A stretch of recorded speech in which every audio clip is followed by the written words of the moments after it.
We had a little bit of technical difficulties with our WebEx. I apologize for getting started late with our workshop. This is Christy Harpst. I am Program Manager for the Historic District Commission. Before we jump in to a pre-application review, which I know the agenda says we have two, but one has dropped off, so we only have one. I just wanted to give two quick updates. The first update is everyone has the annual report at their seat. You'll remember this from last year. The city clerk's office provides us with a template, and every board and commission in the city of Charlotte is required to fill out information about the committee name, the members, what our main goals and objectives are, which don't change from year to year. Tasks or action items for the upcoming year and accomplishments from this past year. So again, it's very similar to last year's, but there are some new projects.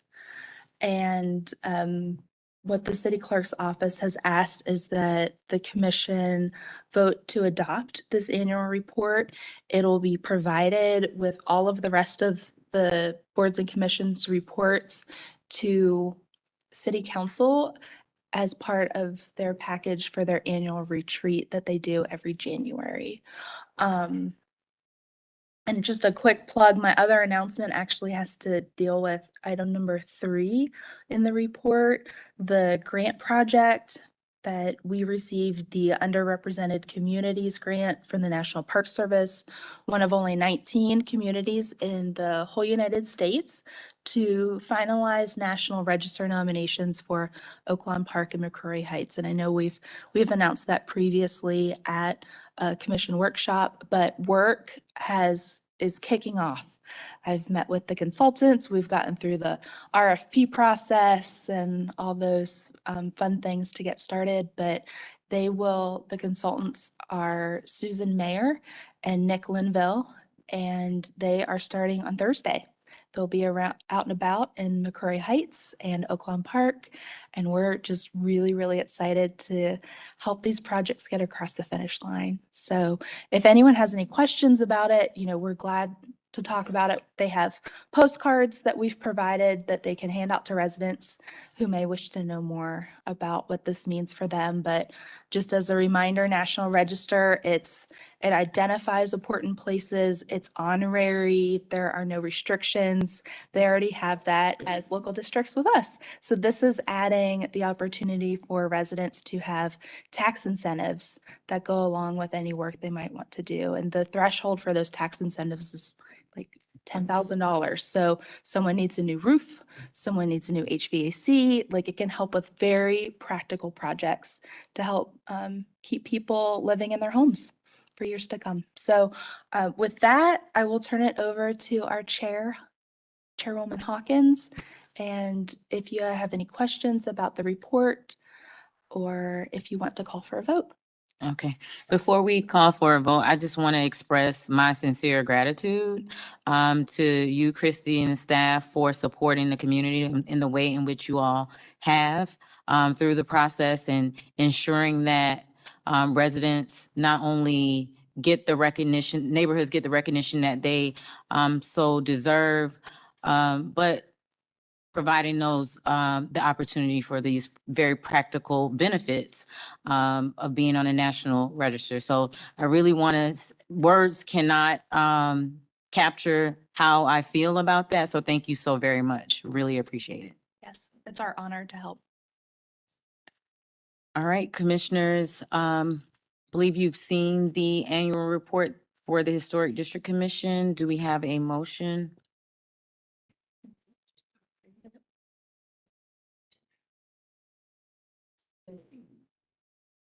The last page, the resignation where you talked.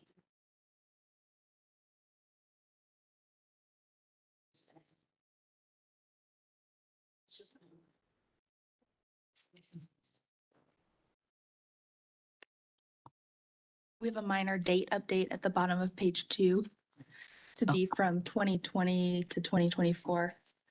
I'll point it out to everybody. Thank you to attorney. Oh, no, it's 2020. Okay, Sorry. No changes.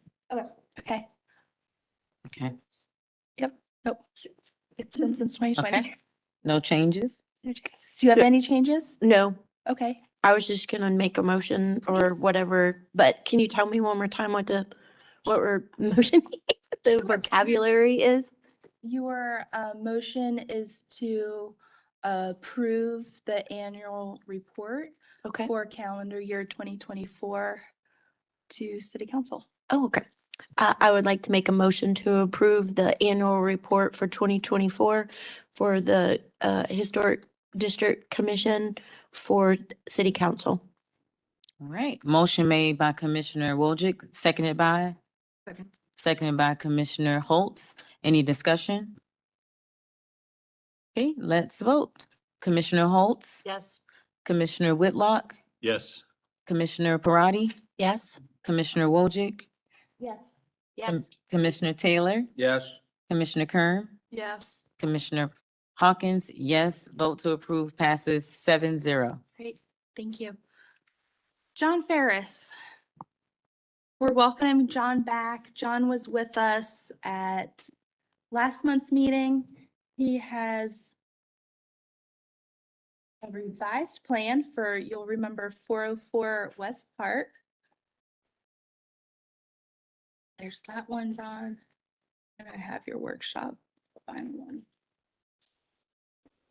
So we were talking about 404 West Park, small house.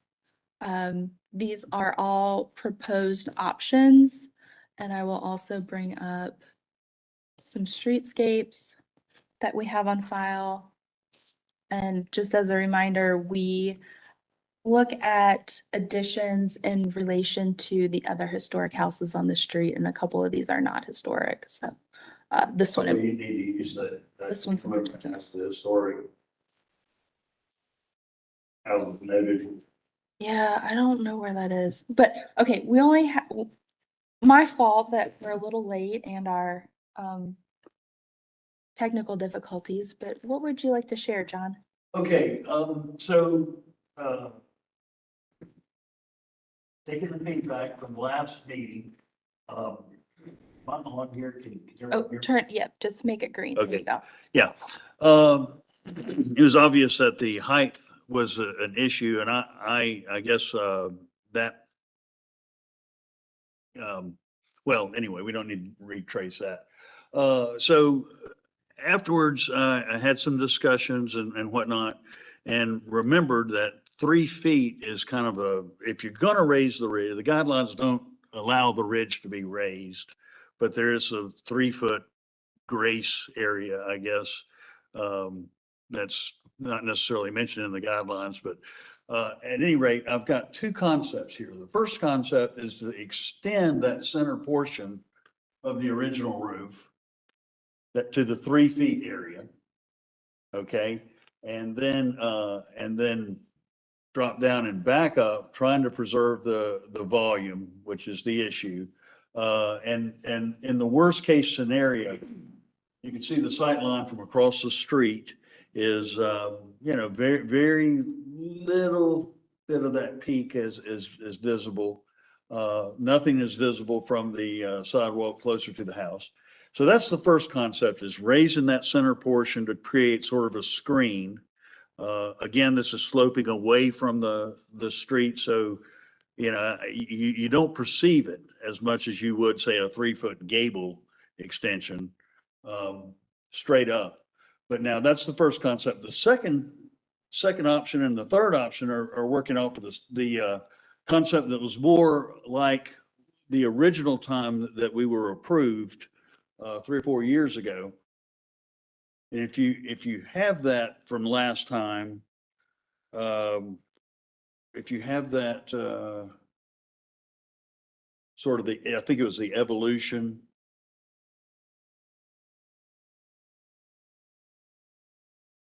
That's it right there, I think.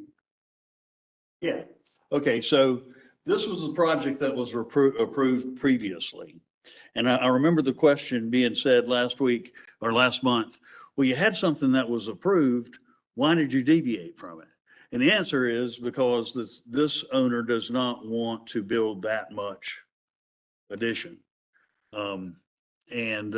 So I'm going back to this concept since it was approved, and I understand your point about raising the original roof. But these two concepts do not alter the original roof line at all. And we're using that same sort of idea that was in that previously approved project. So those are the two changes. Those two are similar in the fact that the original ridge line is not being altered. And again, from across the street, you're looking at the sight line, very minimal change from that perspective. So that's really I would just like feedback on, is one of these preferable to another, or I feel like we're going in the right direction, and I hope you think that as well. So the first one's 3.8 total. That 3.8 is going back to what was approved before. There was a 3.8 height. So there's 3 feet to the first ridge, and then 3 feet to that first ridge, which is beyond And then 8 inches there. 3 feet, and then another 8 inches. 3 feet, another 8 inches. And then 3 feet. Or is that? That's a good That's 3. No, that's 3.8. I'm sorry. That is 3.8. That's used in that previously approved number. What's his name again? Can I ask a question? So can you explain what's the difference between 2 and 3? Option 2 and option 3? Option 2 and 3. 2 is, let's go over. Okay, so 2 has this little The little peak. peak up there. I gotcha. Again, it's back away from the street. It's Sure. probably not going to be seen, but that's just that's trying to get, and then 3 is just going to head on up, which I think is a cleaner design. Mineral perception either way. I know one of the elements, and I thought about this after you presented last month. Mhm. Time helps all things process, right? Yeah. So one of the things that we looked at in another project that was similar to your request was the context of the houses. And when we were talking specifically about the previously approved project, Right? but there was no real background in terms of what's around this house. And so if you would have come to us and never told us that the project was approved and just said, this is what we want to do, one of our first questions would be, well, how tall are the houses around you? And so you have that Zatwell that you showed previously. And I think that's helpful. I would like to know a little bit more about that, because I feel like that information is actually more important contextually. Okay. So could you just compare Yeah, like and the I think, historic? I would also like to say that in my drawing, these ridge increases are dotted. I mean, Okay, you're looking that's at this helpful. in pure elevation. Sure. Okay, you're never going to see this building in I- pure elevation. So Yep. this would be this condition really doesn't even exist. I know, No. but contextually speaking, this is the standard that we look at least for the time that I've been on the commission, as a comparison. And it's a good nominal element for people on the committee that don't necessarily have 3-dimensional vision. But it is also a way for us to directly relate it back to so that's the reason why I'm asking in terms of context. I mean, Well, it is slightly taller than the houses to either side. okay, But it's not anything like, the The second one monster. down here. sure. So yes, it is slightly taller, but again, perception is, this is pitching away from the street. I mean, there is very little change to what you're actually going to experience when looking at that house.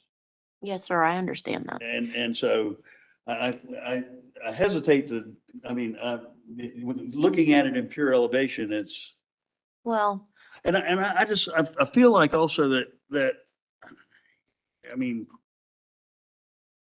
so I'm looking at this right now and I'm assuming that the house number 416 that's to the left too. I think that's a historic house. I'm not positive. to the left, Yeah, that one. I think this is, I need to double check, but I think this is a garage that serves. Oh, a garage for that house for, well, the but it says 416. I need to check on that. Okay.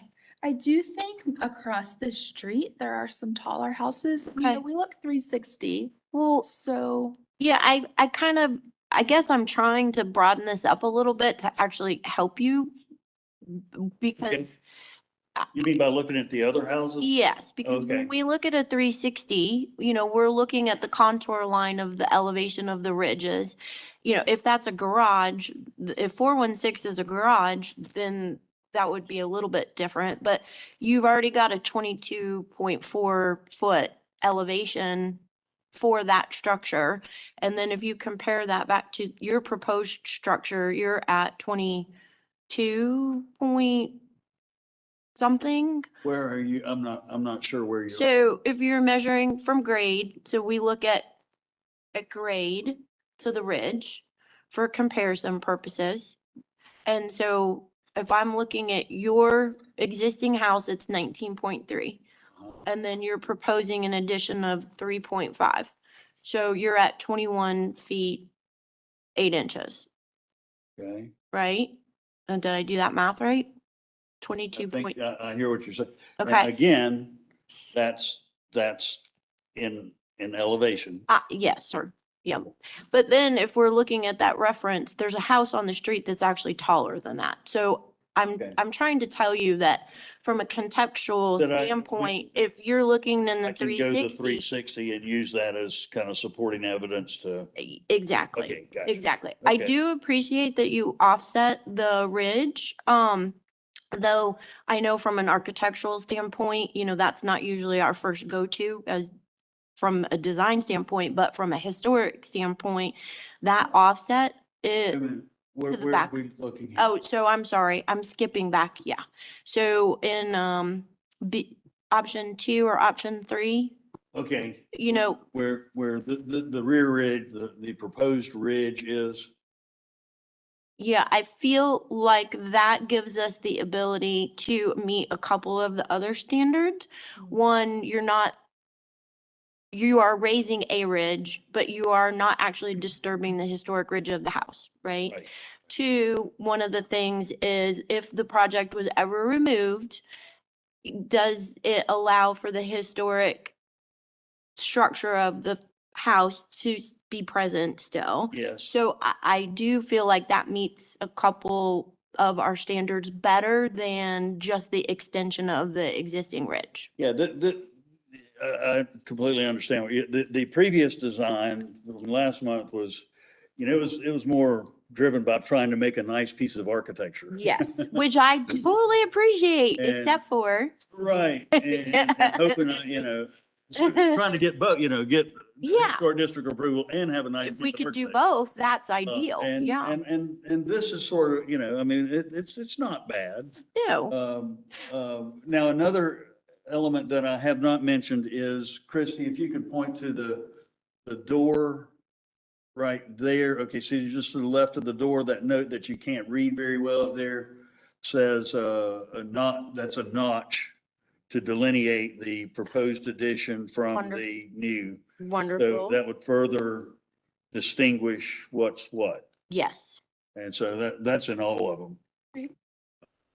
I think we've hit our 15 minutes. Okay, Anything else? to Sorry. add? No, you're Okay. good. So expand, like, you like options 2 or 3, expand the 360 view. Yes. Keep moving forward with differentiating the original structure from the addition Mhm. with notching in on the sides. Mm-hmm. And then just to follow up, So if I bring it right like this, everybody's good with it. You love that. High level, non-binding feedback.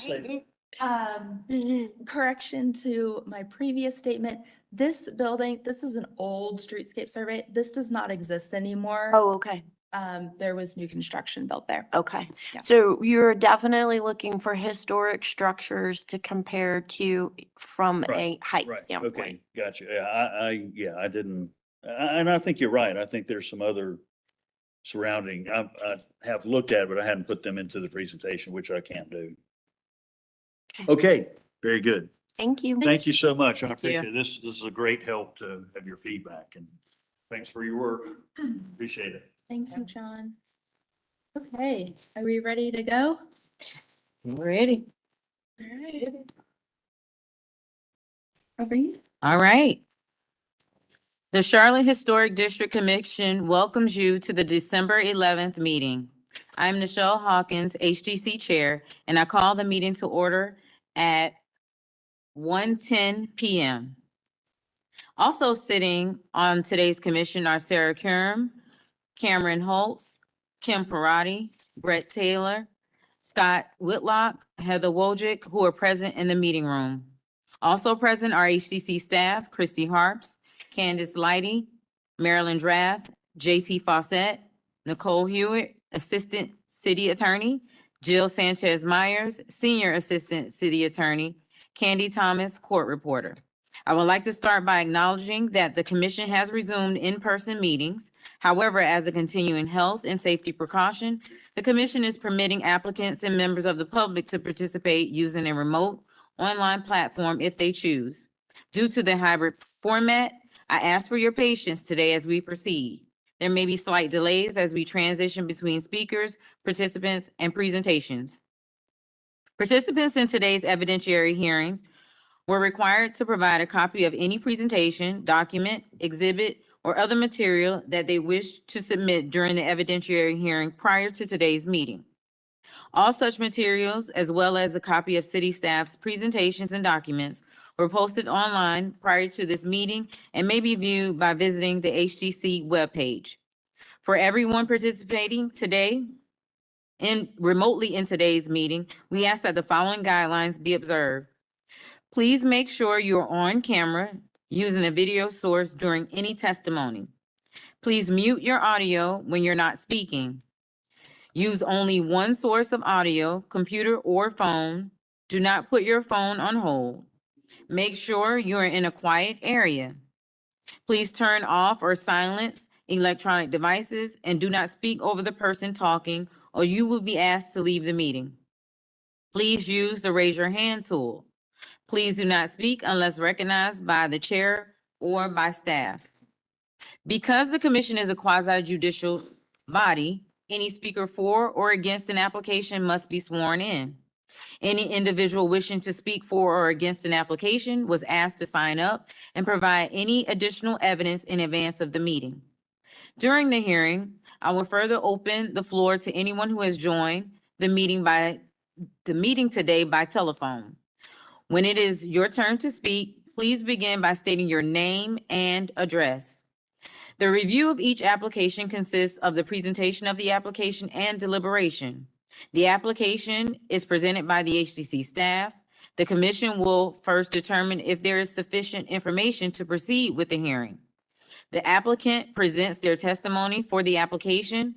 Other parties wishing to speak for or against will be given reasonable time to present factual, sworn testimony based on the HDC design standards. The HDC may question the applicant and HDC staff members. HDC staff and the applicant will be given an opportunity for rebuttal and final comments. The HDC shall close the hearing for discussion and deliberation. During discussion and deliberation, only the commission and staff may speak. An HGC member may request the hearing be open for further questioning. The HGC will craft a motion for approval, continuation, or denial. The majority vote of the commission present is required for a decision to be reached. A final vote by the HGC will end the hearing. If you will be addressing the commission today, please raise your right hand and respond "I do" to the following question, and this is for anyone online as well. Do you affirm that the testimony and information that you are about to give is the truth and nothing but the truth? I do. Please be mindful that we have a court reporter present who is responsible for making an accurate and complete record of these proceedings. The reporter must be able to hear and understand. Everyone present must state their names and addresses before they speak. Speak clearly, loudly, and one at a time. The reporter will interrupt only when absolutely necessary to get clarification on what was just said or to alert speakers that they are having difficulty hearing or understanding. Are there any questions? And the chair asked me to make one announcement about the order of the agenda. And that is that number 1311 Myrtle will be moved to the end of the agenda behind 2225 The Plaza and 1541 Wickford. Thank you. With that, we are going to start with the consent agenda. The first consent agenda item is 1514 West Kingston Avenue. And this is in Wilmore. It is for a rear addition. The addition is one story. It's not taller, it's not wider.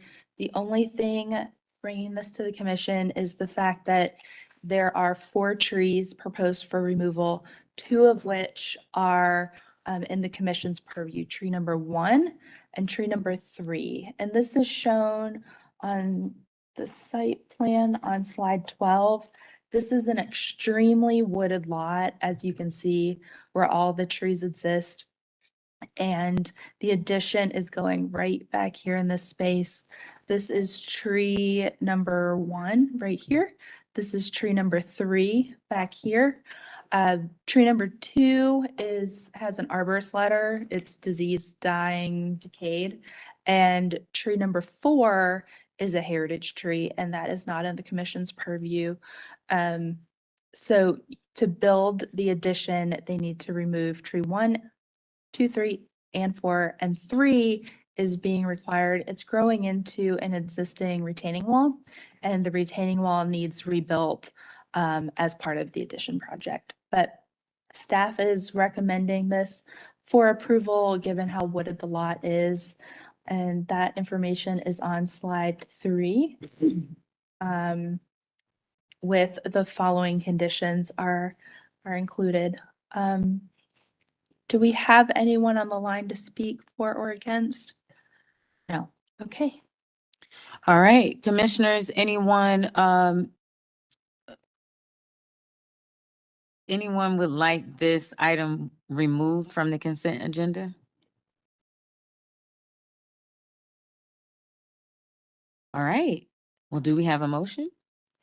I will bring a motion to approve the application because the proposed progress is not incongruous with the special character of the district as described in the Secretary of Interior standards and the City of Charlotte design standards. I would move to approve this with the conditions set forth by staff, specifically providing final window and door specifications that meet HDC standards, providing the window detail with trim dimensions, all trim to be wood, a wood retaining wall being not approvable. Final plans must note a retaining wall material that meets HDC standards.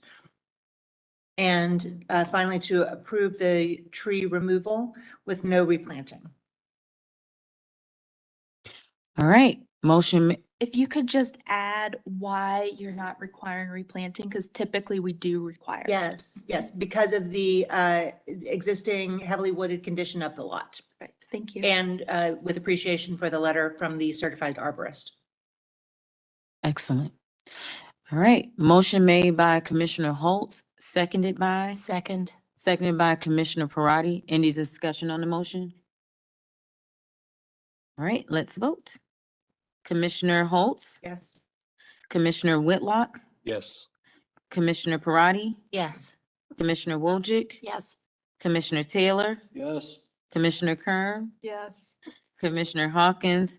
Yes, vote to approve with conditions passes 7-0. Thank you. Thank you. Our next application is also on the consent agenda. This is 424 Grandin Road. And it is for a new freestanding fireplace in the rear yard.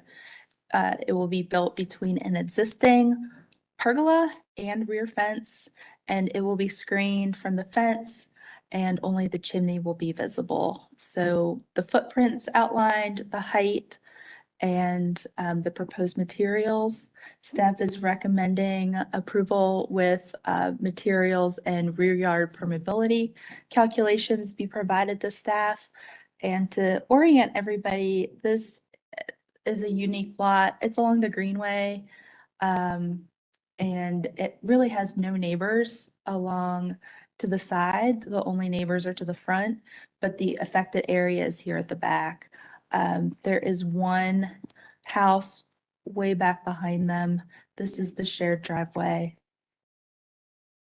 You can see a site plan of where it's going. The pergola was approved by staff because it's a completely temporary structure and would only take a matter of, an hour or two to remove. But with the chimney being a much more permanent structure, that's why the commission is being asked to approve it. And you can see it will be located right back here. It appears the applicant is on the phone.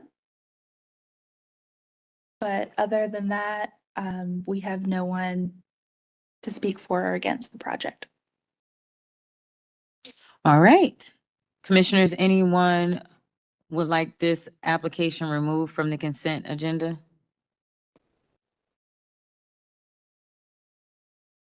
Okay. Do we have a motion?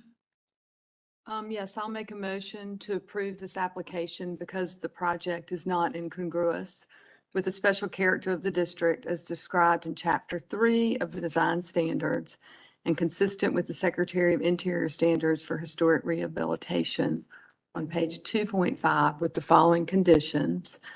Provide a material sample to staff for probable approval, and B, provide rear yard permeability calculations to staff. All right. Motion made by Commissioner Kern, seconded by Second. Commissioner Parati. Any discussion on the motion? Okay, let's vote. Commissioner Holtz, Yes. Commissioner Whitlock, Yes. Commissioner Parati, Yes. Commissioner Wojcik, Yes. Commissioner Taylor, Yes. Commissioner Kern, Yes. Commissioner Hawkins. Yes, vote to approve with conditions passes 7-0. Thank you. Next application is the relatives. Our next application is the relatives on East Boulevard. And it is for changes, front elevation changes to an original accessory structure. The front of the structure has already been altered. You can see on slide 6 where there used to be 3 bays. And if you look closely, the previous alterations, these are the bottom portions of the original garage doors that were just kind of cut off, and they added plate glass windows and a planter box. The request is to remove all of those changes and add some actual windows and some entry doors. Staff's only recommendation really is that a vertical element be kept where to delineate where the bays used to be on these elevations, and then also to match the design of the windows to the house. But everything's detailed. Materials are to match existing. They're also making repairs where things are rotted away, and everything will be wood to match existing. And then the staff recommendations are on slide 2. And the applicant is also on the line, should you have questions for them. Christy, can I ask you a question? Yeah. So if we request that they maintain the vertical element between the two so that we can tell that there used to be two car bays, I think that's gonna change the proportion of the openings. Yeah, And so, I looked at that and if you authorize us, we can work with them. I'm not necessarily meaning these exact pieces need to stay. okay, Just that kind of like when we request a vertical element at the back corner, Mhm. like a corner board, so that you can read what it used to be. It doesn't even necessarily even need to split this, just show up above and below. That was my recommendation, but you Okay. can of course recommend they work with me on, changing the fenestration so that those aren't broken up, however you wish to proceed. Well, I just wanted to make sure that we weren't asking them to really change Wasn't- the windows or something like that. Yeah. Okay, all right, thank you. All right, anyone opposed to this applications remaining on the consent agenda? Okay, do we have a motion? Yes, I move that we approve this project in that it's not incongruous with the district and meets the Secretary of Interior standards for rehabilitation and the City of Charlotte design standards for new construction for residential buildings, Chapter 6 and accessory structures 8.10. And with the following conditions. Provide window and door specifications that meet HDC standards. Window pattern should be 6/1 to match the main house. New entry doors should be wood with a design to match the main house. And retain the vertical trim that delineates the former garage bay locations. All right, motion made by Commissioner Whitlock, seconded by? Second. Seconded by Commissioner Taylor. Any discussion on the motion? All right, Commissioner Holtz, Yes. Commissioner Whitlock, Yes. Commissioner Parati, Yes. Commissioner Wojcik, Yes. Commissioner Taylor, Yes. Commissioner Kerm, Yes. Commissioner Hawkins, yes. Vote to approve with conditions passes 7-0. Thank you. Thank you.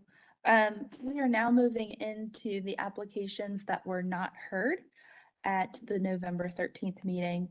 And the first application is 1824 South Mint Street. And I believe the applicant is joining us online.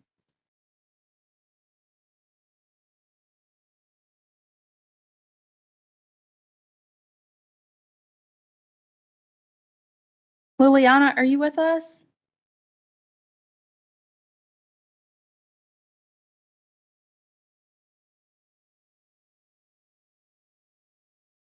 Are they there?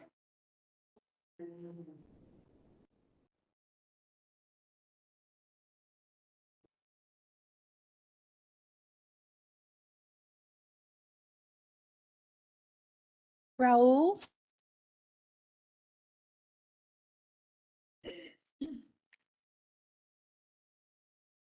Hi, Raul. Can you hear us?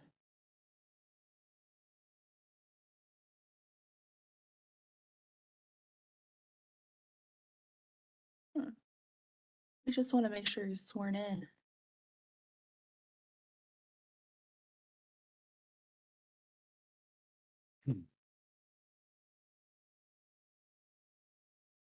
Do you guys test the audio of the room? It works? Yeah. Hi, Raul. Can you let us know if you can hear us or turn on your video so we can see you?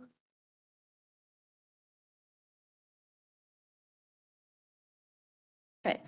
Raul, we are going to let you. Oh, there you are. Hello. Can you hear us? You are muted.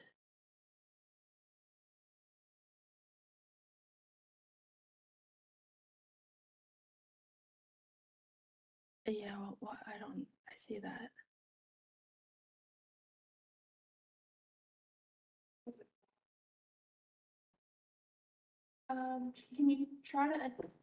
Can you try to unmute yourself?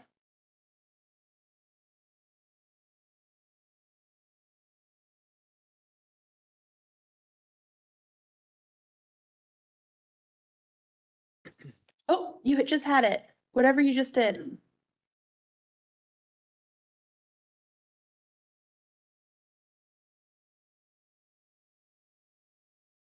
Does the space bar unmute? Like Zoom? Does the space bar unmute like Zoom?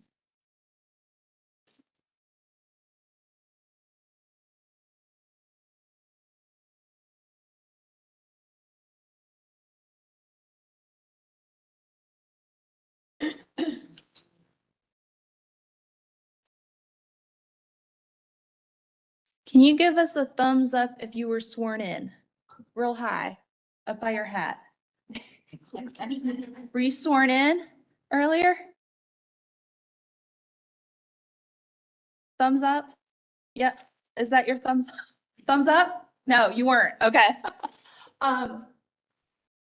We are going to move on to the next applicant.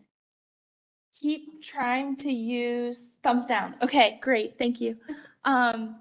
What I would recommend is leaving the meeting and coming back and making sure you're unmuted. We are going to move on to the next applicant and we will come back to you. Okay. Angie, would you like to come on up?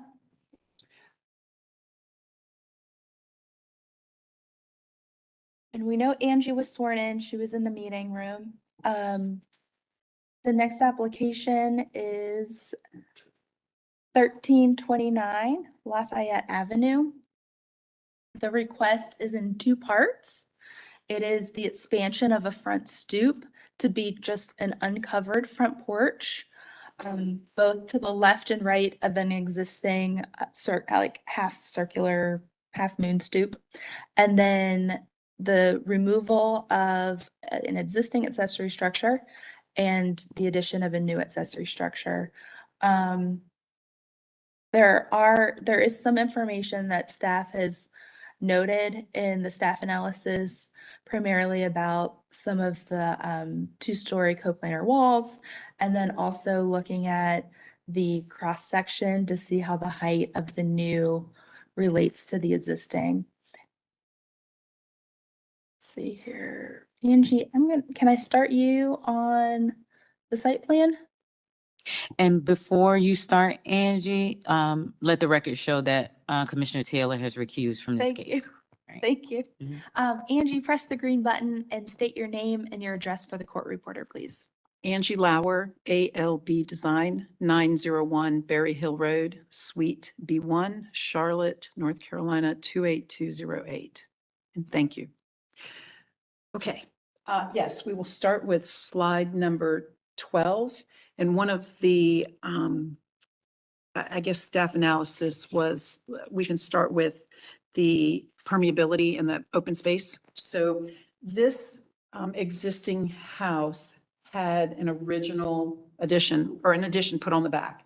Thus, the original back of line is calculated where Christy has her cursor on slide 12. So the rear yard is quite a large rear yard. And so we are at 32% versus the 50%, roughly 32 point and change. What doesn't count is the pool surface, but the coping and the decking around the pool count as impervious. Correct? Correct. No portion of the pool is pervious, basically. Correct, of the water surface. Or what's the coping? It's stone. So we did count the stone as impervious. Yes. Yes. Yes. Okay. Yeah. Yes. There's plenty of room. We just need Okay, to we see have the plenty of numbers. room. So Okay. one of the questions was the permeability factor, and we are at 32% versus the 50%. So the project is, I guess, a two-part. The first part is the front porch. And if we could note the surface of the front porch is, they wanted something more to sit on as a front porch. And right now it's a colonial style home. It has just a circular front porch with broken tile. It is painted brick. And so right now there's planting and shrubbery to the left and to the right. And what my client would like to do is extend the stoop to the left and to the right and connect it to the existing side porch. So as you can see in slide 19 on the bottom right-hand corner, the expansion of the porch. Now it has to be creative because it has to tie into the radius of the existing stoop. And so we are stepping down. We are not going to be at the same surface as the level of the porch. So we're going to step down to the left and to the right and then have a unpainted brick foundation with the tile front porch. So we will still continue to do the tile front porch, although the side porch is bluestone. And so I believe bluestone is allowed, but not on the front. Is that correct? Okay. So Christy is nodding in acknowledgement. I am, thank you. So the front stoop addition would be in the front of it, towards the front yard would be landscaped. Landscaping we can submit as a landscape plan at a later date. Currently, we do not have a planting plan, but extension of the front porch tying into the existing side porch. So this is part one. It will probably only be 16 inches off the ground, so it will not be higher than the existing 3 steps of the front porch. Second part of the application is an accessory dwelling unit. There is currently a garage. It does sit very proud on the site.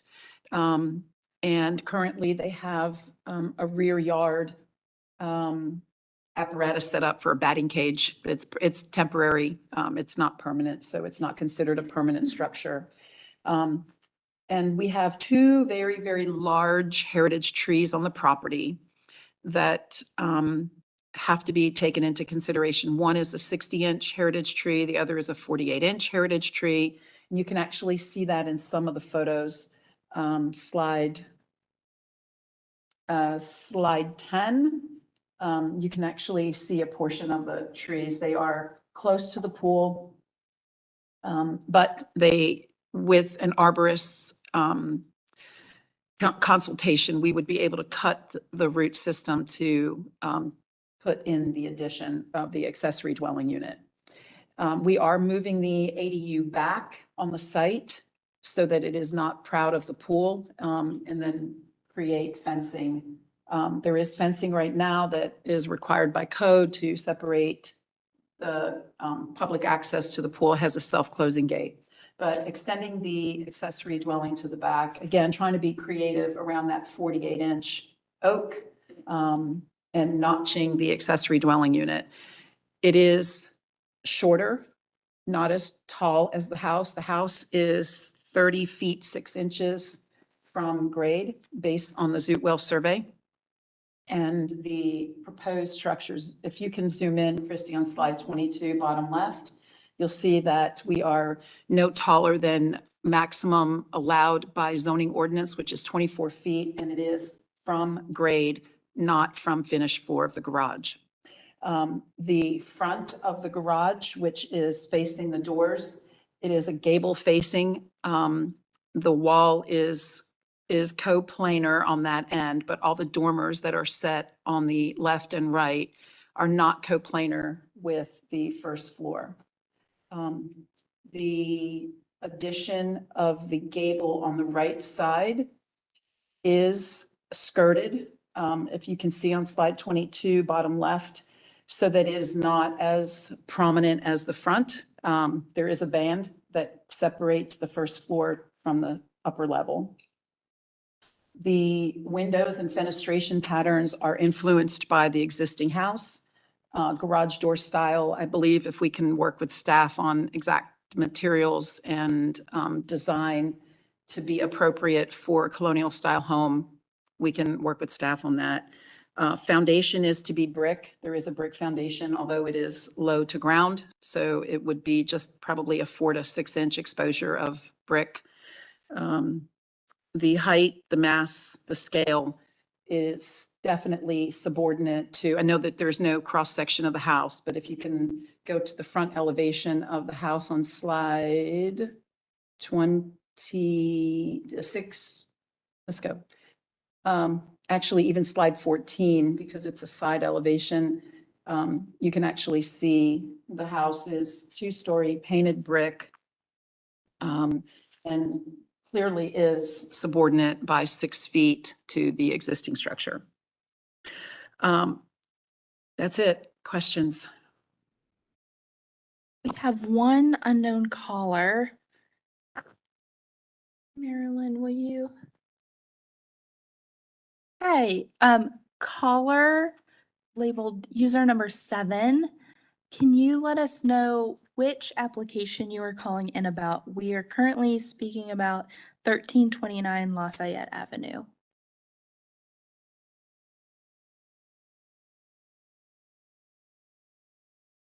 Oh, looks like they fell off. Okay. If I may, I know the owners were going to try to call in. I'm not sure if Michael Adams or Aaron were going to call, but we moved a little quicker than I thought. We'll keep an eye out. That never happened.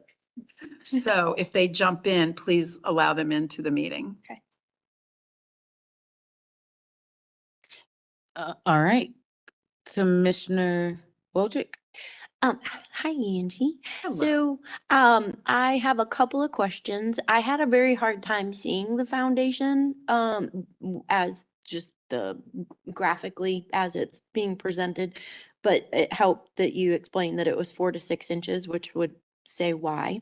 And typically we like to have a little bit more of a foundation visual to give more of a relationship back to the house. I know we're transitioning material from brick of the house to the siding. But would you be willing to give us a little bit more of a visual foundation, on the facade?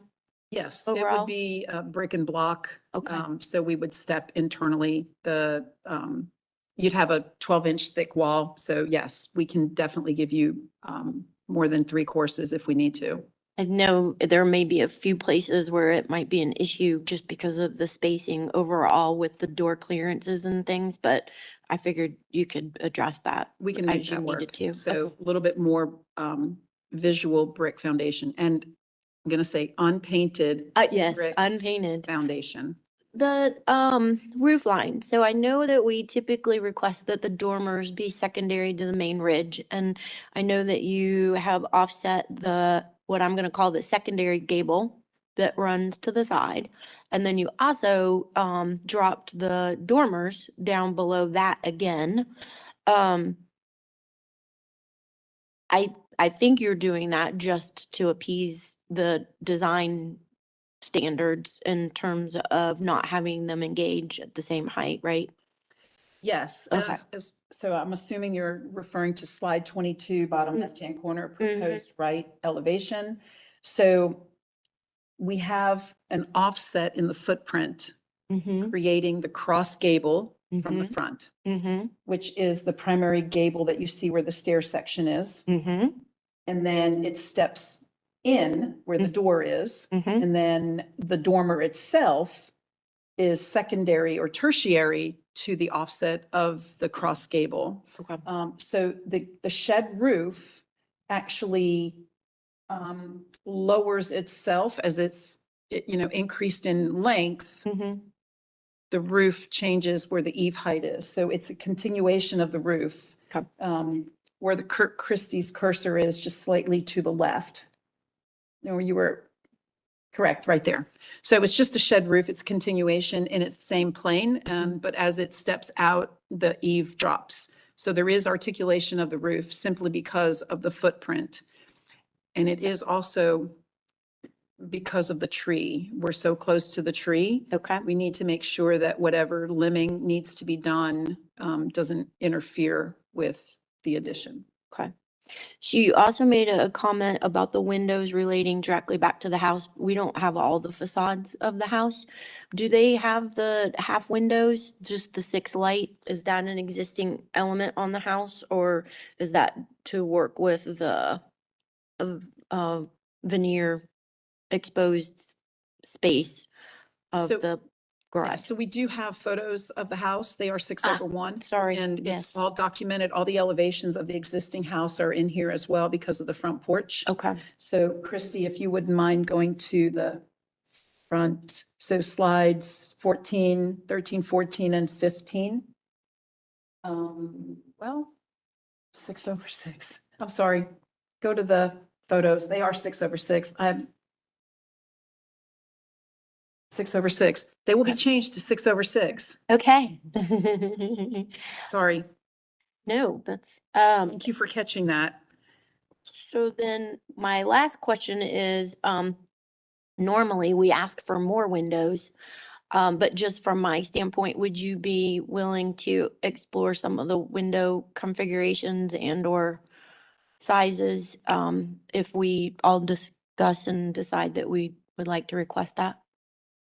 So are you concerned with the So 23? on, the right, proposed right elevation right there. I mean, I understand that there are double windows on the house, but that facade is pretty small. And so I'm wondering if we don't maybe either, well, I'm not supposed to say what I'm asking for. Maybe what you're trying to say is, the rhythm and spacing. Thank you. And the header height alignments and maybe the So- position so close to the edges. Yeah, Okay. I just, and with all of that, I don't know that we just need that much fenestration to make the facade work. Okay, so to answer the concern possibly for the header height Mhm. concern, there is a stair that cuts Yes. in. And so honestly, we really didn't need a window under the stair, but in order to make it work, the header has to be lowered for the landing of the stair. Right. So I'm just thinking that you might be able to play with that facade a little bit to balance it, have the appropriate amount of glass and the right amount of rhythm. And yes, we can work, 'cause internally, what you're looking at I on the proposed right, if you look at the floor plan of this, it's Just the the entry stairs. I get it. to the unit. And so it's an enclosed stairwell.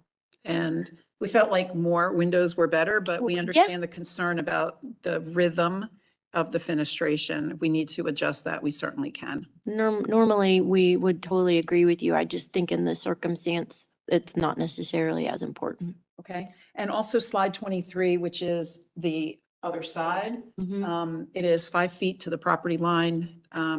And We don't so need- the slide 23, bottom right, you would see the left elevation is Combustibility Minimal. issue?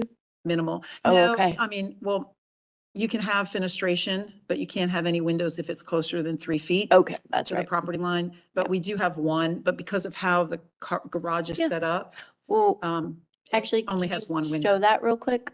Slide 23. Yeah.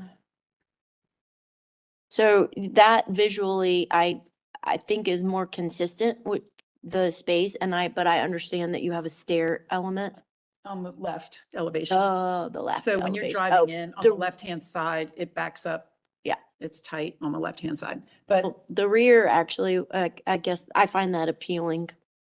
and we can certainly work with it. It is a stair configuration I concern, understand. so it might be just, we will work with redoing the fenestration on all elevations. There you Okay. go. Thank you. That's all. Yeah. All my questions. I'm having a challenge with the ADU just because it's supposed to relate back to the main structure. And the main structure, the roof is pretty simple. And this one is a lot more complex. So I'm going to talk about that in deliberation, but I thought you could address it now. So ideally, we would have loved to have a 2-story plus a roof and simplify the walls.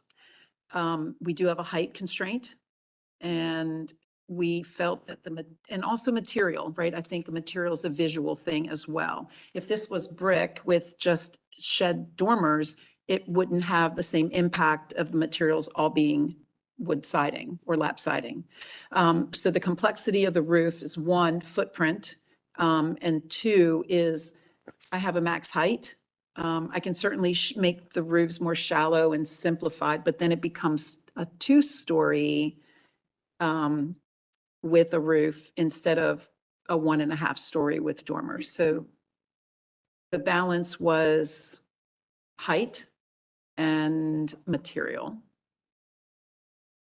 Okay. The unpainted brick that you all are going to use for the porch that will then extend to you said there's slate tile down there. So all of that vegetation is going to be gone. How are you going to make it look unified without painting the brick? So right now, I mean, I would love to say, yes, let's paint the brick so that it is, but I wouldn't dare ask for that unless Thank you, we would all Angie. agree to a painted foundation so that it is uniform. But I think because it's so shallow, we're not talking about much. I think the planting in the front, to have them replant and re-landscape their front yard, which I think it needs. Christy, if you can just go to the photos real quick of the front of the house, that would be slide 8. It is sparse and it's not great. So the center of slide 8, you can see the corner, the shrubbery. It needs a little bit of tender love and care. Sure, yeah. And so there's ivy growing at the bottom or some monkey grass and some of that to be replanted. And you can actually see the brick roll-off of the porch with the unpainted brick below. So I think there is some continuity there that we could tie into. That would then meet on that side porch? Yeah, so it actually will come perpendicular to the side porch.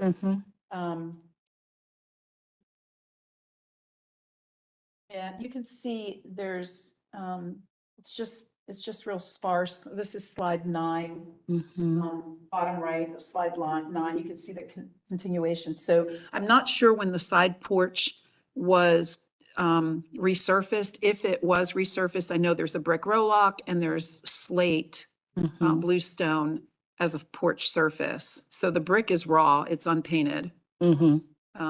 On that side. It's here on slide 9, and then the front walkway is also unpainted. Okay. And Angie, I guess, didn't you say it's also only not gonna be as tall? No, it's gonna Right. step up. So we're gonna step down from, it's subordinate, right? So we want to make sure that it is lower. Right. Otherwise, it doesn't tie into the curve, and we want to maintain the curve, the curvature of the front porch, as well as the tile. So the red terracotta tile and the red brick tie into more of the front porch and the roll-off of the side porch. So you'll see this is the row lock of the side porch that you'll see still. Okay. And at the risk of sounding like an idiot, please explain to me how the permeability in the rear yard being less than 50 is okay. I'm confused about that. Sure. So the rear yard is actually calculated from where the cursor is. And the area in the back is the impervious area is greater than 50%. The permeable area is only at 32%. Other way around. The permeable area Yeah. is at like 70%.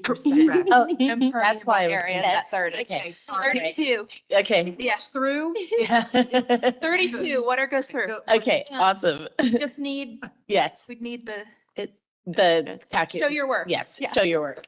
On the cover sheet. It Oh. is, So the cover sheet shows the calculations, which is, but it says it incorrectly. It says it's the, Yeah. Yeah, Okay. feel- our matrix is always backwards. Apologies for that. but it is calculated. Easy fix. Yes, it is. All right, thank you. Another question? Mhm. So back to Commissioner Parati's question, would you consider doing just a small 4-inch offset at the engagement on that far left-hand side, just to, since we're gonna have a step going down, would you be willing to kind of step it in just to give us that variation in foundation wall so that we're not trying Go to? planar with brick to brick. Right, exactly. So absolutely. Okay. And it's also, there's a curve there too. So creating that roundabout on the left-hand side, I think was kind of that pivot point instead of just a straight, it just didn't look right with the curved front stoop. Mhm. So, yes. And to do it on the right too. We can. So looking at the foundation plan, which is slide 20. We did step, no, it is currently at the existing. So yes, we can step in and not be aligned with the perimeter walls. Yes, ma'am.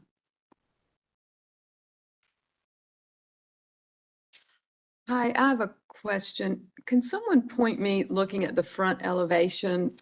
I can't quite see how y'all are calling it a porch. Is it more like a terrace? Because when I think of a porch, I think of a porch as being covered.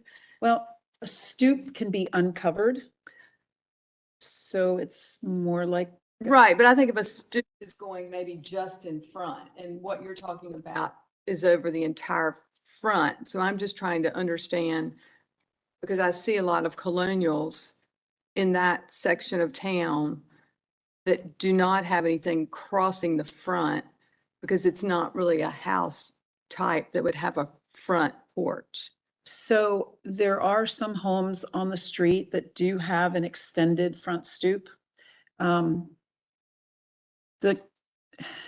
Initially, it was to tie into the side porch. We felt like it was just unbalanced because it's a colonial home. It's very symmetrical left to right. So I felt like what we did to the left, we needed to do to the right. However, if we need to restudy that, we can. But it is more, I guess you consider it a terrace. I think of that as a little bit grander. This is very shallow in depth. It is just truly to have a front porch that they don't have. And we don't want to cover it because it changes the entire look of the house.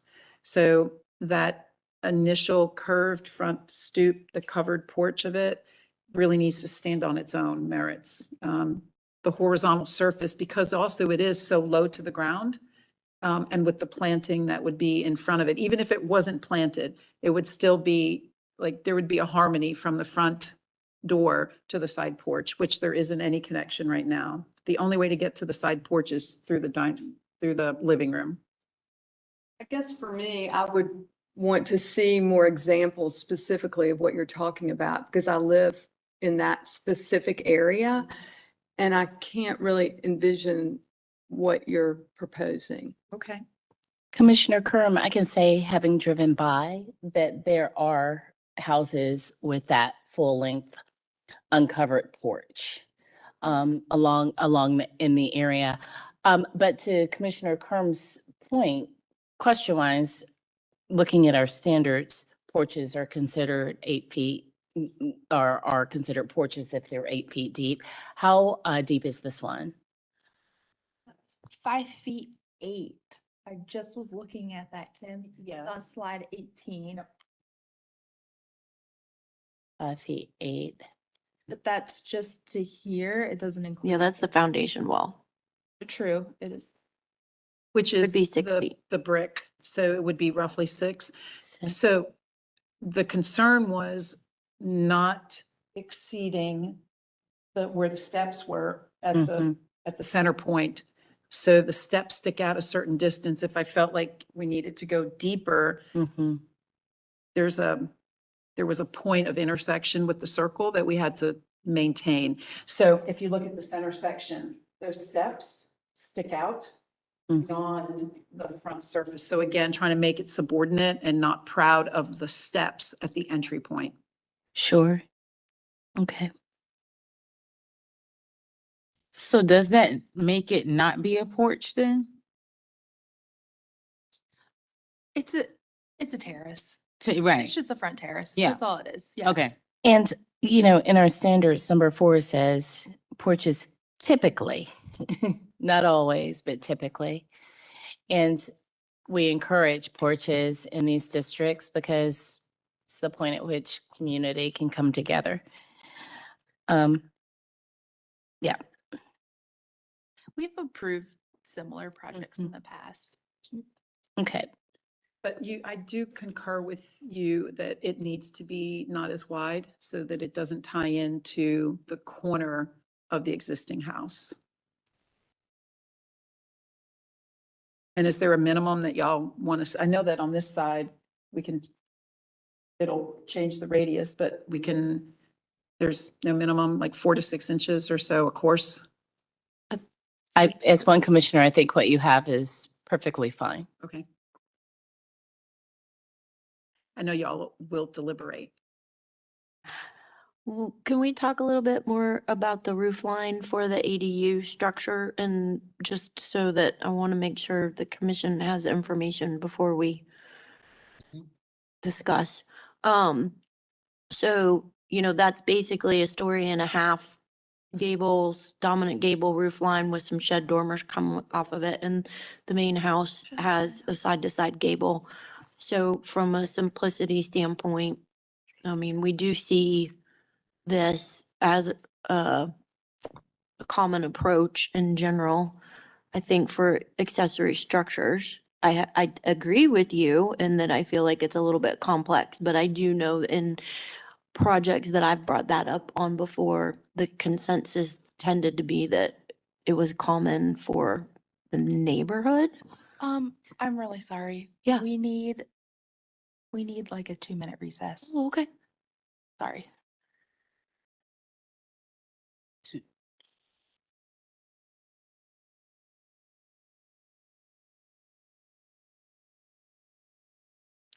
If we could just, if Chairperson Hawkins, if you could just recess the meeting for at least 5 minutes for us to sort a potential issue that we just noticed.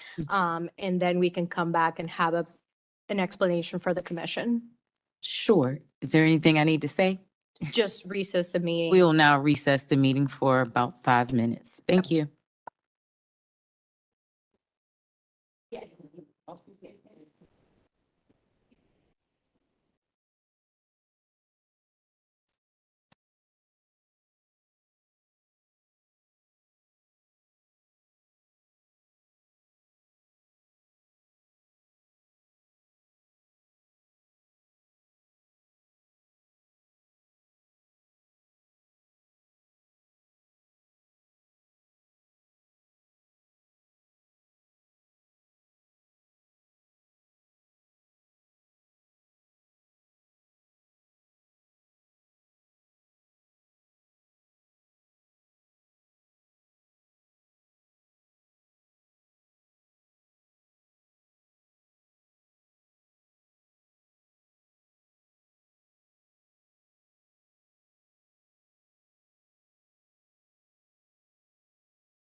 Hi, everybody. We are back. This is Christy Harpst, Planning Manager. We have an announcement about this current case, and for this, I will turn it over to our legal counsel.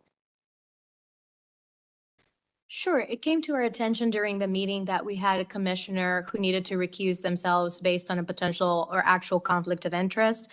We've had a conversation with the commissioner as well as staff and the applicant. The commissioner will be recusing themselves from the consideration of this case, which means for you that you will not have quorum to continue the consideration of the case. Additionally, because there should have been a recusal, the remedy for it is to give the applicant the benefit of presenting again with a new panel, meaning at your next hearing with the commissioners that require recusal to be recused, such that they can have the panel that they're entitled to pursuant to the law. My understanding at this point would be that the next step would be just to either if the commission has any additional feedback, you can treat this consideration as a workshop item where you can provide non-binding feedback to the applicant. If you have any additional non-binding feedback that you'd like to provide on this particular application, you're more than welcome to. Otherwise, you would move on to the next case on the agenda, whether that is case number 4, if the applicants are available, or case number 6 if they are not. Okay, so basically, any closing comments, or you feel that we've reviewed this for a while? I have some good commentary. You need to go back to session. Oh, yes. We're back in session. We're back in session. Thank you. Yes. I think we've spent some time and we've at least Angie's heard, the applicant has heard the questions that the commission has posed. I think a commissioner has a comment. Yeah, just before we end this high-level workshop, when we were, before we took a moment, we were talking about the simplicity or lack thereof of the ADU roof. And I am just going to end with, that is still an issue. For me personally, the house roof is a lot more simple than the ADU roof. And so that is something that I'll bring up again and again. Thank you, Commissioner Parati. I think that in conjunction with the other questions that have been posed, I think it gives the applicant some ideas, some good workshop items to consider for when they come back to present the application before a full panel in the future. So I think we are going to go ahead and move forward with the agenda. Thanks. And Thank Angie, I'll work with you on a middle deadline, and we would love to work with you to get this on the January 8th agenda. I think it's January 8th. That would be great. And thank you for your comments and feedback for this workshop. And Chairperson Hawkins, just for the record, if you would know that both Commissioner Kerm and Taylor were recused for this matter. Okay. Got it. I will see you all in a few minutes. Thank you. Will one of you go find Commissioner Kerm and Taylor so they can rejoin us for the next agenda item? And while we do that, I'll ask Marilyn, do we have the applicants for number 4 on the line? Okay. And I will work with him to make sure his audio is working this time. Hi, Raul. Can you Hi, hear hi. us? I can. Yes. Okay. Have you been sworn in? No, ma'am. Okay. Chair Hawkins, if you wouldn't mind swearing in Raul, and Tim has joined us in the audience. Absolutely. What, can she swear them in while they're waiting? Yeah. You can swear people in while we're waiting for people. All right, so if anyone will be addressing the commission today, even if you're on the phone in the room, please raise your right hand and respond, "I do" to the following. Do you affirm that the testimony and information that you're about to give is the truth and nothing but the truth? I do. Thank you. Thank you. Okay, this next application is 1824 South Mint Street.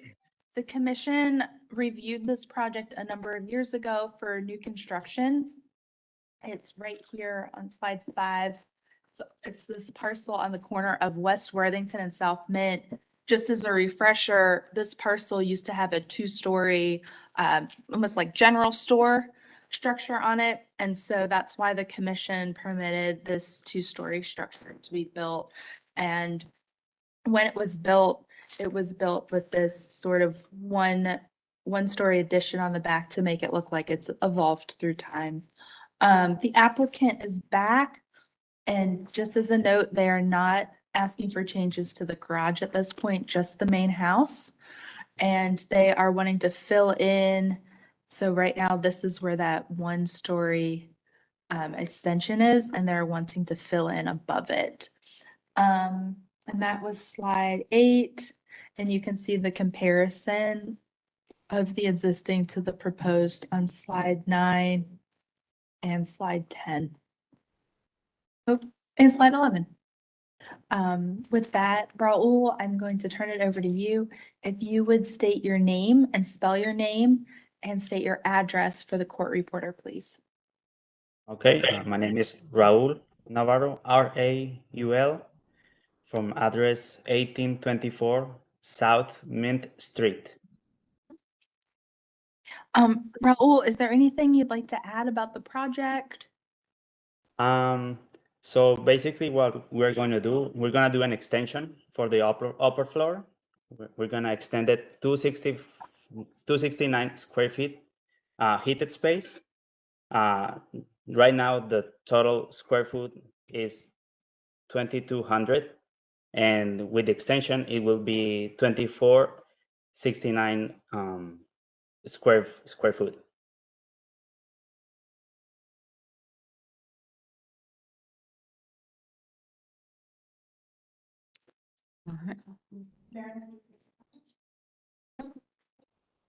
No callers, over to you. All right. I will just say, for starters, thank you, Raul, for joining us here today. I have to say, it's gonna probably come up in deliberation, but I'll let the other commissioners ask their questions. What is driving the decision to I guess, increase what I perceive as the massing of this home? Because right now, as it stands, the differentiation in the, I guess, the roof with the back part of the home and the first 2/3, there is variation, which makes it less massive to me. And it's like we're going in the opposite direction. So can you help me understand why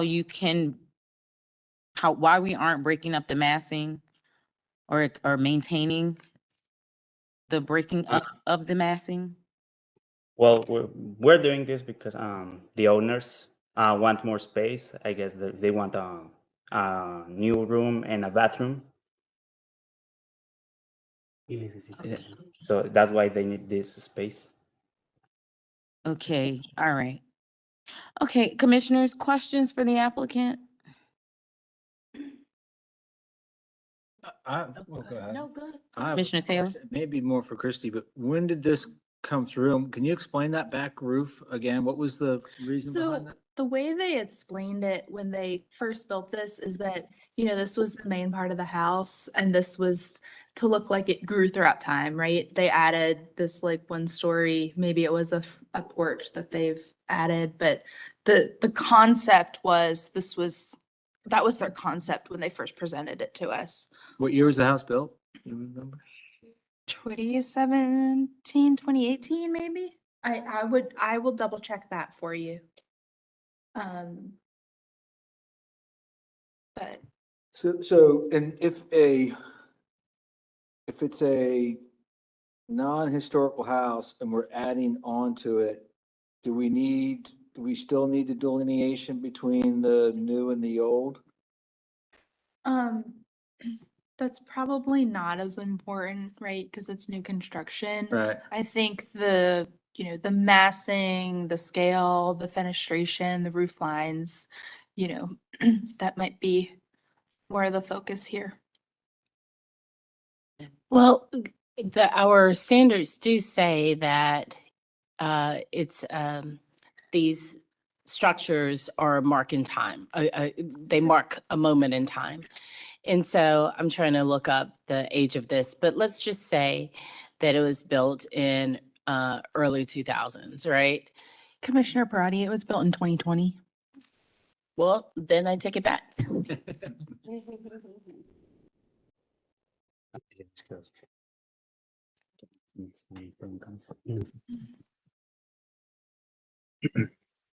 I know I asked my question in a very clunky way, but I am still trying to understand, and maybe this is more of a, one of our builders or architect can help me or us understand scale reducing, something to address massing, because now this looks like one long, big rectangular box. Well, I think what I'm wondering is built in 2020, if the plan had been presented as it's being presented today, would that have even been considered? I don't think so. Scale is just incongruous with the site. We can't hear you. To me, the scale and the coplanar walls are incongruous with the rest of the neighborhood site and with the standards on their face. Mhm. You said that more succinctly than I did. Thank you. So they definitely have the opportunity to explore different design options with the scale reducing techniques that we request based on the design that they're currently presenting to us. So I think that that is a realistic request from our standpoint. Obviously, from a need of them meeting our guidelines. But at the end of the day, there's going to be that balance between being, they probably thought this was architecturally correct approach. Be that as it may, it's not consistent with the standards, and I think that we just need to acknowledge that and ask them to address the design so that it meets the standards as have been clearly set forth, and we can move on. I like it. You guys close for deliberation? Okay, yes, we need to close. Any other questions? I think Commissioner Kern, did you have a question for the applicant? No, I was just looking at the floor plan, trying to understand the existing house. Okay. All right, any other questions for the applicant before we close for deliberation? All right, we are now closed for deliberation. I'm gonna start with massing 6.8 is a major struggle for me. And it seems like I don't know what the scale is and. Can I ask a question? Sure. It sounds like you might have a motion. Mm-hmm. Do we maybe want to just go right there and then include any sort of discussion after we get that motion? Yes, I think Okay. that's an excellent idea. Does anybody have a motion? Didn't say See something like, I see a couple of volunteers. Make a motion to pass it. No. Wow. Commissioner Holtz, you were very eloquent earlier. Yes. Okay, I move that we continue. Let me see.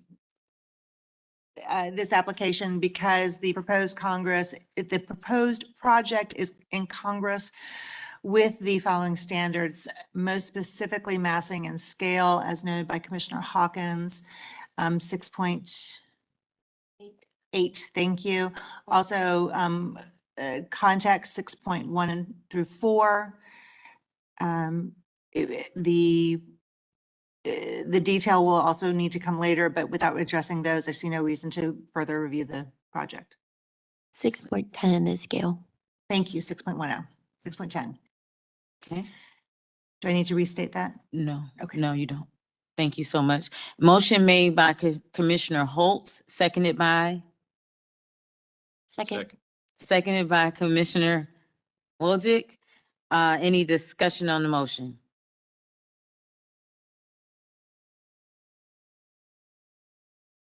Okay, let's vote. Commissioner Holtz, Yes. Commissioner Whitlock, Yes. Commissioner Parati, Yes. Commissioner Wojcik, Yes. Commissioner Taylor, No? Commissioner Kerm, Yes. Commissioner Hawkins, yes. Vote to continue passes 6-1. Great, thank you. Our next application is 301 East Boulevard. Contrary. Do we have the applicants with us? Two online. Okay. Hi, Jack. Welcome. And is Stephanie with you? Yeah. Hi, Stephanie. Have you and Jack been sworn in? Yes, I was on the call during both of the swear-ins. Yes. Oh, love to hear it. Thank you. Hang tight. I'll pass it your way in just a second. Our next application is 301 East Boulevard, and the request is for a mural. We don't get these very often, but they have included photos of what the mural will look like. They have also included these 2 steps, which cleaning the wall and installing the weather-resistant paint mural.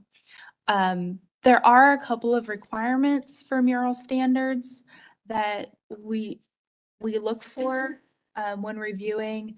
That includes a maintenance plan, specifications about the priming and the paint materials, the suitability of the wall surface, the potential to impact historic masonry, and that the materials won't cause unreasonable permanent damage to the historic brick. What I will say is this is, the standard does say that you're not supposed to paint a mural on the front elevation. However, the intent of that standard was written with the thought that on a traditional storefront, we didn't want a mural going across windows and doors. So with this being a unique architectural situation on this building with the mid-century design, I do think the commission has wiggle room to allow for this mural, should they so choose, on this previously painted brick surface, just given the unique characteristics of this architecture. And the mural is shown on slide 6 and slide 7. And then there are detailed drawings on slide 8.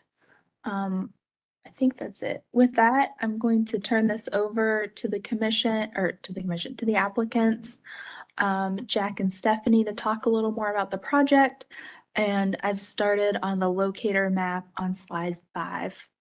So Jack and Stephanie, if you would state your name and your address for the court reporter, please, and please spell your last names. I'm Stephanie Cano, C-A-N-O, and it's 301 East Boulevard. Hi, my name is Jack Ossa, O-S-S-A, and the address is 301 East Boulevard. Just let me know where you would like to go, if there's anything like you'd like to add about the mural and why you're adding it, and anything about the process. I just wanted to add about just some context. Like Schumacher is a 135-year-old design company known for their fabrics and wallpapers. This particular pattern that we are hoping to paint on the exterior of the building is a design by artist Nisha Crossland. She's based in the UK. We have this pattern as a fabric and a wallpaper, and it's installed inside of the store on a wall currently. So we're just hoping to kind of bring that to the outside and also showcase a little bit on the exterior that we are a prominent design company that's been, in America for so long, just to kind of driving by to bring that a little bit more outward and generate, creative awareness.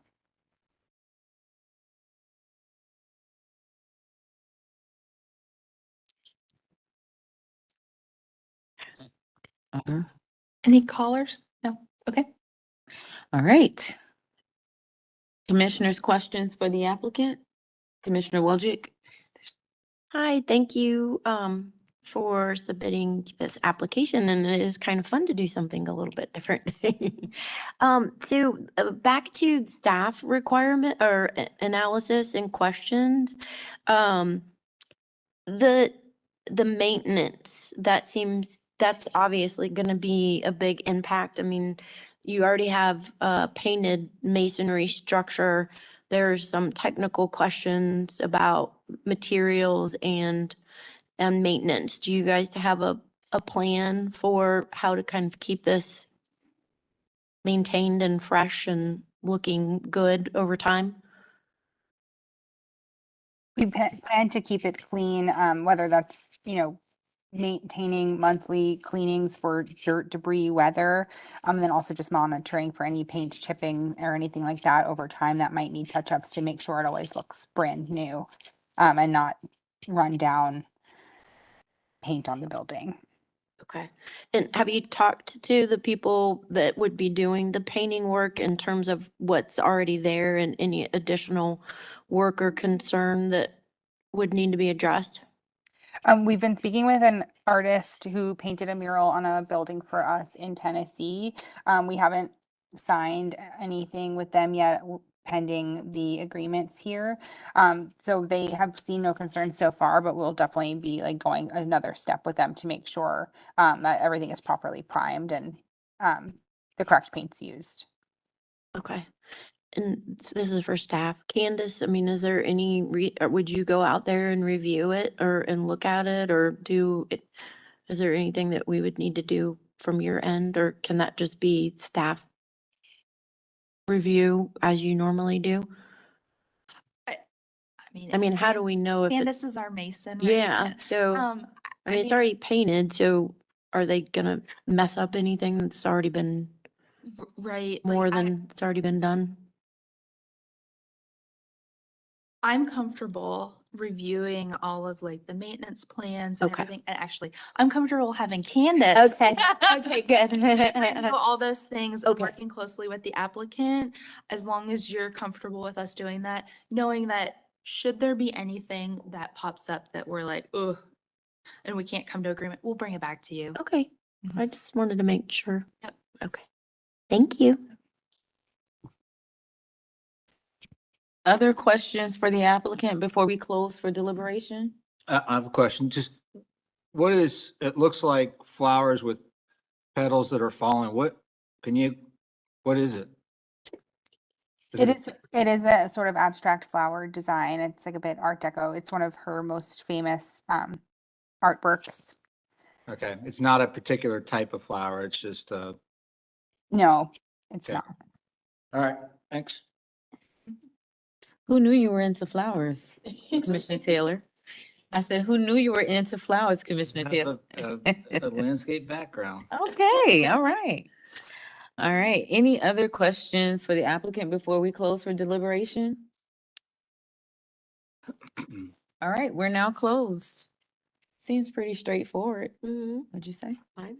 I'm ready for a motion. Okay. Okay.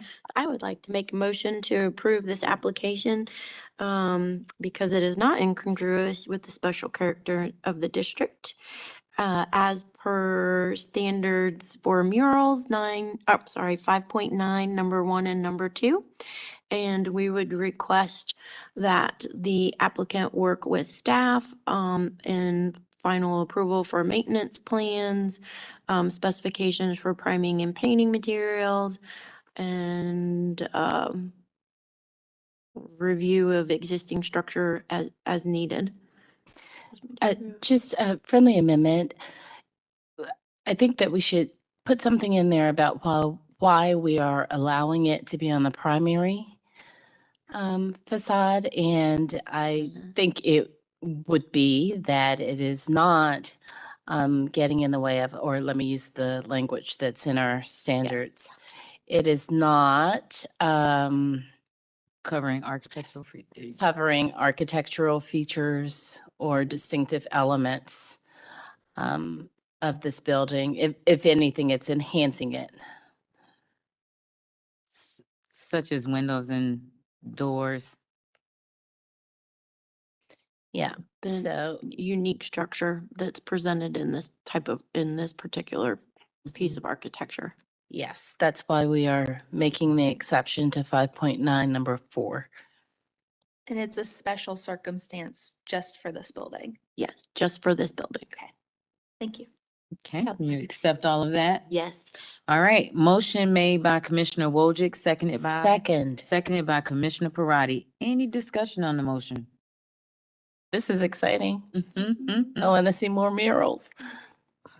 All right, okay, well, let's vote. Commissioner Holtz, Yes. Commissioner Whitlock, Yes. Commissioner Parati, Yes. Commissioner Wojcik, Yes. Commissioner Taylor, Yes. Commissioner Kerm, Yes. Commissioner Hawkins. Yes, vote to approve with conditions passes 7-0. Thank you. Thank you. Thanks, Jack and Stephanie. The next application was continued from the October 30th special meeting that we had. It is 1712 Winthrop, and the applicant has joined us in the room. Tim, come on up. And Tim was sworn in, so while he gets settled, I'll go over the continuance. It was continued for providing details to include the design, dimension, material for window trim, beam, column, handrails, and lighting, and then window and door specifications, and then further study on the fenestration by adding fenestration on the left elevation, lower floor and potentially rear elevation, and then there were some site plan issues.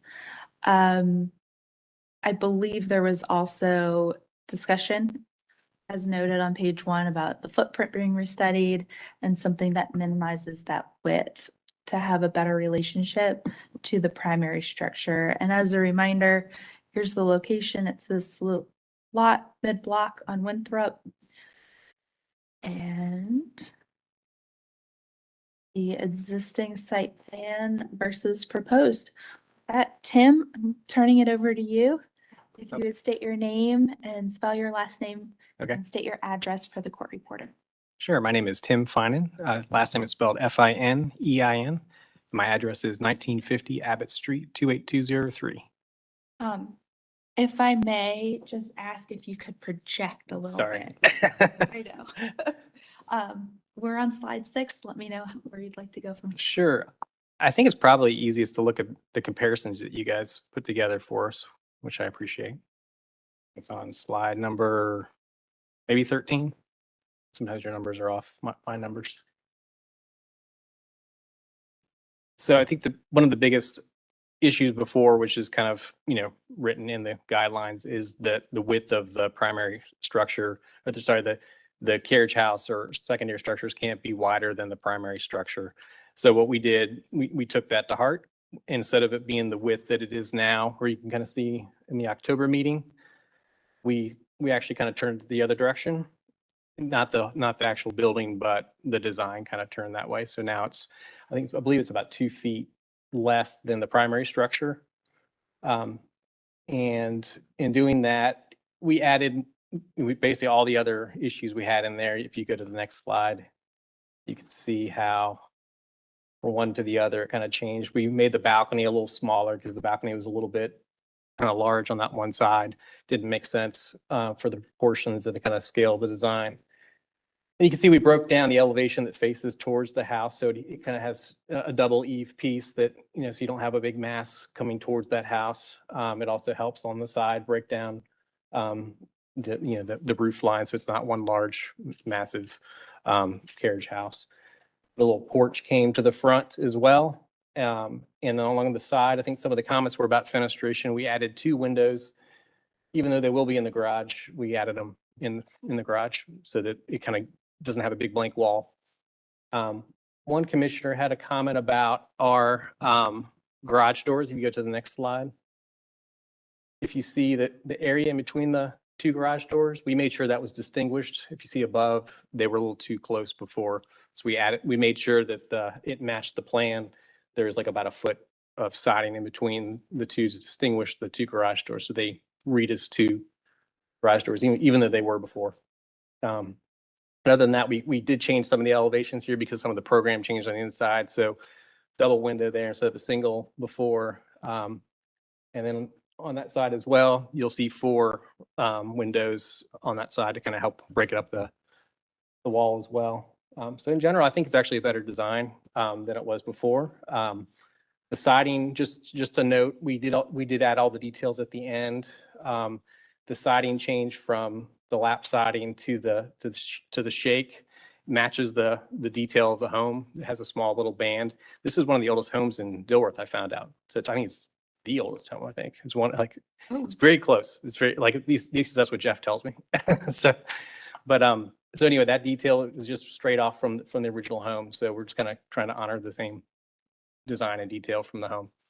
And you'll see at the end, we added all the window details. Go to the door details, window details, along with brick details for the fence at the back. We have a brick wall along the back of the property that separates that from the alley. You can see we broke up the brick wall too, put pilasters along the way, so it's not just one big wall. It has a nice little gate, little steps coming down from it. So it's a nice little screen wall. So I think we covered everything that I feel like we did, but let me know if you have questions. Okay. No callers. No callers. All right. The only thing that I did notice, and our architects or contractors, if you guys could confirm this, is it typical that the windows on the second floor are smaller? Or is it okay for them to be the same size? I guess thinking, okay, that's not, okay. But any questions for the applicant?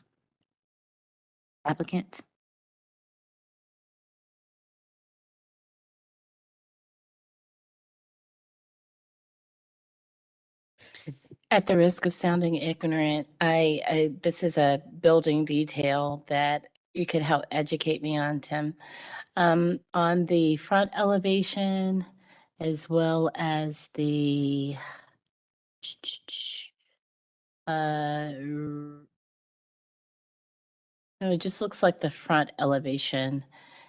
There appears to be like a double gable deal. And if it's relating back to the house, I don't see that, for me, pretty distinctive detail in the in the house itself. So will you speak to that? And I'm sure Commissioner Wojcik and Taylor and Whitlock can help me too, but let's start with you. Sure. I think the idea of it was if we had that one big mass coming out of the house, it was kind of like 2 pieces kind of facing off to each other. And the proportions of this honestly felt better, kind of being tighter that way. And it did help on the side. If you see right here, it actually kind of brought this down. So it wasn't like one big mass that was coming out there, especially because it's over a porch piece here. We didn't want that to feel really heavy over top of that patio, like the porch area. But if you go to the old home, I thought there was a little bit of a nod to it. No, it doesn't have that, does it? No, I understand, programmatically needing a little more space, but if you can speak directly to the connection between that and the historic house, that would be helpful for me. So this is probably not 100% accurate because you approved a addition on the back of this, but the proportions probably more closely match. So that hasn't been built yet, but that's in the process right now being built. So I think we're So it does speak to to an the addition that we did, that's, because we brought the addition portion down as well. So that was what it was. It was that addition portion, which I wish I probably should have included that, but it's also steps down the backs, typically like the additions to step down. So we were doing the same kind of thing to step down the two to each other. So I think in the October submittal that you had a sight line from the right side of the house showing the relationship of the garage to the main house, and I think we would be able to see that in that submittal. that might be Yeah, in that it one. may be in our There you go. it may be in our other submittal too, but yeah, you can see there where it steps down. It's a little smaller. It doesn't have the same detail of the double gables on top of each other though. yeah, that's, That's the will only, you speak to that? Well, I'm sure we can cover that in deliberation because I'll bring it up again. It's just so, from my layman's eye, so unique that it's introducing, in my opinion, another feature. gotcha. Okay. Other questions for the applicant before we close for deliberation?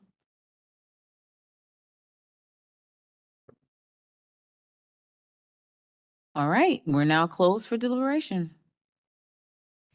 So yeah, it does feel as though that double gable introduces another distinctive feature to the property that was not present in the original house. And so, because they should be compatible and because the ADU should be taking its cues from the original house, I'd love to hear what you all think about this new feature that's entered the chat. Well, I have thoughts. So they're using it as a scale reducing technique. They are trying to bring the roof line down to accommodate with the less mass where the open porches below. So they're doing it in two elements. They're stepping it down in relationship to the main house, but they're also stepping it down to eliminate the heaviness of the secondary structure in itself. And if they didn't do that, you would actually be able to see the difference architecturally. And you would say, that looks so heavy, and why is that so long? And, it is a scale reducing technique that is effective. Could you just reduce the scale? Then you're changing overall proportions of the entire structure, and you don't necessarily need to, in terms of proportion of secondary structure to primary house. It is more of a direct relationship to the volume of that particular space. I don't understand. So here, look, even if they reduced it down, you'd still have this really large roof.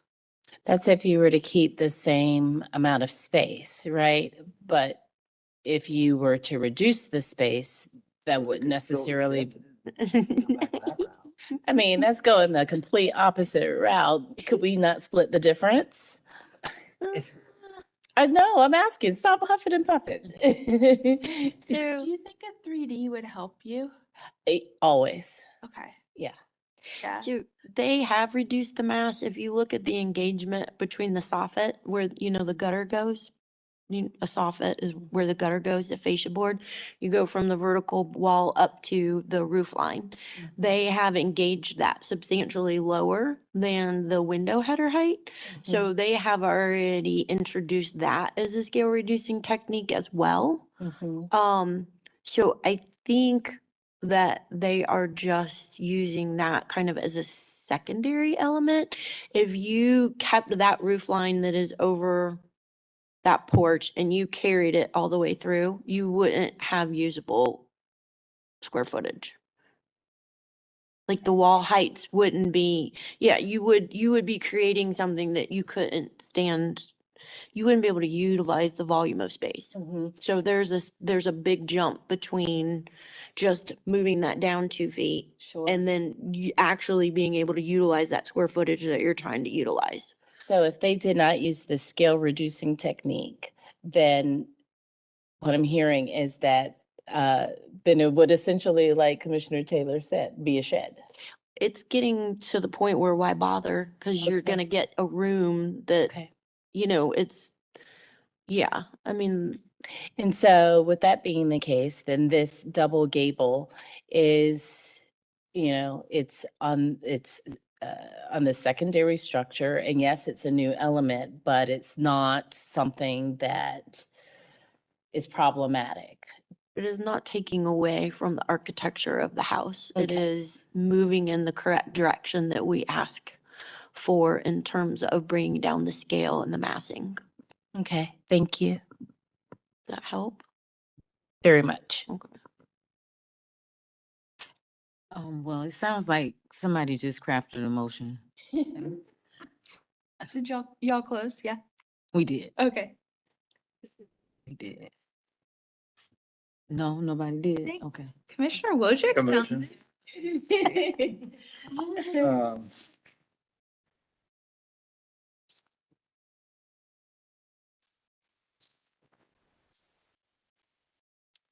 I move to approve this application because the proposed project is not incongruous with the special character of the district as described in chapter 3 of the design standards and consistent with the Secretary of Interior standards for historic rehabilitation on page 2.5 in the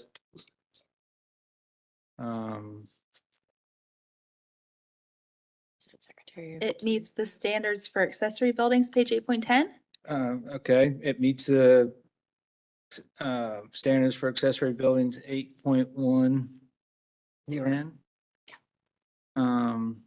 And maybe standards for new construction for residential buildings, chapter There you read- 6. It's up there, okay. So chapter 6 isn't listed up here, but this table is. So it meets context 6.2 through 6.3, You can just say all of chapter 6. all of chapter 6. Yeah. Perfect. All right. Thank you, Commissioner Taylor. Motion made by Commissioner Taylor, seconded by Commissioner Holtz with her mic on. Holtz, second. All right, any discussion on the motion? Okay, let's vote. Commissioner Holtz? Yes. Commissioner Whitlock? Yes. Commissioner Parati? Yes. Commissioner Wojcik? Yes. Commissioner Taylor? Yes. Commissioner Kerm? Commissioner Hawkins? Yes, vote to approve passes 7-0. Thank you. Can we have a break? You want a break? Yeah. 10-minute break? 10 minutes. 10-minute break. 10-minute break. We'll be back at 3:11.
Hello and welcome back to the December 11th HDC meeting.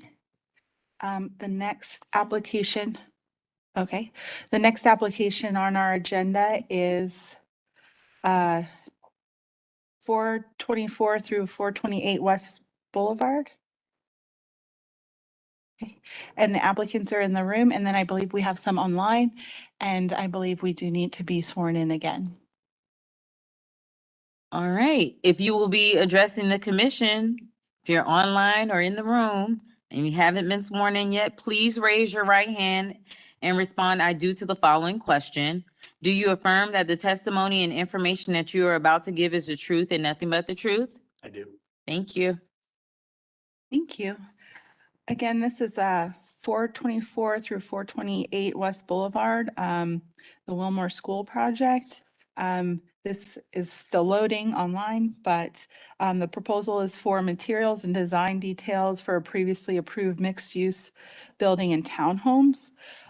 Revised proposal, this case was continued from the October 30th meeting for foundations, roof forms, cornice and trim, windows, doors and windows, storefront materials, addressing the items in the staff memo, and then refining drawings for consistency. Those items are listed on page 1 of the staff, 1 and 2 of the staff memo, as seen on the screen. And then the revised proposal is listed on page, page 3 of the staff memo. So the applicant did provide some additional details. Angie and Patrick, if you would state your name and your addresses for the court reporter, and then let me know what page you would like to start on. And is anybody on your team online going to be speaking as well? Yes, Charlton Long will be as well. I'm sorry? Charlton Long will be. Charlton, if you can also state your name and address for the court reporter. Not all high rise. So we all hail. Some are houses, some are. And address is 111 Metropolitan Avenue, Suite 1035, Charlotte, North Carolina, 28204. Is there anybody else on the online team that will be speaking today? Your building for 6,250. I believe Paul Kruns, has he been accepted into the meeting? I'm sorry, Tarleton, can you say that one more time? Paul Kruns from Bolton Mink. I don't believe he's online right now. Oh, Okay. he just joined. Okay. There it is. Paul, if you're online, did you just sign on? can We you may hear have me? to swear you in. And just a reminder, if you're going to be giving any testimony, to turn on your cameras when you do so. You guys hear me? Yes, Paul, if you could turn on your camera and Okay. then wait to be sworn in, and then you'll state your name and address for the court reporter. But our chair is going to swear you in now. Thank you. Okay, thank you. Please raise your right hand and respond, "I do" to the following. Do you affirm that the testimony and information that you are about to give is the truth and nothing but the truth? I do. Thank you. Okay, Paul, you can state your name and spell it and your address. Yes, this is Paul Kunz, with Bolton and Mink. PAULKUNZE. Address is, oh shoot. Sorry.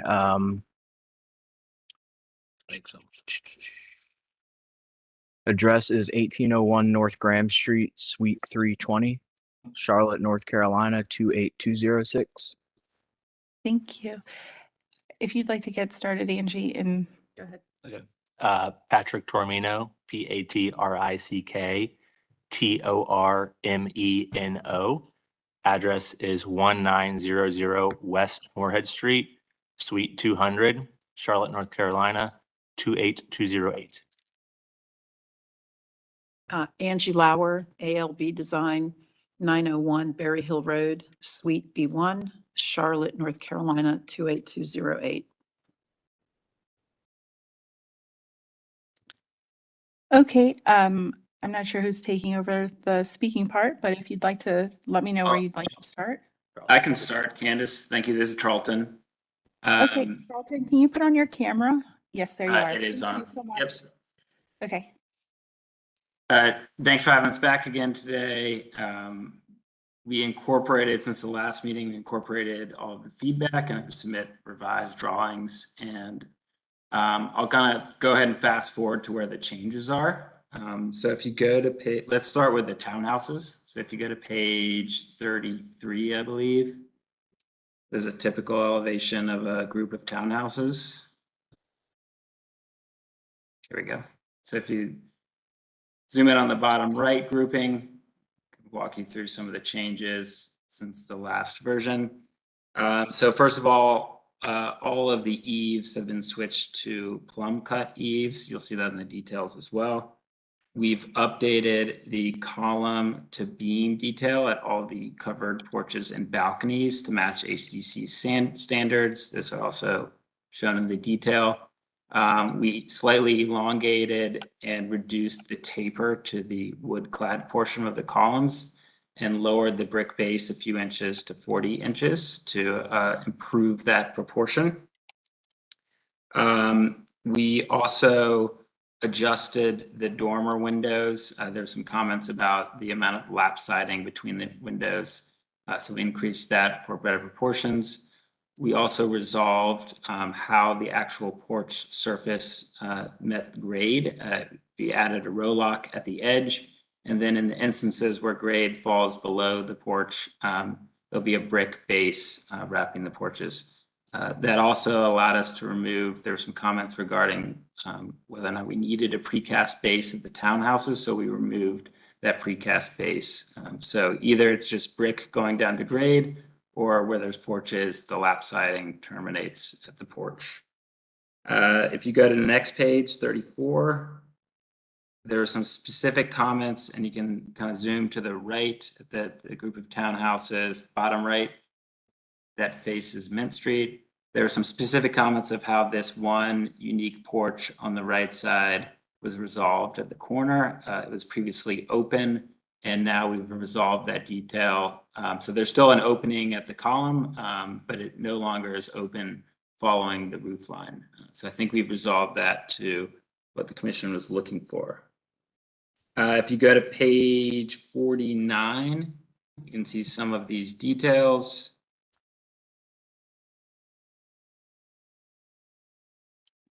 So this is where we've introduced the plumb cut eaves. In the bottom, you can see we've resolved the column to beam detail to meet HDC standards, introducing the row lock, etc. Moving on to the gateway. If you go to page 23, I think there's a good blow-up elevation that shows how we've addressed some of the comments there. So let's start on this upper right elevation. So one of the comments from the last version was that we had a few different window types, one of which was asymmetrical. These windows, their size and configuration are inspired by the adjacent school. I think there's some comments both on the rhythm, but also the few windows we had that were in an asymmetrical configuration. So we've revised that, and now there's 3 window types, which matches the kind of 3 different window configurations at the school. So there's a triple with some symmetry with a larger center window and the 2 smaller side lights. Then there's a symmetrical double window, and then there's a single window. And then we've just generally across the board, across all the elevations, have applied this based on the interior layouts, but also through a very regular rhythm going down each elevation. So you see the same thing applied. You scroll down as you continue down Mint Street. Again, the introduction of the 3 window types, the symmetrical triple, the double, and the single. And then the rhythm of the windows, we always have a consistent dimension of brick at the corners, and then let the other spacings vary according to the layout. In a similar manner, the school has kind of a varied layout of similar window configurations. If you go to page 39, there's some comments about the retail storefront doors and the proportion there. So this is as well as the entry canopy at the retail. So we reduced the door heights at the retail to 8'6" to improve the proportion of the retail doors with the panel above. And we actually need some louver space on the storefront. So we've added that louver space over the canopy in lieu of what was previously a fixed light.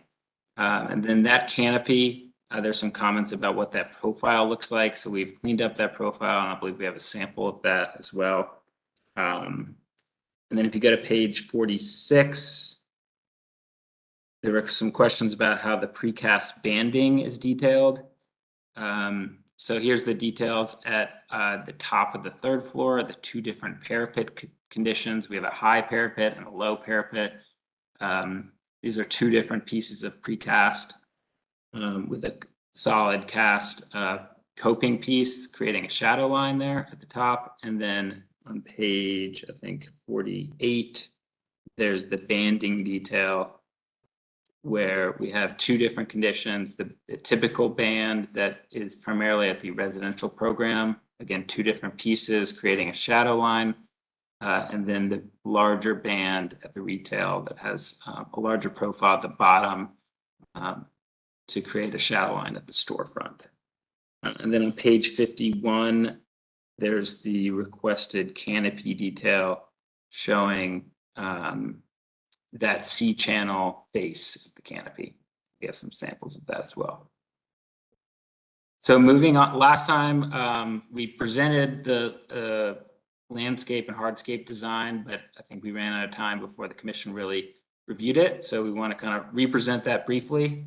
So we make sure to touch on that today. So if you go to page 56, the overall landscape plan,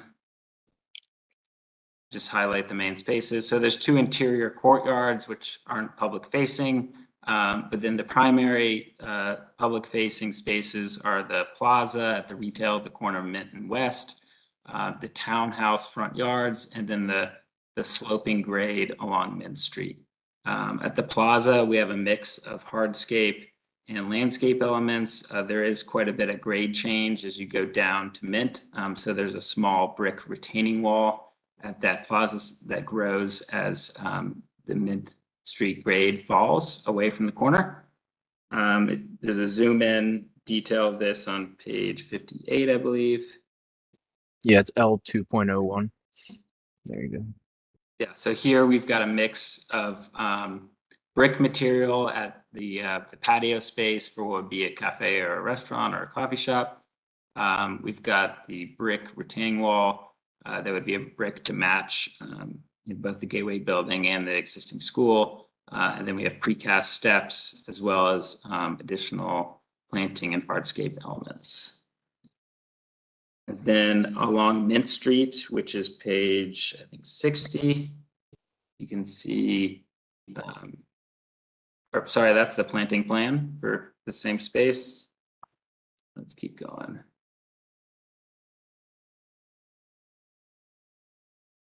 Yeah, here we go. So along Mint Street, there, quite the hill down from the grade at the existing parking lot. So that'll all be landscaped. And then turning the corner of the townhouses, the next page where you'll have the individual front yards, the paths leading to the sidewalk, as well as, a lawn transitioning to layered, larger planting elements at the base of the townhouse. So that's just broad overview. I think from here we can just open it to questions, and Paul and Patrick and Angie are certainly qualified to help answer all the questions about the details. Oh, one more thing before we do that, forgot about the supplement. If you could pull that up.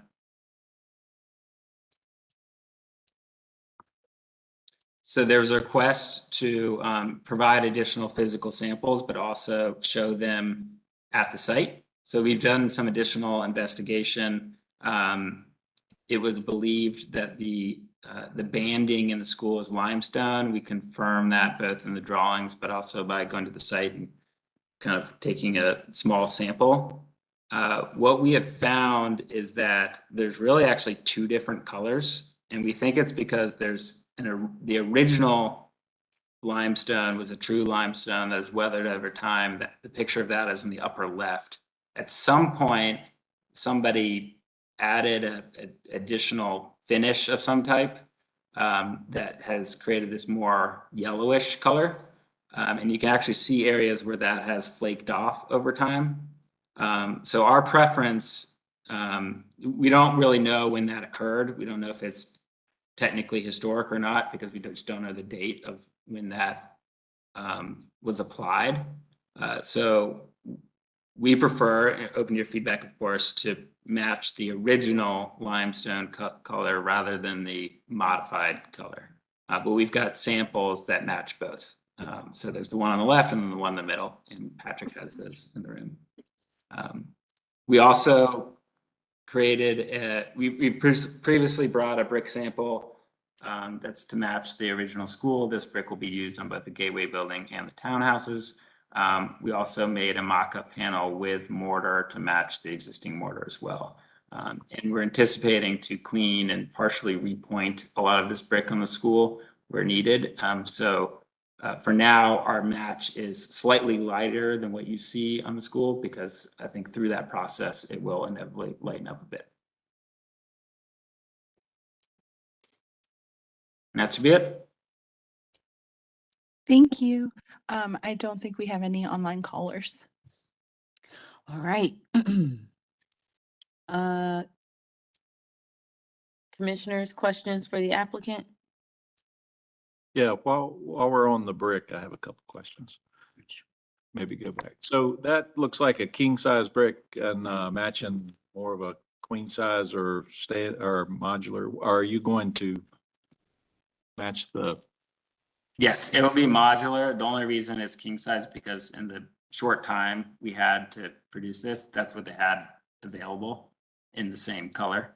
But yes, it will be the modular to match the school. So on the left, the picture on the left, that brick looks like it has a range of color with some of those dark, almost purple. And have you considered doing a blend of brick to get a closer match? Yes, and the sample we brought the first time had a better blend. And then when they did this sample with the mortar, it became more uniform. So it's gotten a little convoluted just because of how the process of getting these samples made and shipped to us. But our proposal is to use the previous version that had a little bit more range to it, like the school, with this mortar type, and of course in the modular size. Okay. So ultimately, I think, personally, I'd like to see an actual brick panel with the final choice. Just, but I think you're last time about potentially doing, after the permit review phase and closer to when we actually start construction, doing a, in situ mock-up. We would do that anyway with a project of this scale. So happy to do that. I think just the question is, the timing to actually execute that relative to taking this project to the next approval process. Yeah. Okay. Thank you.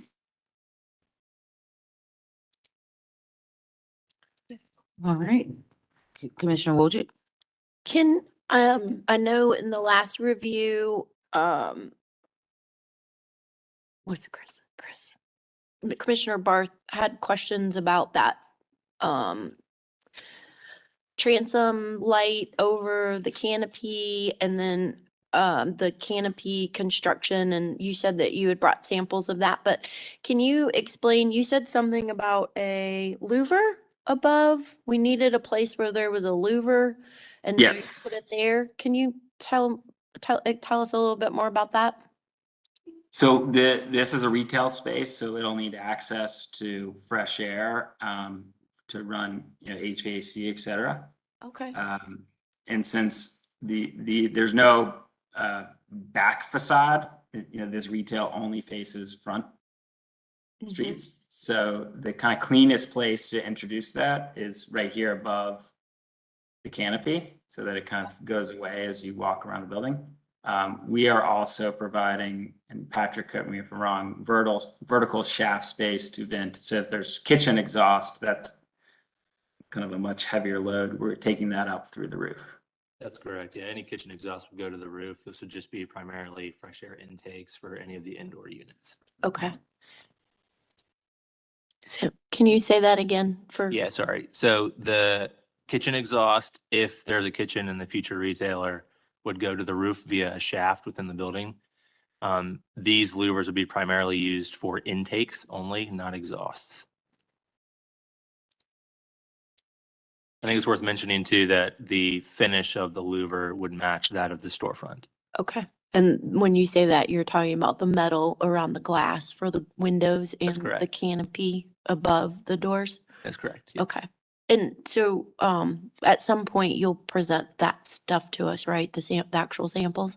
Yeah, I actually do have a sample of the canopy as well as basically a pre-finished aluminum sample, which is what we would intend to do for the storefront. Okay.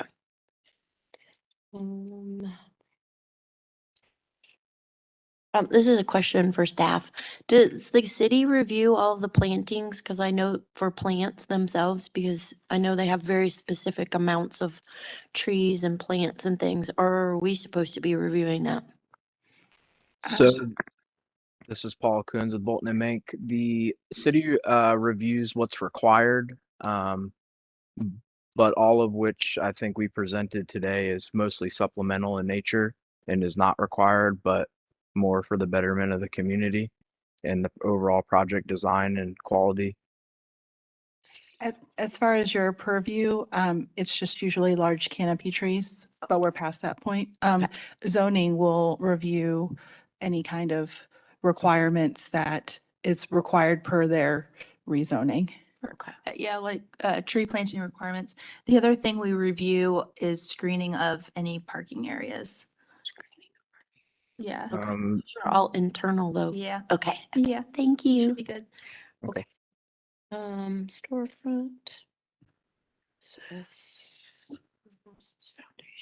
Can I ask, just to be clear, the louver is the same as the storefront, not the same as the same material, not the same as the canopy? Yeah, that's correct. Yeah. Okay. Yeah. So it'll go storefront material, canopy, storefront material, is basically. Yeah, I think we're showing that as dark right now, the canopy. Yeah. And I think the intent would be that the louver matches the storefront and not the canopy, but I mean, we're open to suggestions for that as well.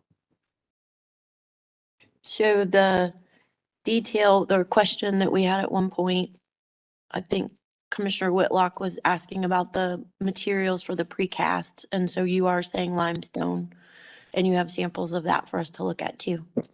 Yes, yeah. So as Tarleton mentioned, I have two different variations on samples, one matching more of the yellowish color, which you can kind of see in that center picture. And then a few samples of a lighter gray, which is the picture number 3 in this set.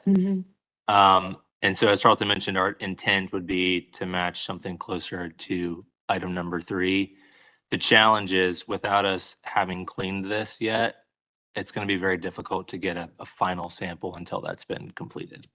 But that would be part of your sample board that you would put on site with the brick and mortar and all that good stuff. That's correct. Yes. Okay. And then the roof materials was referenced directly to the townhouse dormers, right?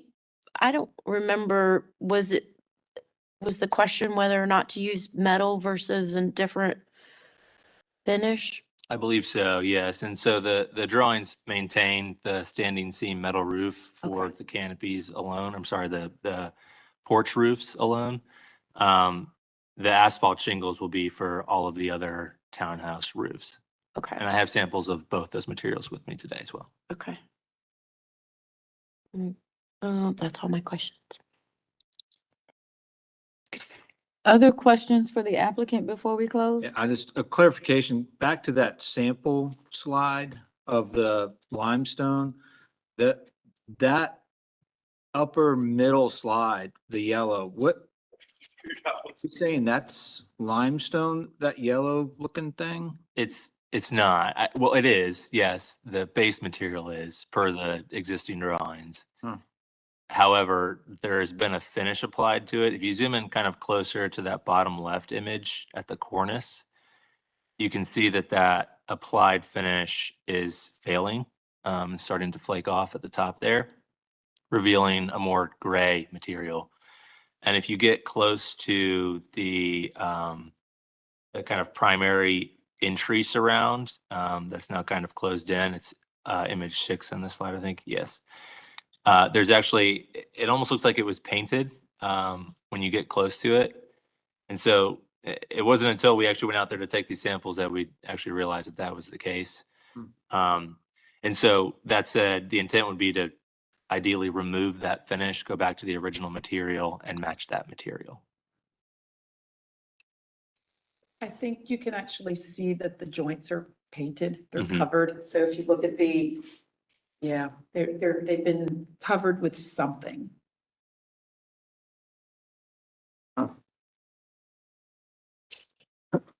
So is that something that staff would work with them on in terms of direction for cleaning and that's how to remove that kind of finish? We can certainly work with them on that. Okay.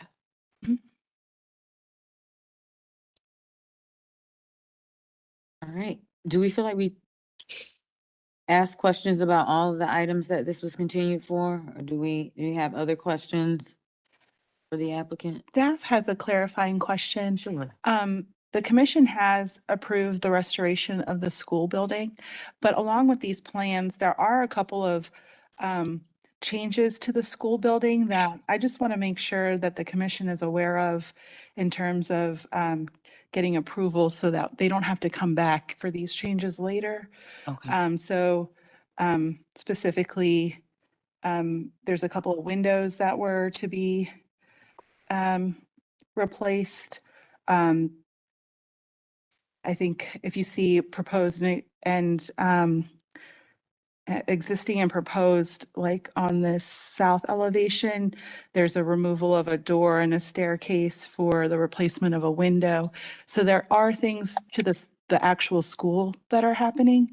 And I just want to make sure that the applicant has the opportunity to respond and the commission also either makes a decision on those items. Thank you, Candace. Yes. Besides those, can you guys walk us through those again, just to make sure we are clear on them and we can consider them as part of our decision? Yeah, so the primary intent would be to remove some of the later additions to the school, as can be seen in this drawing number 2 here in the center. So that was I believe a late 70s addition. So the intent would be to remove that and replace the elevation with an in-kind elevation similar to above. So you can see that we're basically just replicating the second floor elevation down at level 1. Okay. We're not entirely sure what remaining exterior wall is there. So there could be some replacement brick. So hence the importance of getting the blend right, et cetera. And then on the rear elevation facing the gateway building, there's another addition that we also intend to remove. And again, repair that elevation with in-kind material. I should point out that includes that it's a very utilitarian egress stair that was added, probably along with the 70s additions. So we'd remove those as well. Candace, can I ask a question? So Sure. removing a wing like that, is that something they have to get a demolition permit for? So that I think was already approved with the restoration of the original building at when the building was originally approved for scale and massing.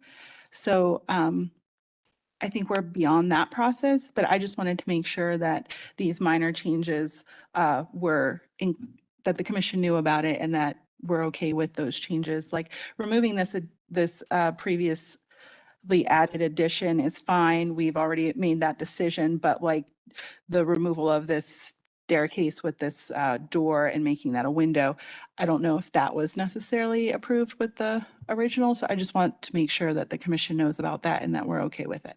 Okay, all right, thanks. There's one more small thing that was different from the original approval on the lot line elevation. If you scroll up along the, let's see, next page up. There it is. So along the theater, south elevation or school elevation east, we're adding, yeah, you can see there's like a single window. Exactly. We're converting that to a window to match the others. That wasn't captured in the original approval as well. Right. So those were the things that I just wanted to make sure the commission was aware of. And is that all of them? I think that's all of them. I think that's it. Okay. Questions, commissioners? I would like to see the samples.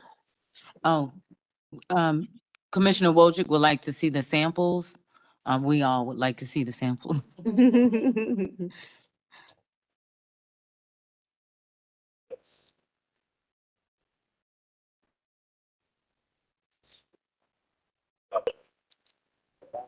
And actually, if you go to the page, while you're looking at this page, Charles, 39. just one moment. Okay. Beforehand, they should be labeled with an exhibit sticker. And as they're labeled, can you please just say, you know, exhibit 1 and just describe what it is as you pass them along? Yeah. And get your mic, bring your mic with you. Do a backflip while you're at it. I don't know, it's portable. Yeah. So that's exhibit one. Go ahead and explain that. Gotcha. Okay, so exhibit 1 is the canopy fascia sample. Start over here. So the intent here, there's kind of 2 pieces to this. This is the finish, that's the intended finish of this, the pre-finished bronze. And then this is the fascia example itself. It's an 8-inch C-channel. So that would be applied to the face of all of the pre-finished metal canopies. Yep. Okay, so exhibit 2 is a little bit more involved and takes a little bit more explanation. So there's a small chip in this box. This is actually a piece that we removed from the school itself, piece of the limestone, to help compare the samples to. And you'll see in here, there's 2 kind of lighter gray materials. These are all precast concrete samples, and 2 kind of more yellow samples. The larger one being what we actually preferred before we figured out that that was an applied finish to the existing limestone. Can you get? It's a little heavy, sorry. Yeah. So exhibit 3 is the masonry board. So this is brick with integral mortar.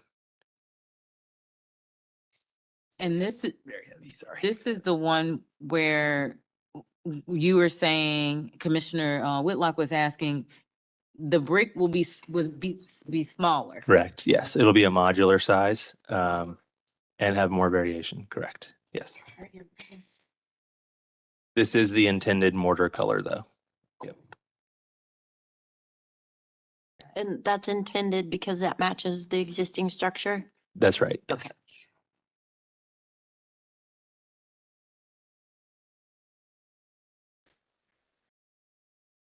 Thanks.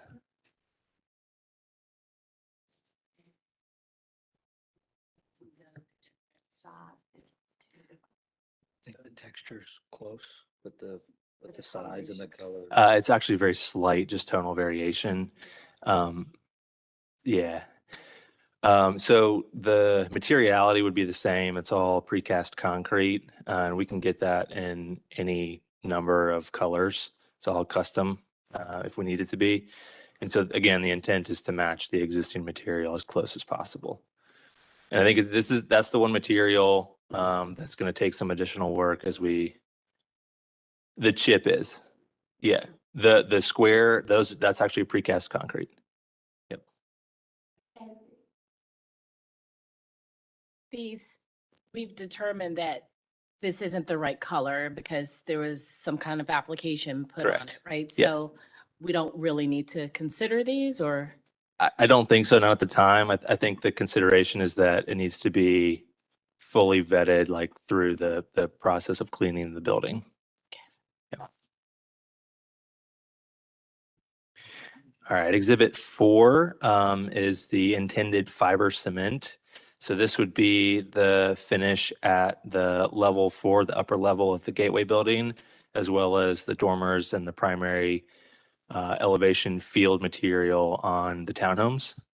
And so the two kind of thicker materials here, that is basically an unfinished example of the fiber cement, but it would be the lap siding. So if you were to put two of them kind of lap together, that would be your kind of profile there.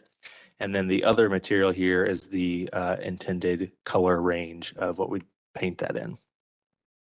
And I do want to make a clarifying note that that thinner sample with the kind of wood texture is not the intended texture. The intended texture is a smooth finish. Yes. Only for color. Yes. And so this is Exhibit 5. This is the asphalt shingle roof. So this would be used at the roofs of the townhomes.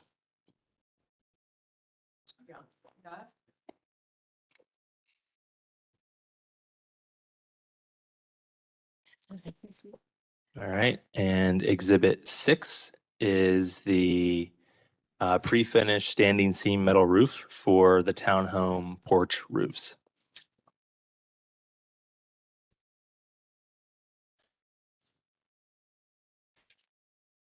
All right, and Exhibit 7 is the profiles for aluminum railing. So these would be the railings at the porches for the townhomes as well as the Gateway building. And so this railing profile that you're seeing would actually be the top rail along those. We've not really made a selection yet, but if there's a preference by staff, we're open to that. I'd say it's probably something like the one on the far left here, or the Huntington, one of those two.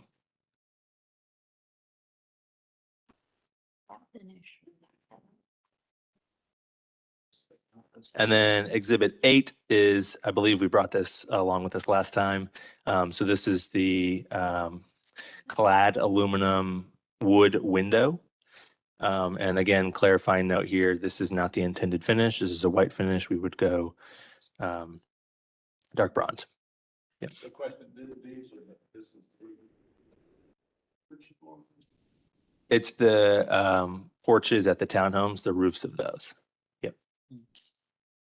I'm sorry, can you explain this to me again? Yeah, sorry. It's confusing, I know. Something else. So the two thicker panels there, that would be, if you lap them together, would be the lap siding at the level 4 of the Gateway building and at the field material at the townhomes. Okay. The kind of wood textured is only for color. That's the intended color. Tell us where on the building we can see that when Yes. we're looking at the material. Yep, Just so like, it's, if you don't mind, if we could cover it one at a time, because we're all moving at different paces. Sure. And I, for one, am very confused. yeah, okay. Yeah, Okay, no problem. thanks. So the fiber cement material is up at level 4, that very top material. That's the fiber cement lap. And it's also used at the townhomes as well. So you can see a constructed example is that 5/8 inch painted Hardy Artisan fiber cement board there. That's what it looks like as a finished material. So a couple of things before you move on. Commissioners, please remember that to turn on your microphones when you are speaking. And if you have any questions or any items of discussion as you're seeing those, please remember to speak those out loud so that the applicant can have an opportunity to answer any questions or concerns. The last piece is more of a suggestion, given how there are different types of materials that are being passed around and different commissioners are at different stages. It may be best to let all of the commissioners see one material at a time. And by the time it gets to that last person, you can explain Sure. what that material is, as opposed to the different folks having the different stages. Yeah. Because you may end up having to repeat yourself. Gotcha. Understood. I You have will one have comment to as repeat well. yourself. These are both labeled with the same exhibit number. I would request that since they're different materials, they be labeled as separate exhibits. So the Hardy with no green is exhibit number 4. This one with the green should not be number 4. So it's actually, the intent is that this is used for color alone, and the no grain is the actual material. So if you, it's difficult. Okay. It's the color would be applied to the smooth finish material. We don't get into color, so Yeah. that's Okay. okay. If you don't mind, if we could just start from the beginning. Okay. And if we could, then you hold up the Yep. material that we're talking about and then reference it on the slide, show the PowerPoint where it will go, that will help. Sure. All right. So exhibit 1, this is the aluminum C-channel profile for the canopy fascia. So this would be used at that canopy there above the door and elsewhere around the project, primarily at the Gateway building. So that's, we spoke earlier about the canopy over the storefront entry. It would be this same profile. Again, this profile is shown in a mill finish aluminum. The intent is that it would be a pre-finished bronze like this. Any questions on that one? Okay. Exhibit 2 was the precast concrete. And the intent here was that we are using precast concrete in a color to match the existing limestone. So again, this is precast concrete. The chip here in my hand is a limestone. So this is from the school. And so again, when we clean the limestone material, the intent would be to match that color with the precast concrete. This is used at the base of the Gateway building and at the banding previously spoken about up there at level 4. That's right.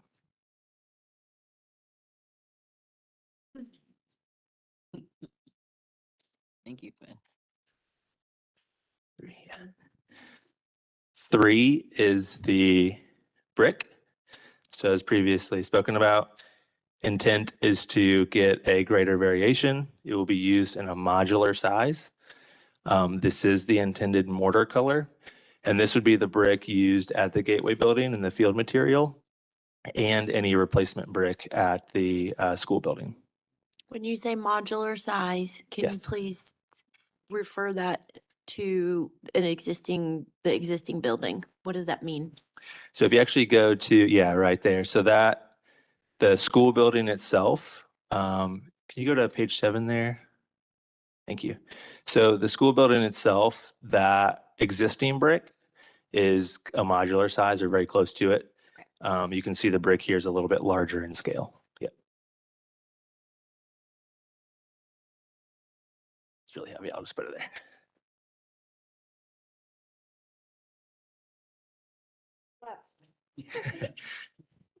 Item 4, the 2 boards are used like lapped like that, and that would give you kind of your textural siding. Again, that's used at level 4 and then at all of the townhome elevations. So when we refer to the Hardy Artisan, this is the thickness of the Hardy Artisan, not this, which is also Hardy siding. So you could see the difference in thickness. This is what is requested and what is going to be used. And the lap exposure changes on different level. So this is the actual joint of a lap traditionally, but it can be less as well. And so we have 2 different exposures, I believe, on the townhomes. So one is traditional and one is lower. Okay. So the exposure of the lap, not the thickness or the texture. This is only for color, which you guys don't get involved with.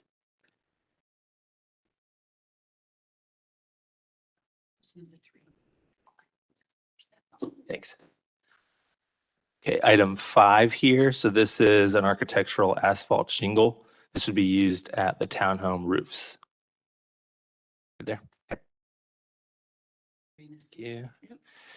Item 6 is the pre-finished standing seam metal roof. So this would be used above or at the porch roofs at the townhomes.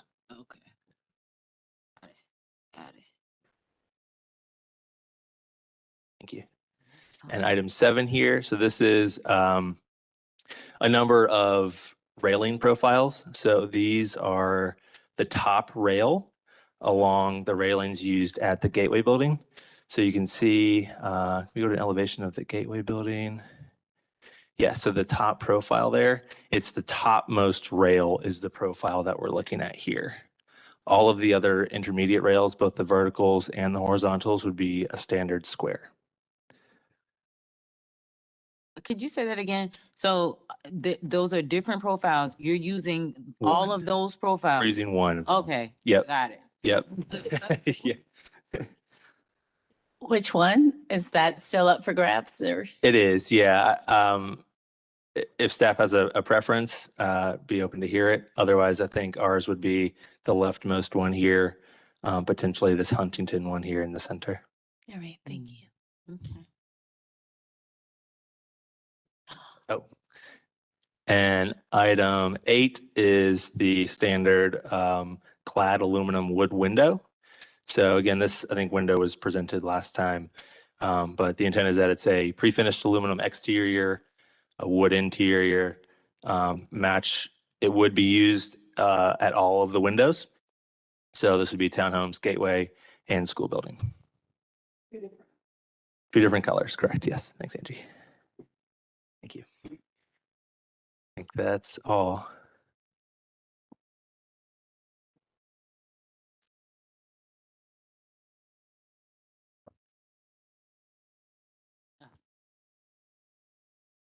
All right. If I just may add one thing, right now you're seeing it in pieces, but once they do their mock-up and their sample board on site, which they're going to do, you will see the pieces all fit together.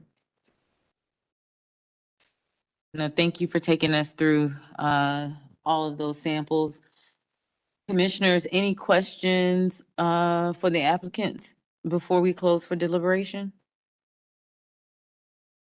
I just had a question on provide additional details on lighting attached to the building. Is that something you have now? I don't have a physical example. What we did was we added an image of the intended sconce fixture. I think it's on page 39.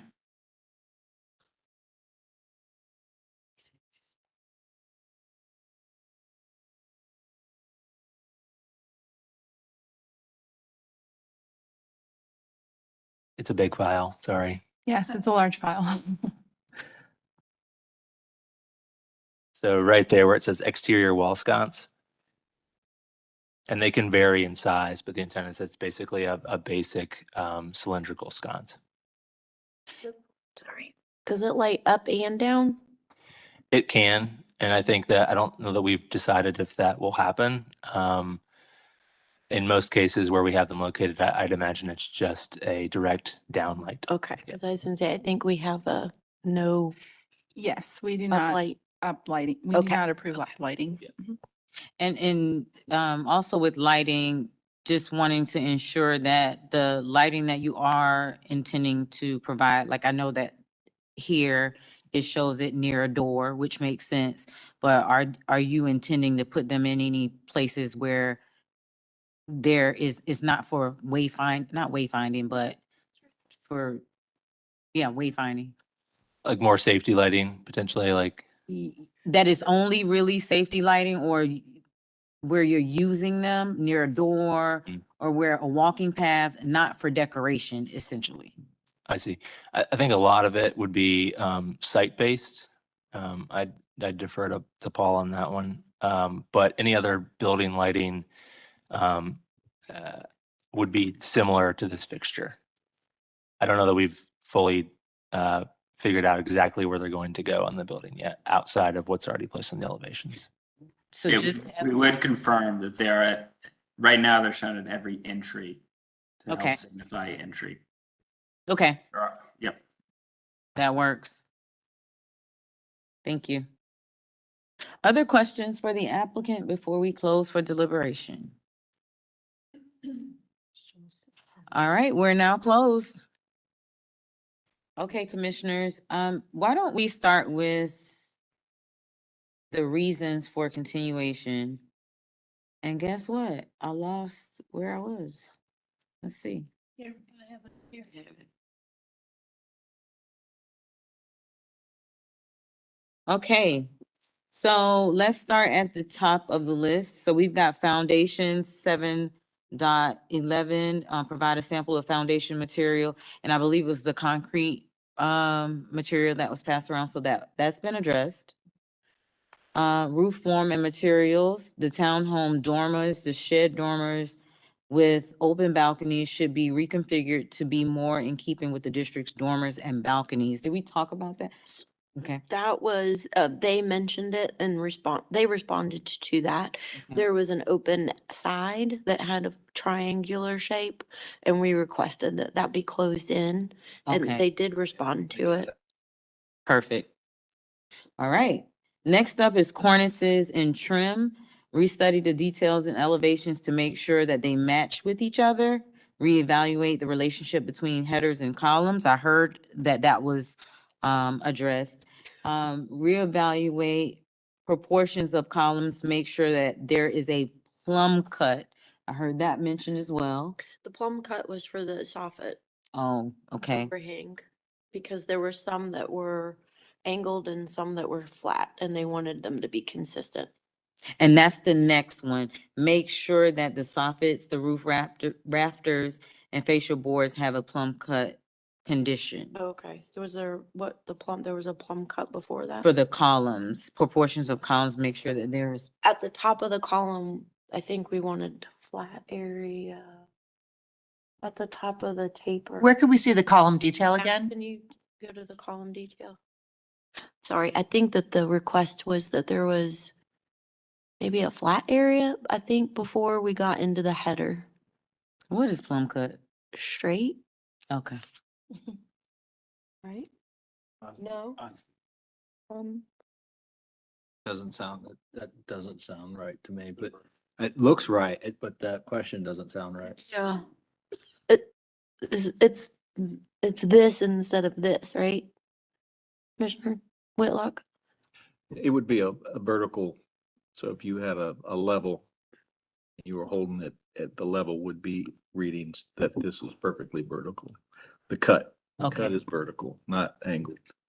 A vertical cut made at the top end of a rafter. Ah, there you go. The columns, make sure that. Is that what we have here? They show, that's what they, well, this is a different situation here, but if you go to just go to the soffit and show the fascia, and that's what. Yeah, 3C doesn't make sense to me. Okay. Reevaluate the proportions of the column, make sure that there is a plumb cut. So you see there on those, all those are showing plumb cuts. Yeah, on that. On the fascia. Those are all the soft. 3D makes sense and they address 3C.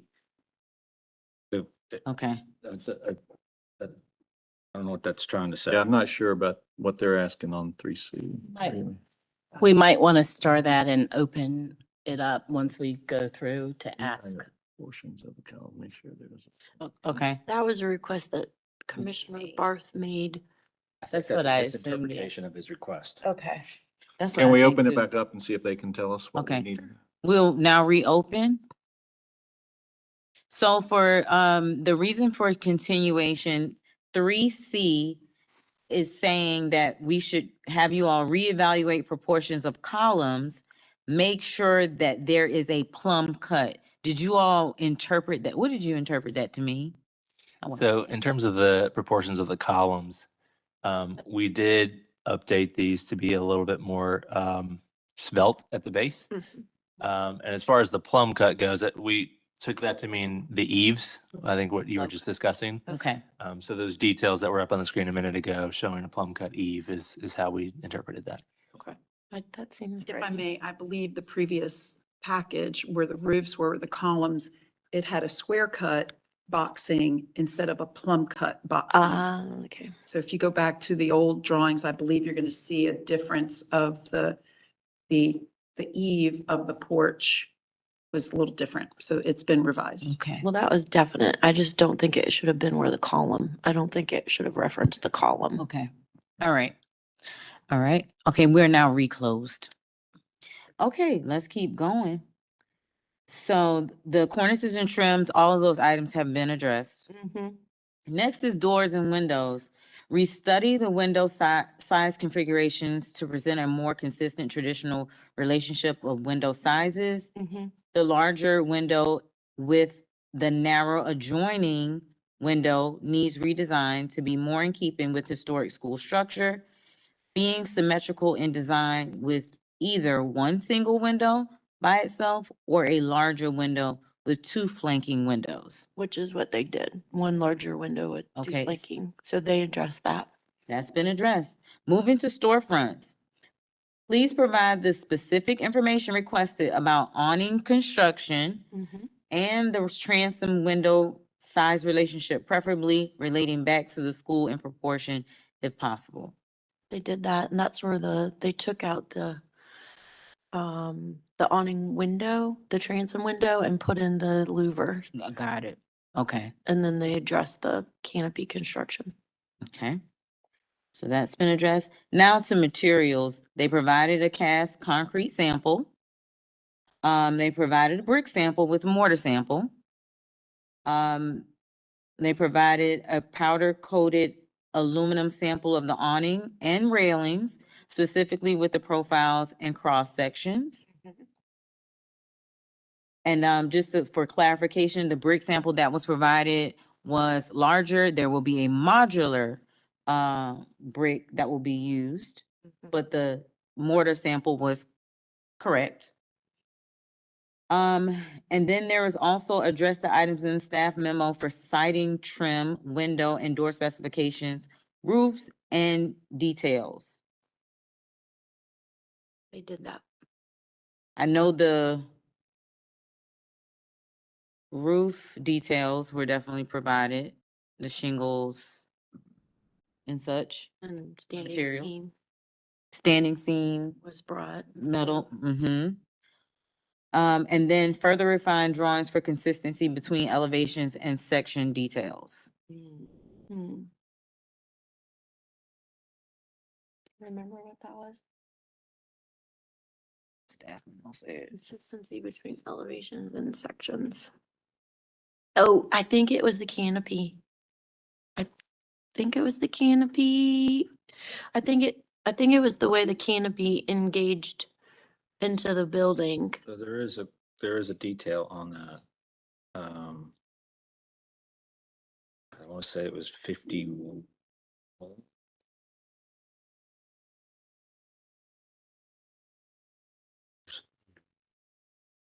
Because I think on the elevation, it looked That a it? little bit That's it. different than the section, and they wanted clarification. That's right, 51. Hey, look at you. See, who says our brains don't work? Okay. Okay, so they provided that. So Did they talk about the window trim detail? 2B? It would be a brick mold. But the size, 5 1/4 inch mole. Not typically 5 1/4. I think that was referring to when in their previous iteration that the windows seemed more ganged, but they've Okay. actually moved them apart now. Okay.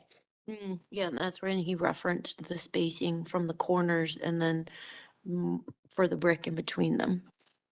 Okay. Okay. I can't get that. Come back up. And we did review the lighting, even though that wasn't there last time. Number 4A, provide privacy wall specifications and details. Provide signage specification and details. We didn't go over that, right? Okay.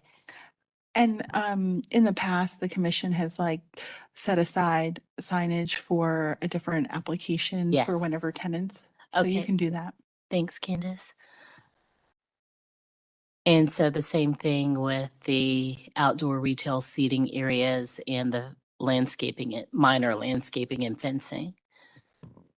Yeah, they've provided an update to the There was- landscaping and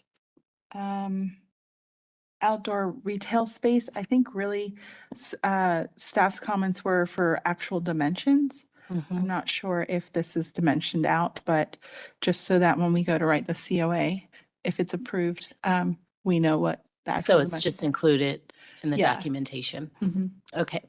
So that would be part of the construction drawings?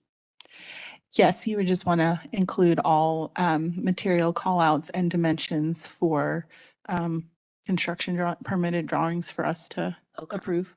Yeah, it looks like as far as the Wilmer School building goes too, it's really just asking for those dimensions to be specified, to be included rather. Yes. Okay. Okay. Much has been addressed, and it looks like they just need to tidy up some things, get them added to drawings, and work with staff on those items. Do we think we have a motion we could float, considering that?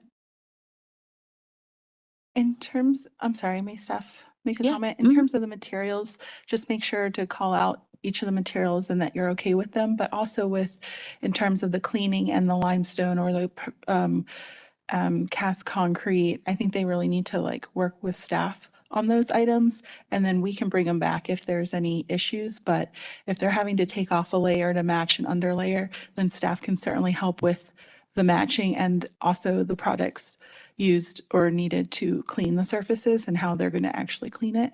Okay. So just to work with us, and of course, we would bring anything back to the commission that we can't approve or would not approve. Sounds good. What brave soul wants to float a motion? We'll help you.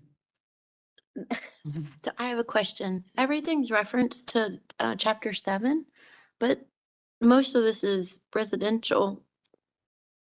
So because there is a mixed-use commercial component to this project, you can use chapter 6 and chapter 7. So chapter 6 obviously will be for the residential component, and then chapter 7 for the commercial retail areas. Okay. And for quick reference, is page number 5 the most up-to-date staff analysis? Because it seems like that was from before. Yeah, so we just always include the before. Oh, okay. With it. If there's elements of this staff analysis that you don't think are relevant anymore, then we can certainly just go around. You don't need to include that in your motion. Okay. Well, I didn't see any new issues, so that's why I wanted to clarify. Okay. Candace, multifamily doesn't fall under commercial. Not typically, we usually use the residential for that. Because it's still residential, I guess, in nature. But since this has the mixed use component, we use the commercial. Can I use the, can I use this for guidance? Okay. You ready for this one? All right. We'll help you. Well, standards are written there. Okay, so I would move to approve this application because the proposed project is not incongruous with the special character of the district as described in chapters 6 and 7 of the design standards and is consistent with the Secretary of Interior standards for historic rehabilitation, page 2.5. We have reviewed the project for the following, basically 7.11 through 7.16, including materials for the project. And we did review lighting which is 8.11. Based on the samples that have been provided to us for material selections, we do ask that the applicant work with staff for material cleaning on-site and material matching. That they do create a sample board for review on-site with finishes and final, well, I shouldn't say final, and more specific brick, selected brick. Do I need to go in and do each element independently? We've also addressed residential standards 6.10 through 6.13.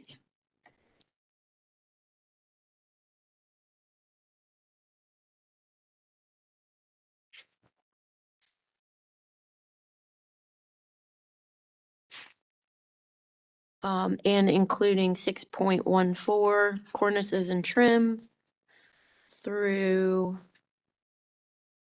6.18 materials.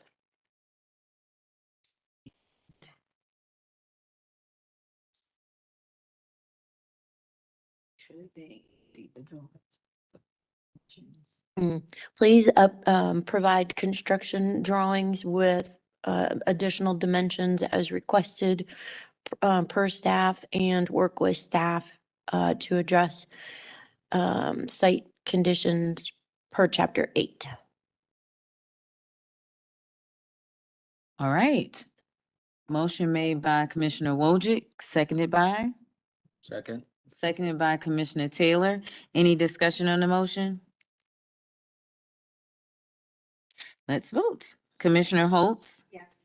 Commissioner Whitlock? Yes. Commissioner Parati? Yes. Commissioner Wojcik? Yes. Commissioner Taylor? Yes. Commissioner Kerm? Yes. Commissioner Hawkins? Yes. Vote to approve with conditions passes 7-0. Thank you all. Thank you.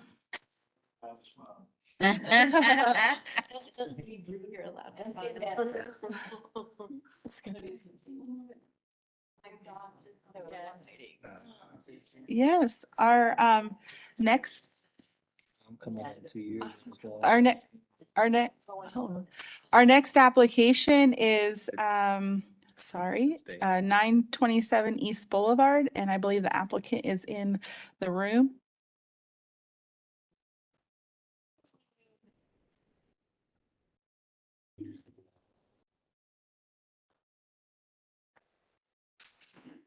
Okay, again, this application is 927 East Boulevard. It's a continuation of the November 13th, 2024 meeting.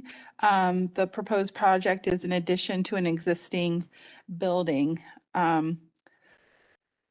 The continuation was for context, height and width, foundations, windows, lighting, and to provide drawing details.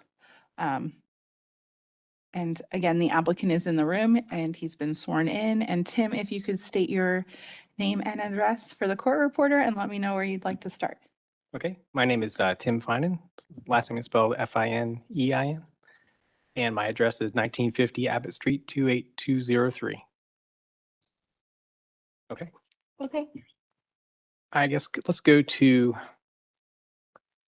the biggest question on it was the, let's go to the elevation sheet, which would be sheet number 12. I'm sorry. It's fine. Slide number 12. 12, okay. I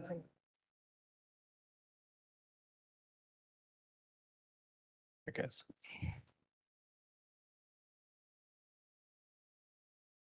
So addressing one of the major comments that was kind of spread probably across many of the sections in here was the windows.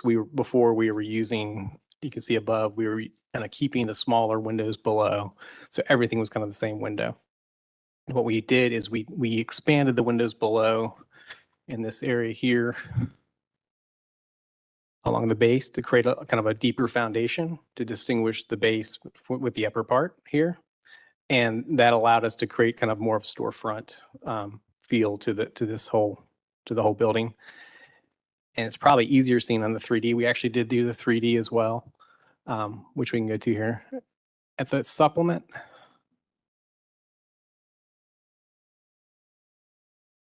So you can see the. So just to remind you, when we do these renderings, we're taking the street trees off just for clarity, so you can actually see the building. So you can see here along the base, this whole area changed here. We did still keep some of the windows on the side here, which is kind of more traditional of these types of buildings where these larger windows don't happen at the back and on the sides. So these have kind of a larger, more storefront. They're kind of recessed. There's wood trim around them, a little awning piece, some kind of like a little bit of a low wall piece below that kind of creates that storefront feel to it. So each one of these is kind of modularized to look kind of like a small little shop, going down the street. If you look at the next one, you can also see the next slide down. That's the view from coming down from like the Harris Teeter towards South Boulevard. So you can kind of see it there in the corner. So we wrapped it around the corners, but we did still keep the kind of smaller windows on the side, which are still being made larger. One thing you'll note too, if you go pull that up right there, Candace. Previously, that we had the kind of a more modern detail of that kind of butt glazed glass. We removed that on the whole project, so now it's just the kind of single pane glass, which matches a lot of what's going on in the district. So some of our context, Candace, if you want to go to our context slide, which I think is 18. You can see the Leeper Wyatt building, which we just had moved, which is under construction as well right now. The Cleveland Avenue project, which has been approved, but I believe has not been built yet.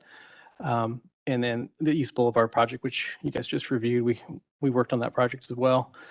And then we did add the 1716 East Boulevard project, which is probably a block down the street. You can kind of see similar windows that we're going to have on our project. It's also, I believe it's also an office. So it has kind of a similar use. So you can kind of see some of the smaller windows above and the bigger windows below. So that was kind of our context, showing you, we looked at the immediate surroundings around us. Let's see, same with height and width. We're matching similar buildings in the district, in the immediate district. We covered foundations and windows. And then lighting, if you go to, actually, you don't have to go to anything because we removed all the sconces.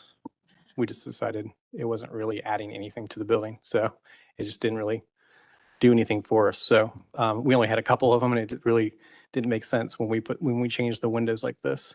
So it'll just have kind of under canopy lighting. They'll have like a little can lights at the entries, so you won't have the sconces themselves. I think we had too many before, so we just went ahead and just went with the can lights, the accent lighting. Let's see here, details of doors, windows, awnings. You can see here, Candace already has it up. We had these before, but you can also see the ones where we added some of the details with the trim below and the trim around the windows, and the upper portion too. And if you go down to the next one, you can see that's the entry on East Boulevard. You can see the little canopy piece that kind of projects off the front, and you can see how the windows on each side they are up. They are a lot larger than the ones above. And then we did do the rear entry of the building. It's much more downplayed, but it still has a similar kind of treatment to the entry. But again, not to be made better than the front. So you can see our details there. And then these details were on there before, where these are some of the details we're matching to the existing building. So you can see some of the sills and the cornices, the brick detailing we have on the building. I think that covers everything. Oh, the patio area.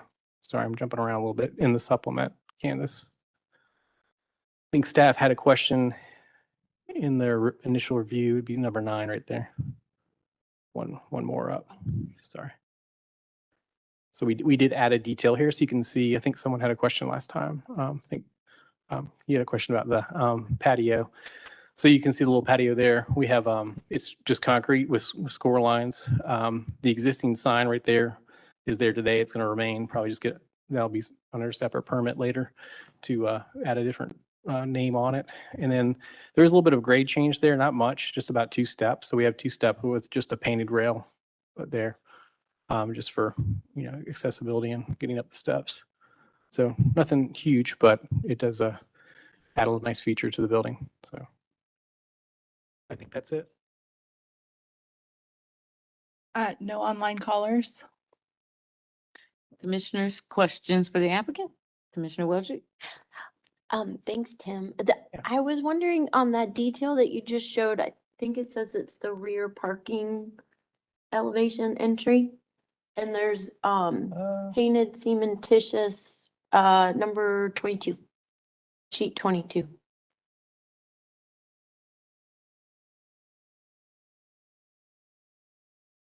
So on the front of the building, there's transoms, but on the back of the building, it's a siding material. Is that right? Am I reading that correctly?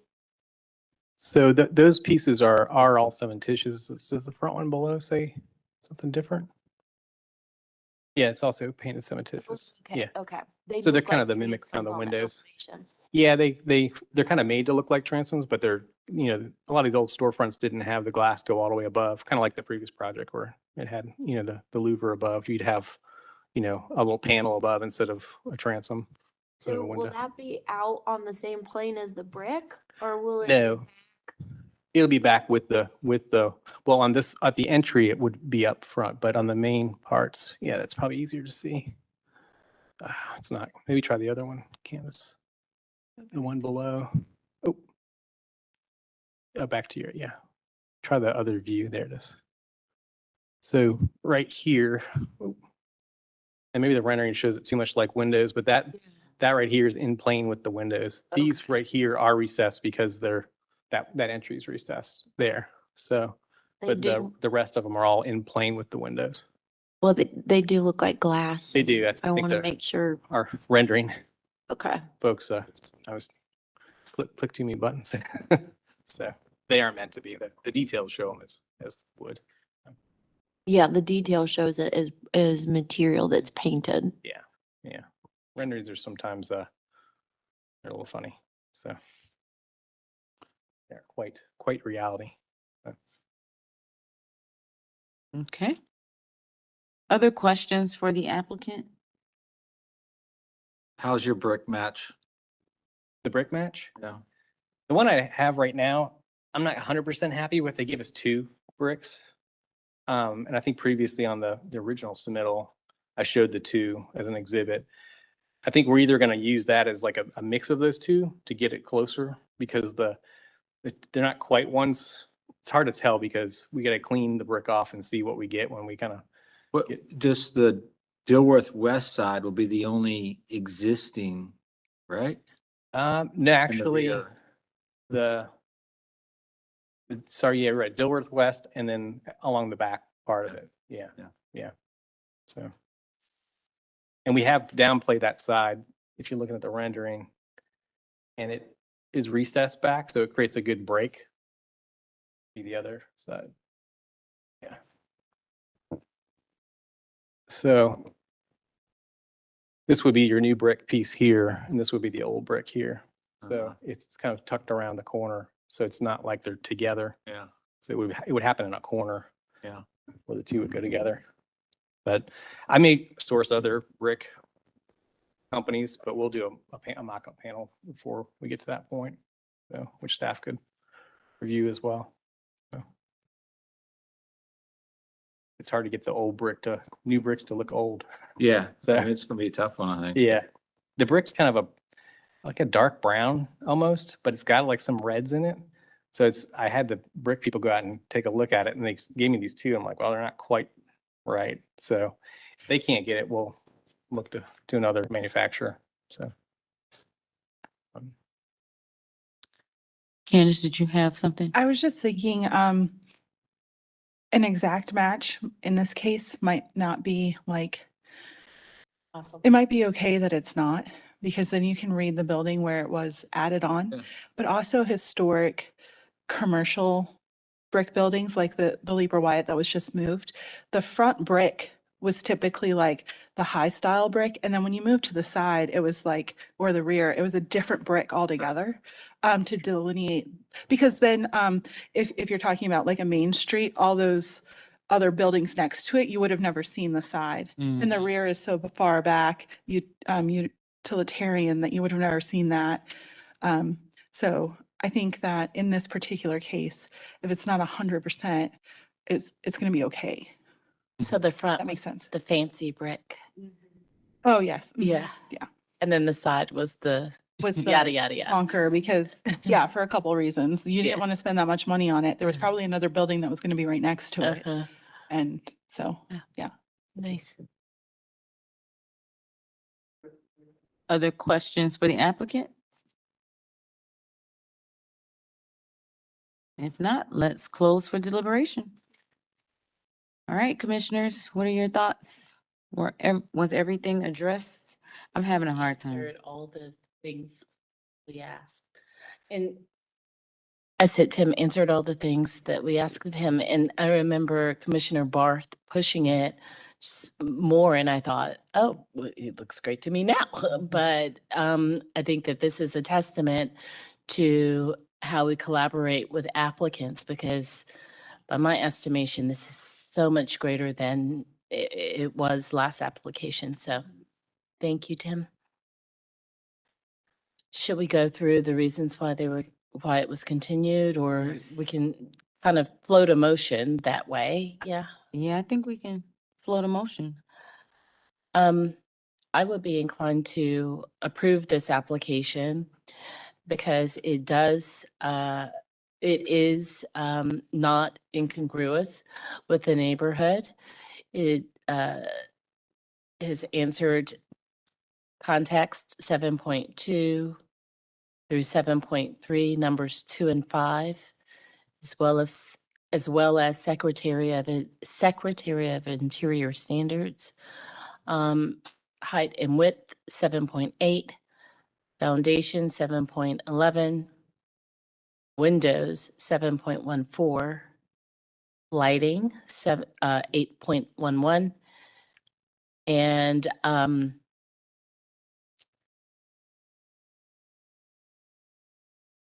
what about number 6? Yes, he did. There was a section Yeah. detail with that information. And that's right. The applicant has clearly detailed drawings for doors, windows, awnings, etc. All right. Motion made by Commissioner Parati, seconded by? Second. Sorry. Back on, seconded by Commissioner Wojcik. Any discussion on the motion? Friendly amendment that we note that we'll need to see final brick once that is decided, unless that is something that staff can do. I'm So inclined to staff- let staff do that. Yep. Staff should Mhm. review final brick and mortar options. Yeah, Candace is far more informed about that than us, so I trust her to do that. So friendly amendment accepted. All right, amendment accepted? Yes. All right, any further discussion? All right, let's vote. Commissioner Holtz, Yes. Commissioner Whitlock, Yes. Commissioner Parati, Yes. Commissioner Wojcik, Yes. Commissioner Taylor, Yes. Commissioner Kern, Yes. Commissioner Hawkins. Yes, vote to approve passes 7-0.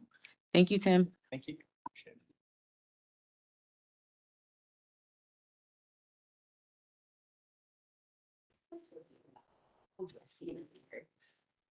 Okay, our next application is 1902 Wooddale Terrace, and I believe the applicant is in the room.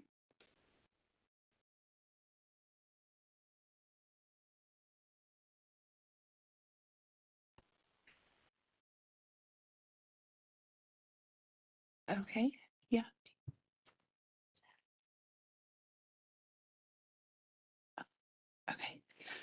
Okay, again, this is 1902 Wooddale Terrace.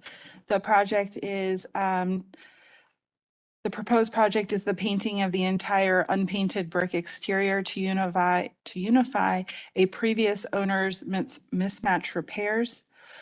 This is an after-the-fact review, and the commission will review this project on a merits as if the work has not been done yet. The applicant did provide documentation in regards to the mismatching of the brick, as seen on slides 8 through 28, and then continues on through slides 28 through 35. So the applicant did a good job of showing where all the mismatched parts are located. And if you could state have you been sworn in? I have, yep, I'm sworn in. Okay, if you could state your name and your address and let me know where you'd like to start in your presentation. Okay, Mitchell Johnson, and my address is 1902 Wooddale Terrace, Charlotte, North Carolina. And I guess, yeah, so starting off, I guess, to kick things off, I wanted to say that this wasn't done maliciously. And I guess we're up front, apologizing for our lack of due diligence in terms of, looking at the design standards and then going through the approval process. So I guess starting off, what we did is I went through and just took a sample of broken bricks. And there's been a lot of talks about bricks today, which has been very, very exciting. Broken bricks, and then also mortar work that was either cracked or what we thought of looking at as unsightly. And so going through here, you can kind of see the blue is for the broken or shattered bricks, and the red is for the mortar work that we thought was unsightly or is cracking, which was previously noted within the inspection for when we first bought the home in 2018. And we'll get to that later. But then I guess going through, so to the next few slides, like I said, I went through and highlighted some of the bricks that were, cracked, large mortar joints. And then on slide 4, there's a large break within the bricks there. Oh, I'm sorry, go up. I'm looking on the wrong one. Yeah, this one here. So if you look here, that red line on the right side, it shows, a large break within several bricks, and then the mortar joint itself, it was sloppily done, before we painted it. And the reason for actually painting the house was because the mismatched bricks that were, throughout the house, and we have several examples of that. And then also just going through, and there was sloppy and spotty masonry work that had been done. And then on to the next one. This is just a close-up example of, one of the bricks that was broken, a large masonry work has been done there. And then just looking at that now, it's kind of, hidden the, I'll quote them, the ugliness of it. And it's kind of made a little more aesthetically pleasing looking at it, since it's, it's one solid color and you can't see the bright red brick versus that, large mortar joint there. And then continuing on, again, more examples. So we can kind of go through these. And again, there's just more broken bricks. And then here, yeah, you can tell there was, looked like something a previous owner had drilled, within the house, causing the mortar there to actually kind of disappear. And then the crack itself kind of falls down the wall. And then this is the back wall as well, kind of, just again, poor brickwork, I would say. And then also just broken mortar. Another large section that's kind of coming off, and then multiple screws within the home that, kind of damaged the brick, and then I guess the structural integrity of it as well. More examples. And if you want, we can kind of flip through to slide. You can keep, I'm sorry, can't keep going down.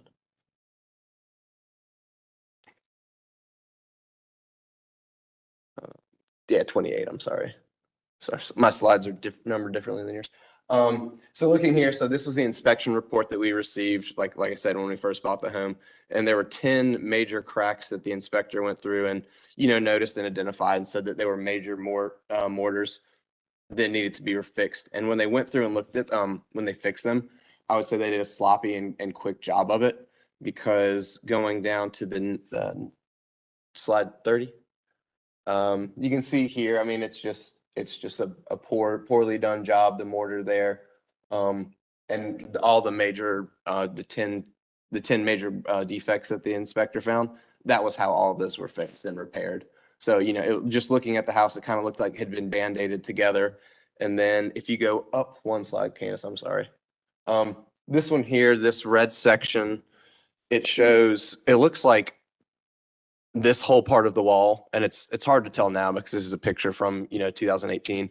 But what it was is this whole section here is a different color brick than was up here, and then we also have that for slide 31 too, Candace. This is on the house, and it looks like from this section here to that section was different, and you can actually see, if you were able to look at it now without the paint on it, you could see where a door used to be. And so it was that large size of, mismatched brick that was just unappealing to the eye. Oh yeah, there it is. So yeah, I mean, it's again, and then there's mortar all over the place, kind of all over all the bricks. And then this appeared to be a door before this other door was installed. And then, yeah, just more examples of mortar just kind of slapped onto the house. And then those were for, I guess it's informational. Those were I kind of used to go through and judge whether, the mortar was, in code or not in code. And then kind of to another point, I guess in the one of the items that was heard previously to the meeting being opened, I know there was a lot of talk about comparing one historical house to another historical house. And so going through and then looking on just Wilmore, on just Wooddale Terrace, there are multiple homes that are also painted. So it starts in slide 39 and kind of goes through to slide 47. So those are all brick painted homes that are on the short Wooddale Terrace drive that we live on. And some of them maybe were painted before or after the fact, but it is, I guess, our house is kind of characteristic to what we have within our part of the neighborhood. And then also I went through and included, other just painted brick homes within the Wilmore neighborhood. And there's multiple examples of those. And then the last slide on this one, I don't know if you guys need to go through and see each one of these examples, but they're just examples of painted brick homes. And then the last one is we currently are working with an architecture company to potentially add on to our house. And obviously we know now that would go through the historic district approval. And so we have the drawings for it as well. And we thought, kind of going forward, it would be hard to mismatch, old brick versus new brick, kind of like it was just said in the previous one. So we just went through and we thought that painting the house now is going to be easier to just go through that rather than try to match bricks together, which seems to be a hot topic and kind of a headache for everyone. And then I had two other, I guess, supplemental items added. It was a mail from both of our neighbors saying, that they looking at the, they have them on there. Yeah.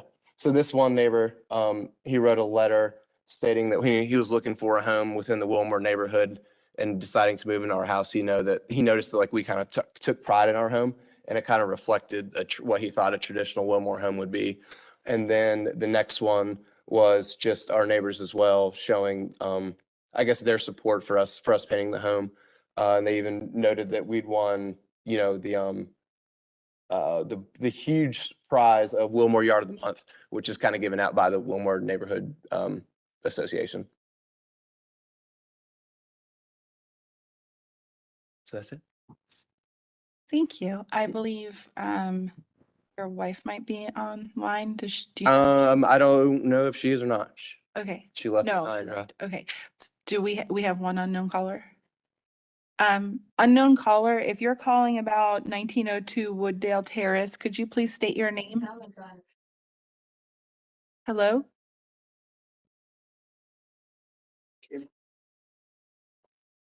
If you're calling about 1902 Wooddale Terrace, could you please state your name?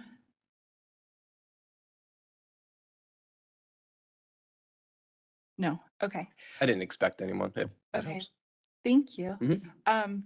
Just for the commission to review, staff also put together the addresses and the dates, whether or not the properties that were provided by the applicant when they were painted, if they're a violation.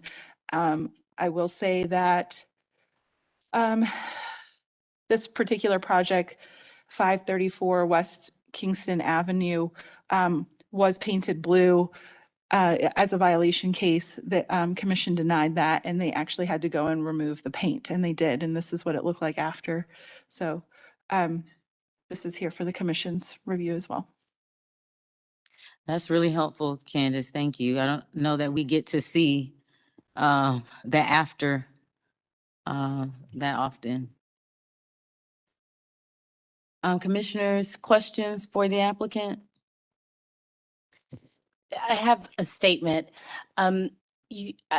Just as a heads up for you, whether the brick remains painted or not, you realize that your addition or whatever your plans are for your home, if it's brick, it will not be able to be painted. I know that now. Okay, good. We're here to help. Makes it easy. I just wanted to ask quickly, it looks like you didn't actually do a lot of repair. You just painted over the problems. Is that, I understand that some repair was made prior to your purchase, but it looks like you're trying to unify things with paint instead of addressing some of the underlying condition. Well, so I don't think that, I mean, going through and fixing patchwork on brick is not something that I think is not something that we did. No, we didn't look into it because it was, I mean, a very mismatched house in terms of the brick itself. And I know there's been a kind of a lot of chatter today about going through and, you know, matching bricks together. So I don't know if we would have had much success in that, but we didn't explore that route now. If that was the question. Oh,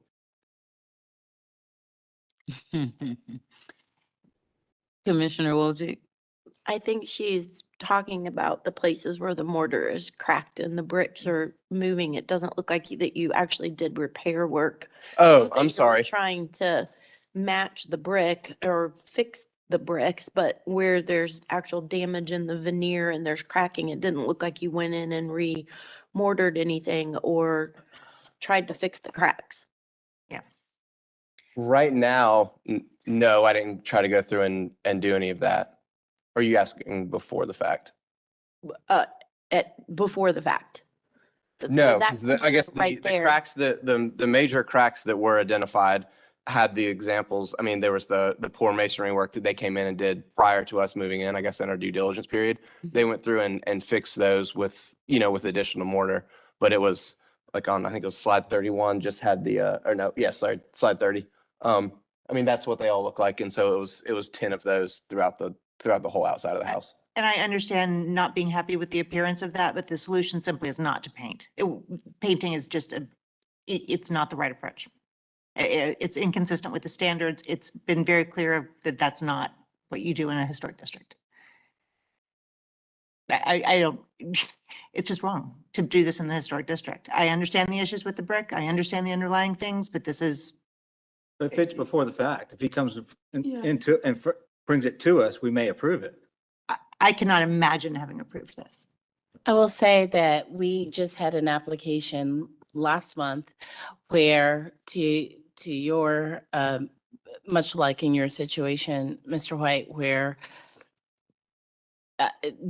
this was the problem. And so we do have that in our standards. It says that it's supposed to unify disparate parts, which this has done, right? I think what Commissioner Holtz is saying also, I don't want to put words in your mouth, but you made it pretty from a distance, but you didn't fix the underlying problem. So you'll probably have more problems. But ultimately, as one commissioner on this board, I would have approved that because that's exactly what our standards say. And I am as vehemently opposed to painting brick as Commissioner Holtz is. However, in this particular situation, it looks like it would have been justified. Is that what happened last month? Sure. Do you have your microphone on? Yeah. Someone refresh my memory? 'Cause- Yeah, that's what I was referring to. Yeah. My recollection of the situation last month, and correct me if you recall differently, was that we had an applicant who purchased a property where repairs had been made and there was a variety of mortar, there was a variety of brick, but the repairs had been made prior to her purchasing the home. Yes, prior to him purchasing the home, some repairs were made, then the owners went in and made some repairs, but it was not unlike this. It was very much like this. The We had, owners, sorry, the we had owners, bought the house. Sorry. One person at a time. the owners, prior to you taking over, also, air quotes, fix the problems, but made it look like this. And that was not the reason why we allowed painting, which we almost never do. I want that on the record. We almost never allow painting. We allowed it because it was not the owner's doing. It happened before they took ownership. Did you hear that case? Yeah, it's on our street. Yeah. Yeah. So it was good to listen to that, to be prepared for this. But since this was not your doing, then that is one of the reasons why, as one commissioner, I would be inclined to vote in your favor. Also, reiterating that any addition or anything else would not be allowed to be painted. Yeah, and to that point, we spoke with the architect and it wouldn't, looking at it from, and excuse me for my lack of terminology on this, looking at it from the road, you would not be able to see the addition that we have planned for it. But yeah, thank you for the point about not adding, or adding just kind of regular brick. And there's other options for adding a different siding material than brick to an addition on a brick house, so. Again, going back to this application, this situation, I just feel strongly that the right answer is to say the brick has to be repaired, not painted. Let's ask our masonry expert. Candace, given this situation, this scenario, what say you? Could this have been repaired? And all of the other mini cracks that Mr. White is showing, could it have been repaired so that the brick looked unified? Had the original mason done it correctly, yes, it could have been repaired with brick and mortar to match. However, that's not what happened. So fixing this mess, hot mess, would be a slightly more involved. So where that diagonal line is, you kind of like have to open a wound to and then close it back up correctly, if that makes sense. It does, yeah. Okay. Well, I'll have to say that I know for a fact that that could be fixed. And then the mismatched bricks and the mortar can be stained to match, and it's very effective. A lot of the defects on there, like at the foundation where you said unsightly, that was the way it was built originally. So it was just showing the real original foundation. So I think that I would have argued that there's nothing here that couldn't be corrected, and probably I think like was being stated, you want to take care of the structural issues and that are allowing this to happen. It doesn't, I don't know if you did that or not, but it doesn't sound like it. But yeah, there's no reason that this house couldn't have been, it wouldn't be perfect, and it wasn't perfect when it was built. It's would have worked. Commissioner Whitlock, just so that I'm more educated, what is the difference between this house and the one we just voted in favor for last month? I wasn't here last month, so I can't tell you. That is, I probably that's would- a difference. Probably wouldn't have voted for that either. Yeah. Okay. All right. Thank you. All right. Other questions for the applicant before we kind of went into deliberation a little bit? Any questions for the applicant before we close for deliberation?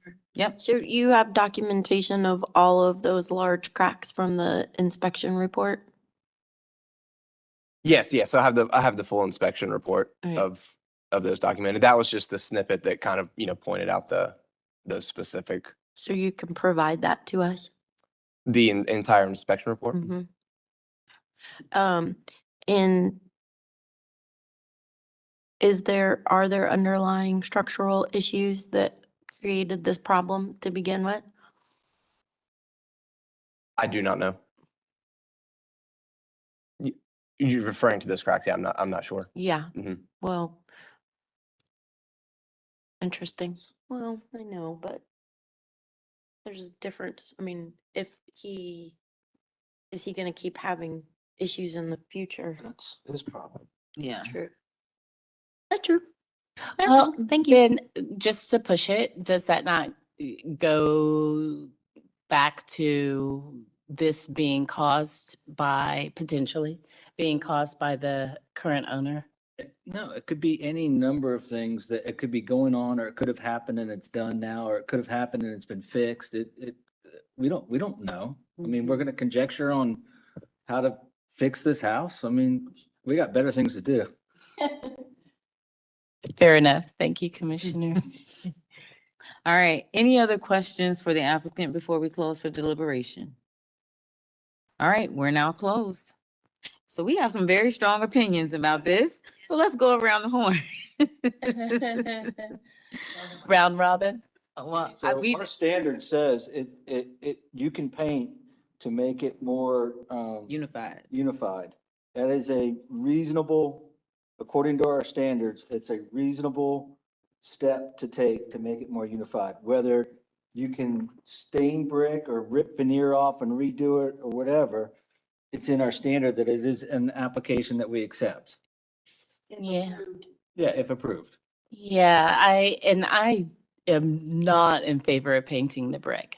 I am not in favor of it. However, it's not about what I want, it's about what our standards say. So I'm with Commissioner Taylor on this one. It clearly speaks to it. And I hate to say that because then this will be used for someone else who wants to justify the painting of brick.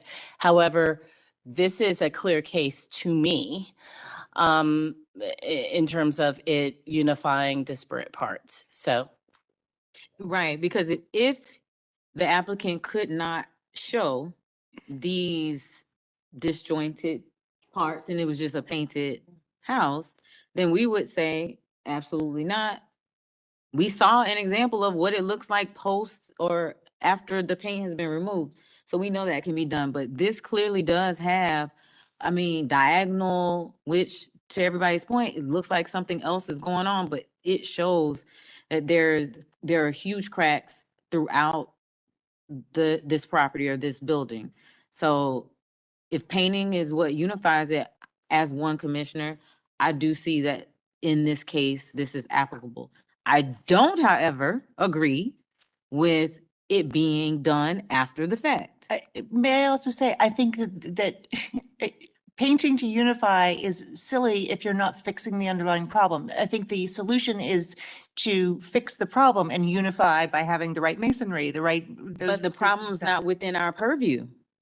Well, by the photographs, you can tell that all of those defects are still very visible. Yes. And it's not. But what are we supposed to do about that? What you've said is that painting would be allowable if it were to unify. Mm-hmm. My response to that is that this does not unify. This, in fact, attempts to conceal while doing nothing to actually unify the structure. And that the course of action should have been to appropriately repair the problems that clearly exist. I disagree 110%. Help me understand. You don't think that painted brick is more unified than mismatched mortar or mortar joints that are 1.25 inches? So it's more unified. I don't care if it's lipstick on 3 pigs. Before we get off track a little, while I appreciate everyone's opinion, and of course I don't like painted brick as well, and there are ways to fix the underlying issues. Our purview, this commission's purview, is aesthetics. So unfortunately, yes, by painting it, they've created some other problems for themselves that they're going to then have to rectify themselves when that day comes. So aesthetically, that's where we're at. Thank you, Candace. And Commissioner Holtz, thank you. I appreciate your feedback. Yeah, absolutely. Do we have, does anybody else want to share their, I think Commissioner Taylor has a motion. yeah, I'll make a motion to approve because it's not incongruous and I think it unifies. Well, it is incongruous. However, it does point to standard 5.8. I'm trying to find the right one.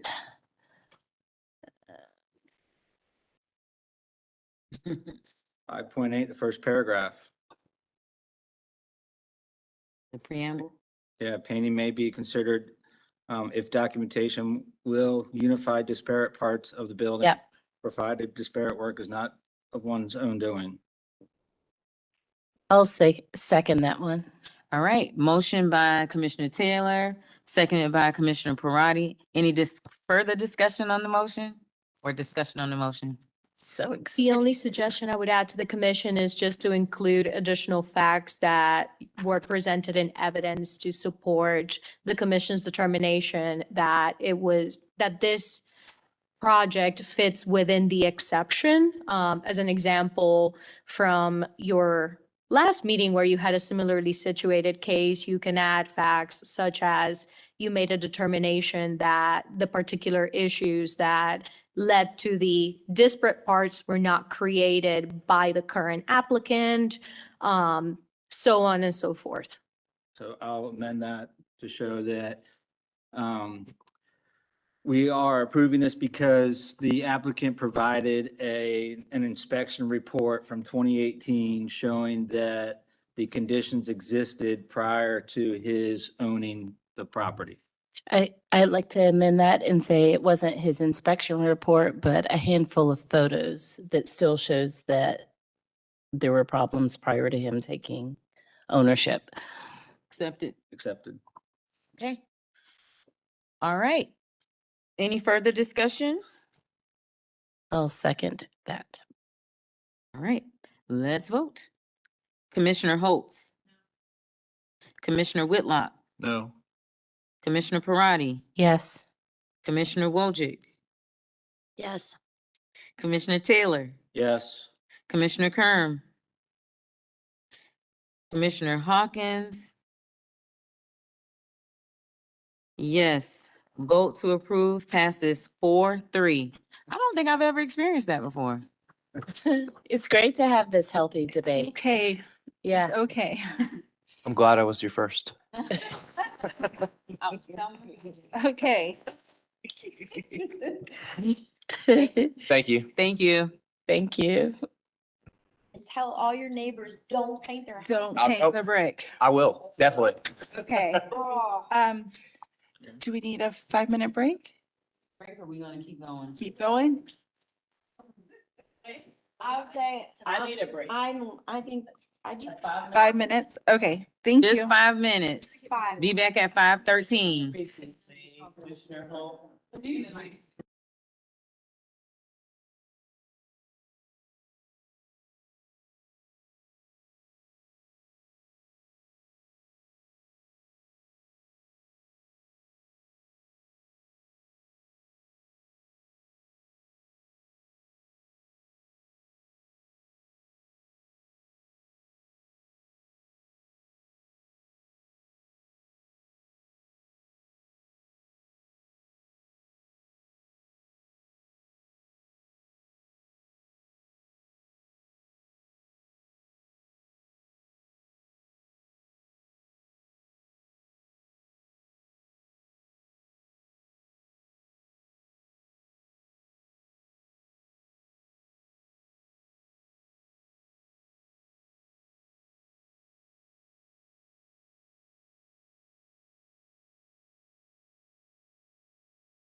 Hello and welcome back to the December 11th HGC meeting.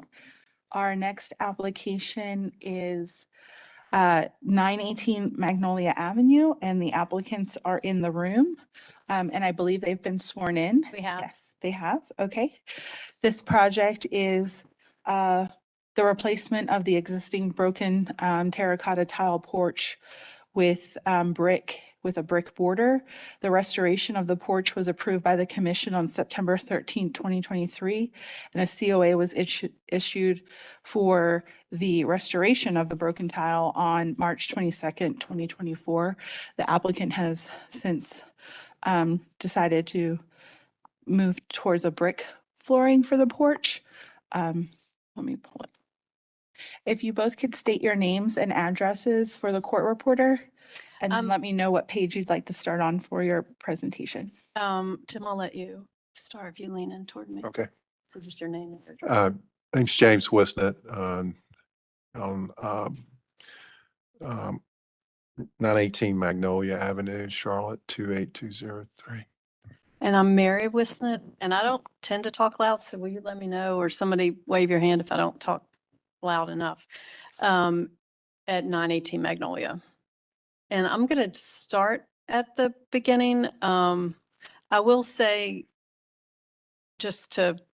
before I kind of get started, it wasn't that we decided to change to brick. Our preference from early on was to honor the house and the structure and the historic nature of it. But during demolition, we discovered that it was not cracked terracotta tile. And so that was in April, and we've been waiting since then to come before you or whomever to continue the restoration project. So I want to Really- thank y'all. Jessica would be disappointed in me if I didn't thank all the commissioners for their time, as well as staff. And Candace, the brick you see on the front porch is actually recommended by Candace after we crawled under the house and went through a lot of different samples. I'm not going to go through everything, and I don't know honestly how controversial this will be, but I did put together a lot of information. One, because I don't know my way around all the different standards, although I've watched 18 months worth of them, of these meetings, because we bought a house knowingly in the historic district. We bought a house that needed a lot of work. We're missing a commissioner. Oh, okay, there she is. Can we take a brief moment, just having a question from a commissioner concerning a potential conflict of interest that I'd like to get some more information before we move forward. But also Chairperson Hawkins, if you'd like to note for the record that Commissioner Taylor has recused himself and has taken no part of the consideration of this case. That's He lives correct. on our street. So we'll now recess for about 5 minutes. Yeah.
I'm confused.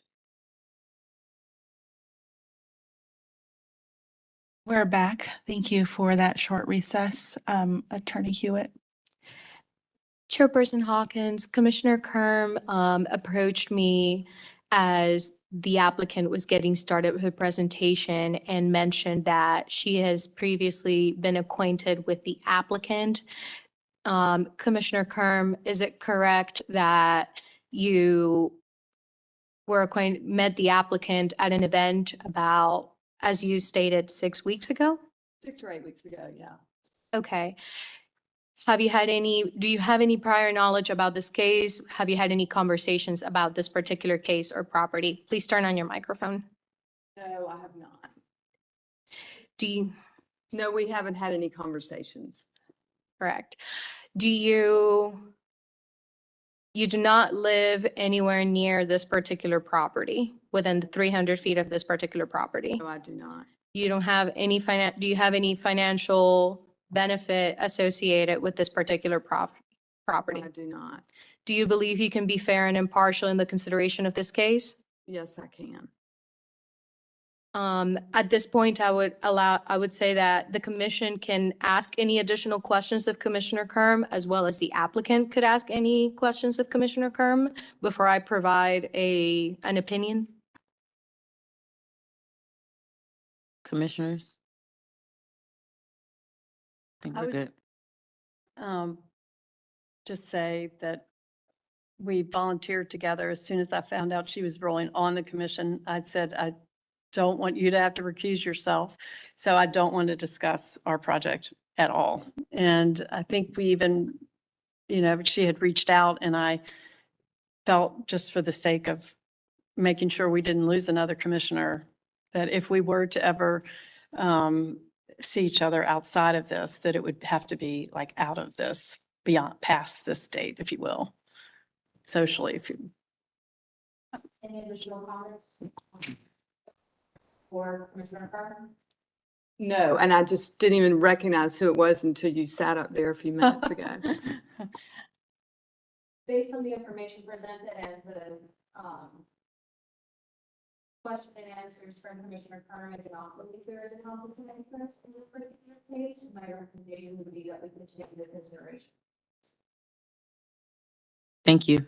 Thank you. Okay, I wasn't expecting that, but it's more brick, just to continue with the brick theme for today. So I put on here, not for the purpose of listing it all, but just to let the commission know that we take our responsibility as a steward for a historic house seriously, and that a lot of what we've done to the house are not the aesthetics, but we're really trying to bring this house back to give it another 100 years of life.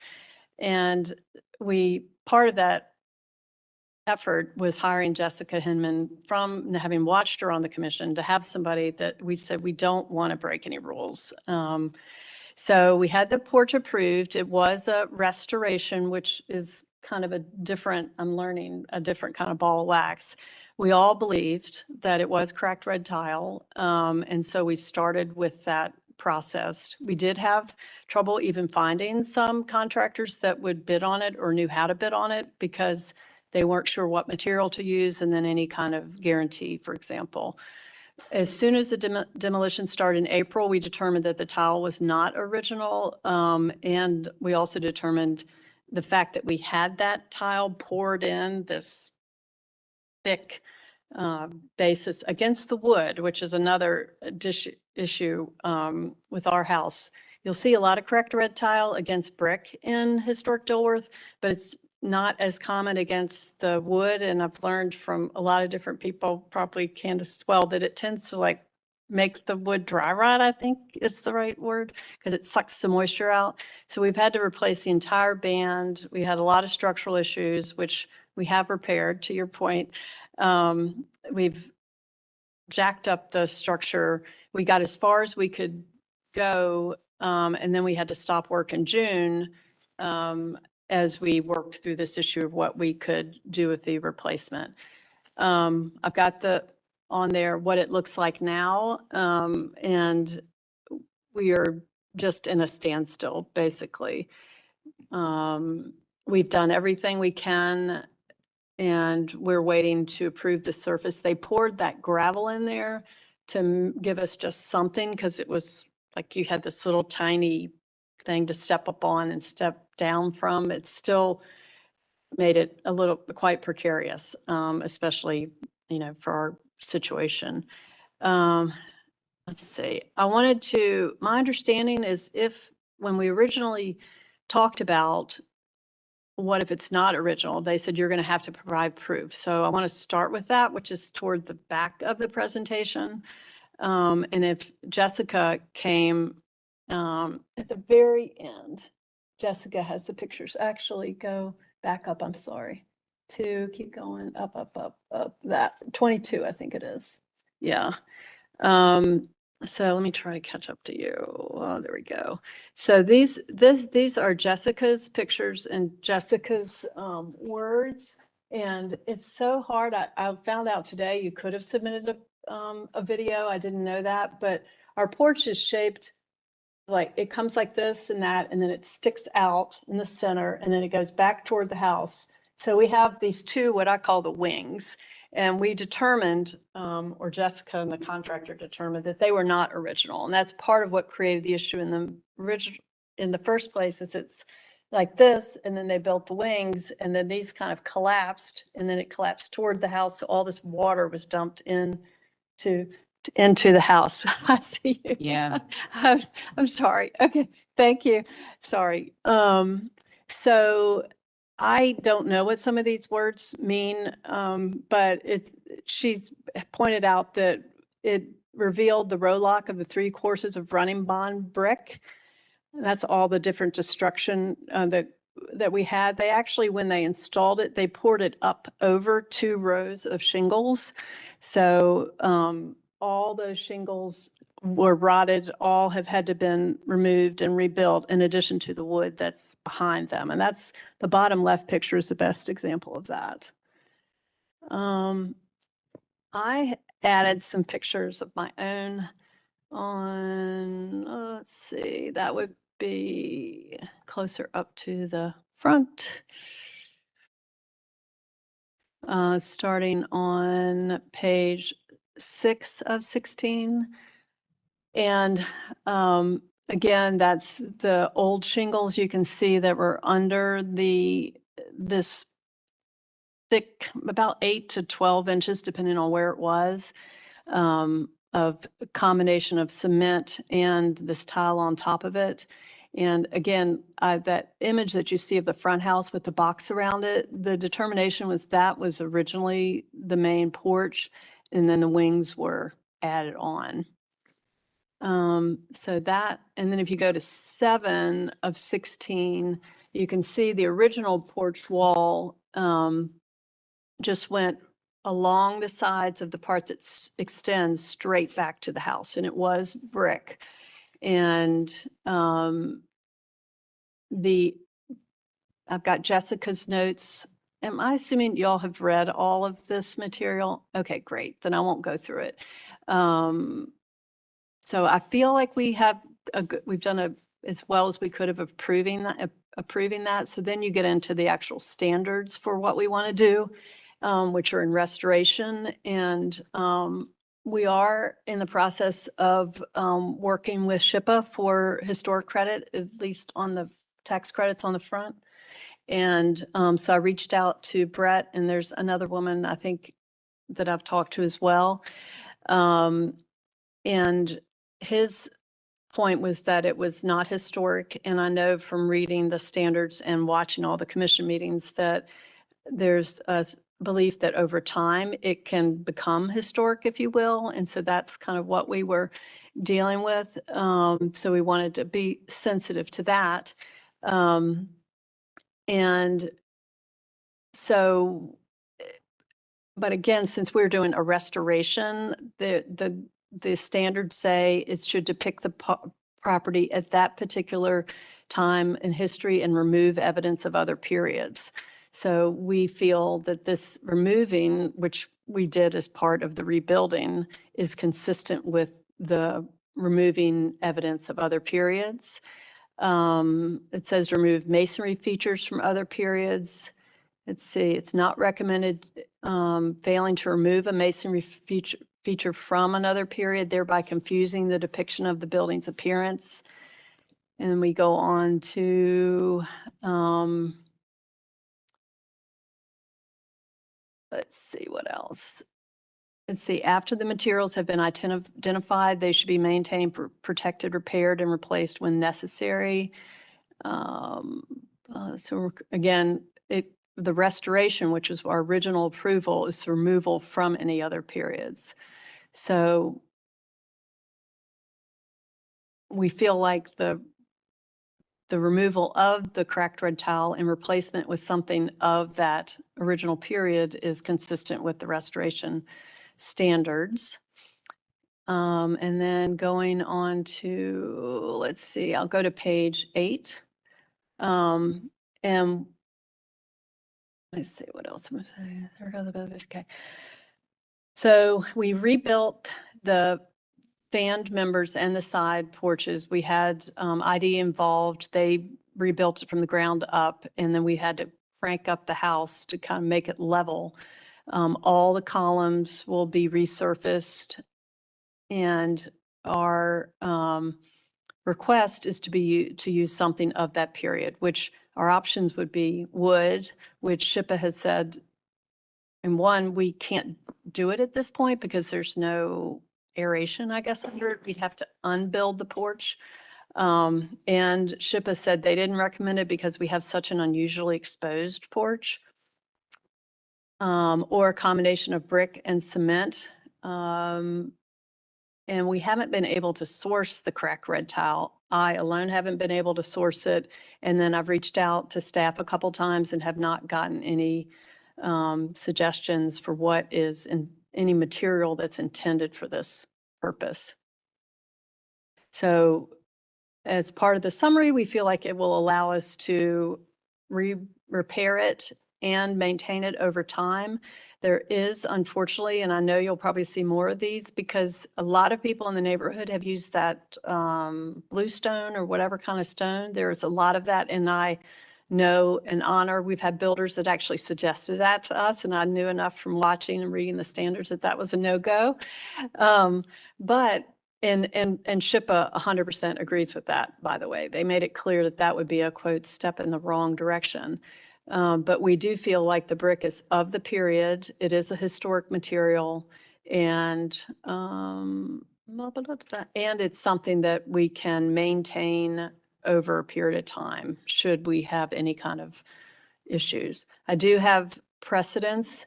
I'm not, I mean, they're my personal pictures are not great, but it's very difficult with the porch rails. There's a lot of the stone, and there's obviously wood, which would be difficult for us to do. And then I did reference the 729 Berkeley. I know it's a completely different house, and every case is taken in and of its own situation, if you will.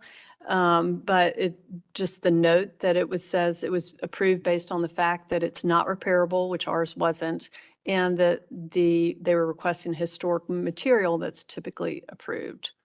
So I want to stop there because my understanding was that the standards that would relate to our case were restoration. I went ahead and addressed rehabilitation, and I know staff had a couple things about rehabilitation. So, but before I go into that, I don't want to overdo it. Is that fair? Can I stop there and just ask, should I keep rolling or what? My recommendation is to present your entire application. So that's typically what we have applicants do. Okay. I will say, as an applicant or somebody trying to do it, I don't know my way around all these standards. And so restoration has a different set of standards versus rehabilitation. So I am happy to keep going, but it would be helpful to have some clarification. But so it was approved as a restoration. Candace, could you clarify what's being said here? I'm not sure I'm following. Well, I'm not even sure I'm right, but I was hoping to. Sure, yeah. So the cracked tile was approved as a restoration because that's what's on the ground. That's what we have an image from when this property became part of the historic Dilworth community and district. So the Dilworth district photo is what we have, is the cracked tile. So the original approval was for the restoration of that. The rehab is when you rehab something, you're not actually like necessarily restoring it or preserving it. You are in a sense, but then you're also like changing it. So that's the rehab kind of definition. What can you restate your question? So what SHPA said, and when I looked at the national standards, is that a restoration, which is what Jessica put together originally and was approved, is taking the entire project back to the original period. We all thought at that time that the cracked red tile was of the original period and structure. We determined that it wasn't, and that's why we're here. Okay. So the commission, it'll be up to you to determine if you have enough evidence to show that this cracked tile is not original, and therefore you want to move in the direction of restoring it to what it was originally. However, we do not have images or any documentation of what it was originally. According to SHPO, it was either wood or brick, which staff also agrees with that assessment, but we don't have any photographic or any kind of written documentation to say one or the other was the original was the original porch. Yes, staff agrees that the cracked tile was probably not the original porch. However, it is the porch that has been there for 60 years and what we do have documentation in the form of photographs of. And oh, go ahead. No, so it'll be up to the commission to determine if you would like to uphold the previously approved restoration of the cracked tile or move forward and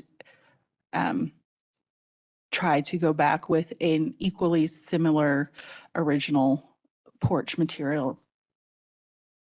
Okay. Thank you. So keep going. So if we're going into the rehabilitation standards, the first one that has to be used for its same historical purpose, which is fine. The historic character of the property is preserved. I think we haven't done anything to do, and the only change, again, everything else on the original approval was done exactly as requested and approved. The only thing, again, that we're asking is that we replace what we know is not the original material with something that would be of the original era. Pendleton, may I just interject? Sure. I think what is being confused here is like the terminology of the standards. And so what the applicant is referring to is the Secretary of Interior standards, which our standards is actually based off of, and Section 2 is the Secretary of Interior standards. So there's not like something completely different that we're looking at. It is all the same. And It's just the rehab versus restoration. That's the only. But you're here Still to share that you want to continue our restoration by taking it back to the original period of construction, which is with what? Do we brick. have images of what you will be? We have images of the original structure, which was not cracked red tile. We have no images of the original house. No, I'm asking what you planning to install. Yes, it's the same brick and we have the pattern. Okay. Do you want to go through that with us? Sure. Okay. The brick is what Candace, it's that exact same brick. It's a semi-smooth. Can you bring your mic with you? I'm sorry. Sorry, gosh. It's a semi-smooth, let's see if I know the name of it off the top of my head. I should by now. It's a General Shale, full range, semi-smooth from Carolina brick. It would be hand cut on site to actually to take out the little holes in the middle again to avoid creating any kind of structural issues, and installed as a porch surface in their preference is to do a herringbone because it would allow us to mask any lack of square. I don't know what the word for that is. Or, our preference would be the double, I've got it on there. Can somebody help me? Double herring or double basket weave. Yeah. So it's the same brick that you see there. So you don't have any drawings or anything with the patterns? Is that Well, what you're saying? I mean, it's a standard herringbone. I have it.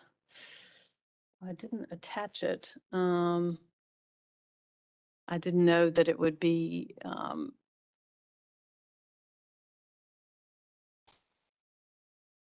all this. It's okay. I know, but I just can't, we can't. You're great. Candace, what should I mean, I can pull up. So this is a double basket weave down at the bottom.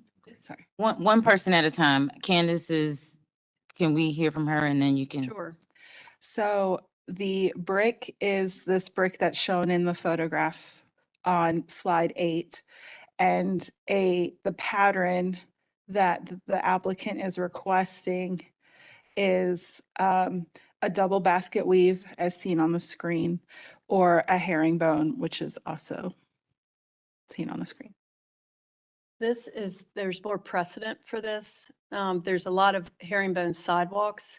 I don't know that I saw, and it's very difficult to do the precedents because you have to literally walk up to somebody's porch, and some people have gates and bushes, and I'm sure people reporting me on next door, but the herringbone from the builder standpoint, they felt like that might be more forgiving. So we're just saying we are not really that have strong feelings about that, unless Candace or somebody else did. No, I mean, I think typically, since we don't know what the original pattern was, less is more. And so either a very simple brick pattern or concrete, as the SHPO had suggested.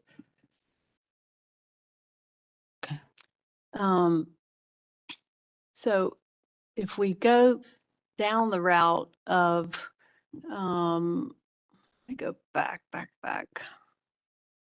See, we'd be at page 11. Let's see.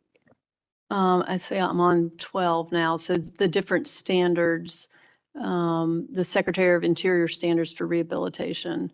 It says most properties change over time. Those that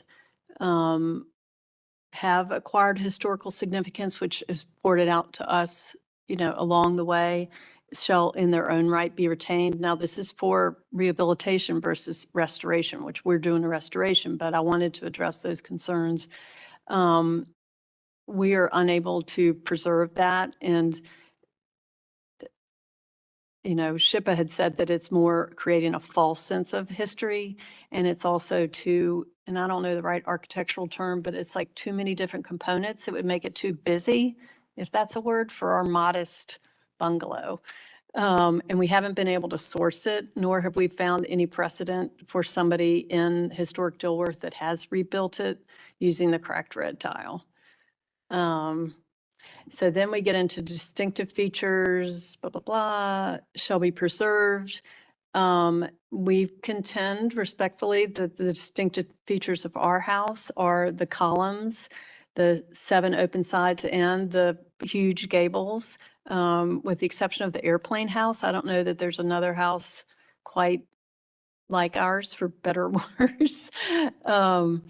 And that was one of the reasons we feel like we want something that is really going to stand the test of time. So whoever takes the house, if you will, after us has something that will last and can be maintained and repaired, which unfortunately cracked red tile porches, they get to the point where they're just beyond repair, and then you end up with a significant structural issue, which we have. Let's see, I don't want to go through all this stuff. It says, if you do use a replacement material, which if we're going down this path, it should be matched in design. And we haven't changed any structure with the, it's just going to be a flat surface. The color, the brick, one thing in going around the community, it's very difficult until you get up right on somebody's house to even know what they have. If it is tile versus brick. Texture is very similar, as are the visual qualities. So we would contend in terms of a substitute for the red tile that the brick would be the closest standard in terms of appearance and all those other features. Let's see. Our brick, thanks to Candace, was very well researched. It matches the brick that's under our house. We've removed, you can't really tell, I'm on page 14 if that helps, sorry. You can't tell from the pictures, but I personally did remove some paint using some things that Candace recommended. That was some painted brick that was not rebuilt, and we're going to try to remove the paint along the sides. And then the back of the house, the brick that's been approved, will be using the same brick from the front. Again, it's going to allow us to have something that won't risk another significant failure over time. And then we get into page 15, which is the standard for porches. And we've not removed any original being original to the construction of the house materials. We've restored them with great care and attention to detail from the design by Jessica, as well as the folks that have worked on the house. It says all the materials that you see listed on page 15, we have done exactly, we did exactly the brick that was requested and approved. The roofing, we ended up doing, although I think it was approved that we do that metal slotted kind of roof. I don't know what the right word is. We ended up doing a soldered metal roof, which was more expensive, but again, going back to what would have been original to the house. None of the wood has changed. The only thing that's missing from the project is the surface, and that's the only part that we respectfully request to be changed to brick. Thank you. We have one unknown caller. If I believe your name is Hannah. If you're calling about 918 Magnolia Avenue, can you please state your name and your comments? I'm so sorry. I'm calling about something else, and I just keep coming off mute. It must be my daughter. Okay. Can you tell us what case you are calling about?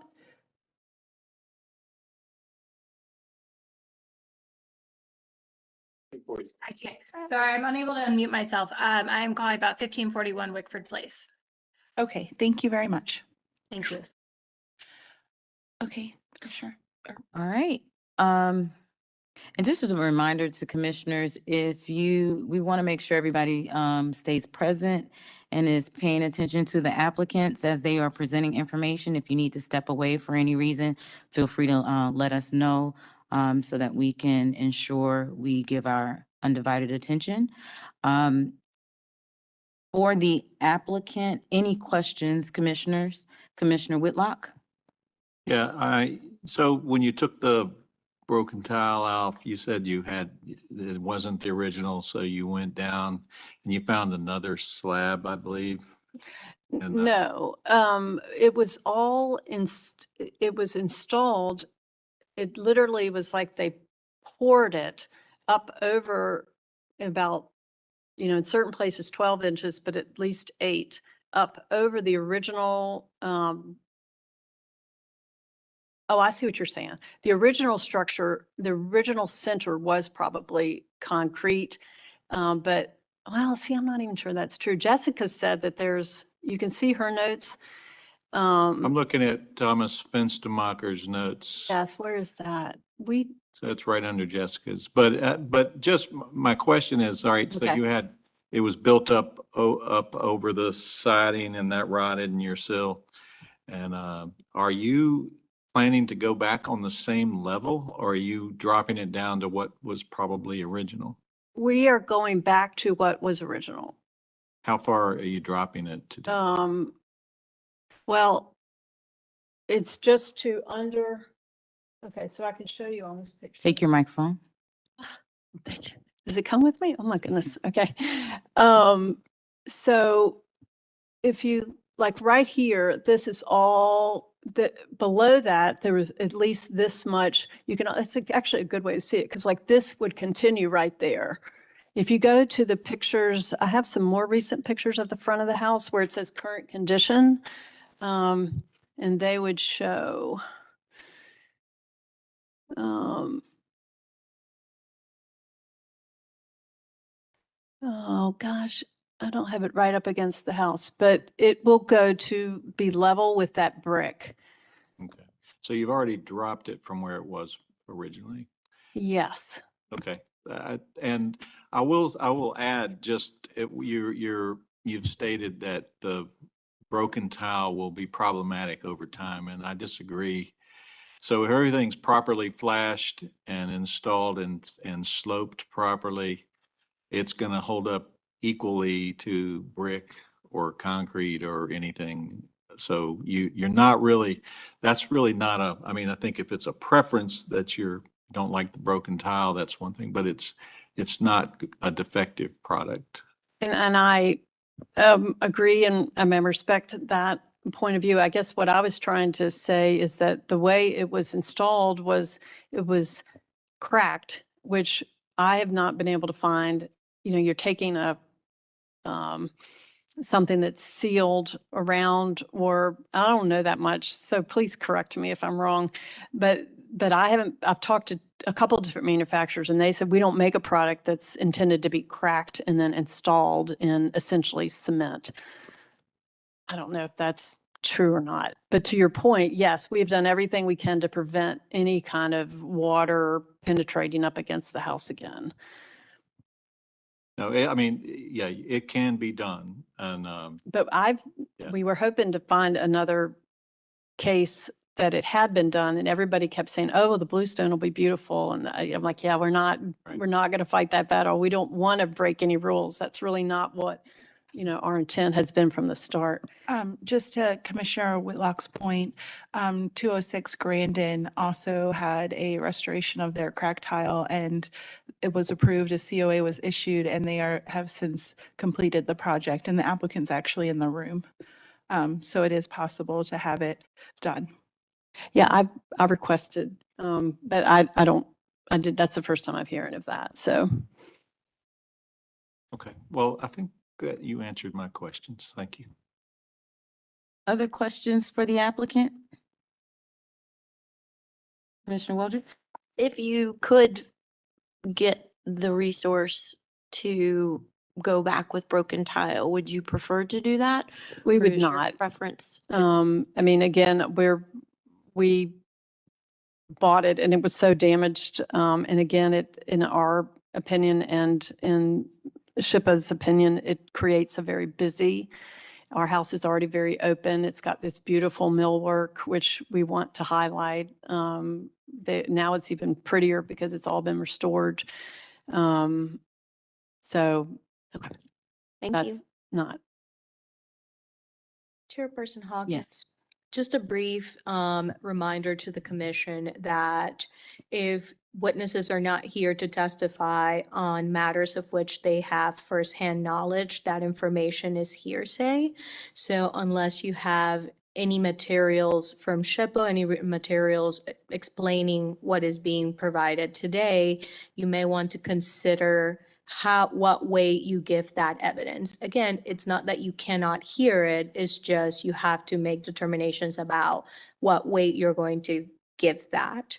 The last thing I would say is that even if you do decide to accept hearsay evidence, your final determination cannot be based on hearsay evidence. So the fact that it's stated that Brett Sturm has said that this is non-historic material, the broken, the terracotta, we can't really. I have that. that email, and I asked him specifically if I could quote him in this context. Thank you. I just want to get clarification from our attorney. I appreciate that, though. If you have a written material, a letter or an email or something from that individual stating something to that effect, you may consider that. However, that's usually considered to be hearsay evidence. Ultimately, it is your choice what weight to give that evidence. You can decide to hear it and accept it or not at all. Is just, again, when making your final determinations, you have to be mindful that the evidence that you make your final determination based upon are the evidence that you hear at the hearing presented from people who have firsthand knowledge of that. In other words, your final determination cannot be based solely on hearsay. Sure. Thank you. All right. Other questions for the applicant before we close for deliberation?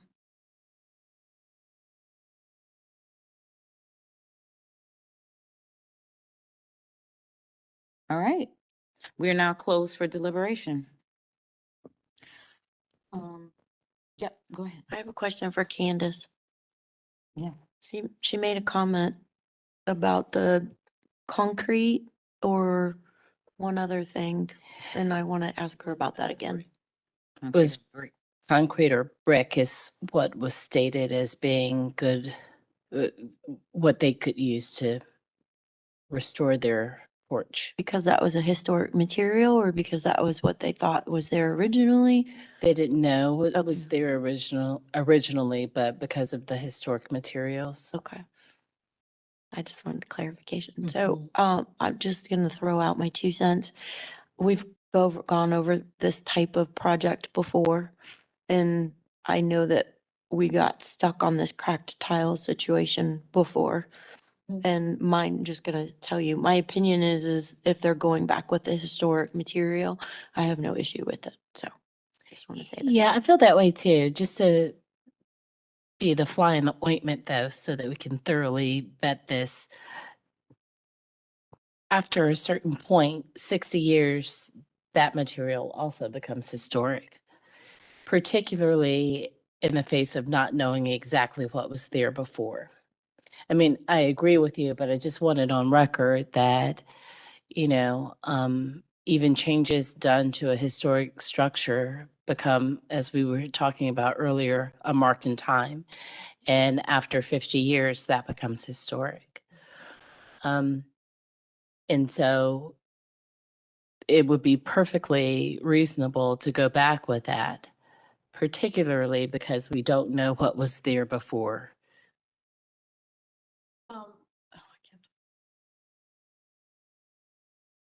Having said that, to argue with myself, I agree with you in that if they are moving closer to restoring the home to what it once was, then I tend to be in favor of that. The challenge is we don't know exactly what it once was. We're guessing. Actually, no, I think it was stated that what it once was wood, but we're not going back with that. Just because, it's in today's time, not it's not feasible. However, historic materials like brick and concrete are, and they're clearly stating that they want to do brick. And so if we choose as a body to do that, then I agree that less is more. And the herringbone pattern is probably not going to be the one that I vote for.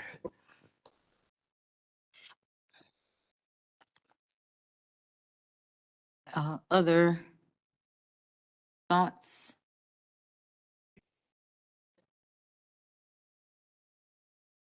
Okay.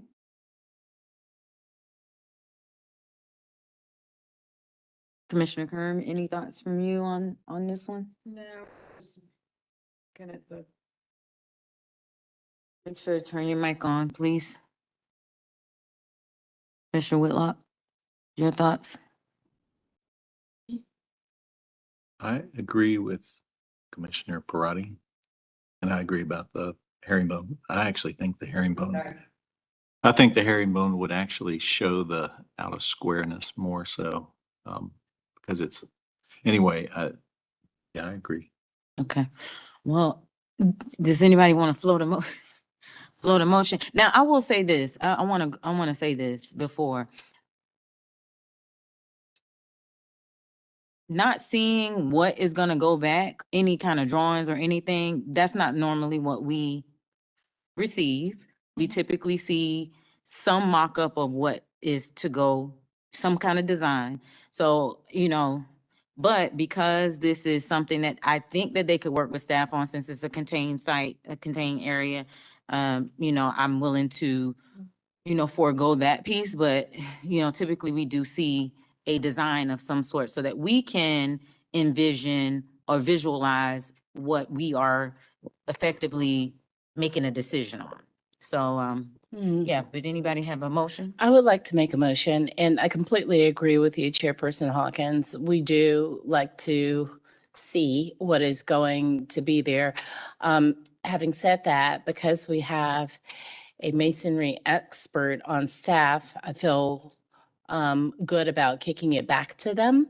So I would be inclined to approve this application, given that the extensive work that has been done to uncover what was once there has proven has shown, has let me demonstrate it. Thank you. That the broken terracotta is not historic, and moving in the direction of making it more historic, I would be inclined to allow the applicants to go back with either concrete or brick. If they do brick, then the double basket weave is the one that I would recommend. And that's based on Secretariat of the Interior Standards 2.5. Also, let's see, 4.8. Ba, ba, ba, ba, ba, ba. 1 through 3. Forget 1, 2, and 3. Let's go with 2 and 3. 4.8, 2, 4, and 5. All right. And Commissioner Parati, did you mean to say that the cracked terracotta was not original versus historic? I thought I said non-historic, so it's Okay. non-historic. All right. Thank you. All right. Motion made by Commissioner Parati, seconded by Commissioner Whitlock. Any discussion on the motion? Should we amend just to make sure that they run the pattern and the brick final design past staff and gain approval before installation? I will accept that amendment. Thank you, Commissioner Holtz. And do you also accept that, Commissioner Whitlock? Yes. All right, excellent. All right, let's vote. Commissioner Holtz? Yes. Commissioner Whitlock? Yes. Commissioner Parati? Yes. Commissioner Wojcik? Yes. Commissioner Kern? Yes. Commissioner Hawkins? Yes. Vote to approve with conditions passes 6-0. Commissioner Kerr needs to turn on her mic before she votes. Thank you very much. Thank you. Thank you. Thank you. Okay, our turn this next one to- application is 922 East Boulevard, and the applicant is in the room. And Okay. let the record show that Commissioner Holtz. Okay. Okay. All right. Okay, we are, Yeah. Yeah, it was just done. They just. You did it. we are going to take a short 2-minute break. Thank you.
Thank you and welcome back to the December 11th HTC meeting. The applicant for case number 12922 East Boulevard has deferred to a future meeting. So we end case 13 at the beginning of the meeting. If you can remember, we had to move that case to the very last case. So we are moving up to number 14, 2225 The Plaza. And the applicant is in the room and the commission is agreeable to the changes with this agenda. Yes. Thank you. So our next application is 2225 The Plaza and the applicant is in the room.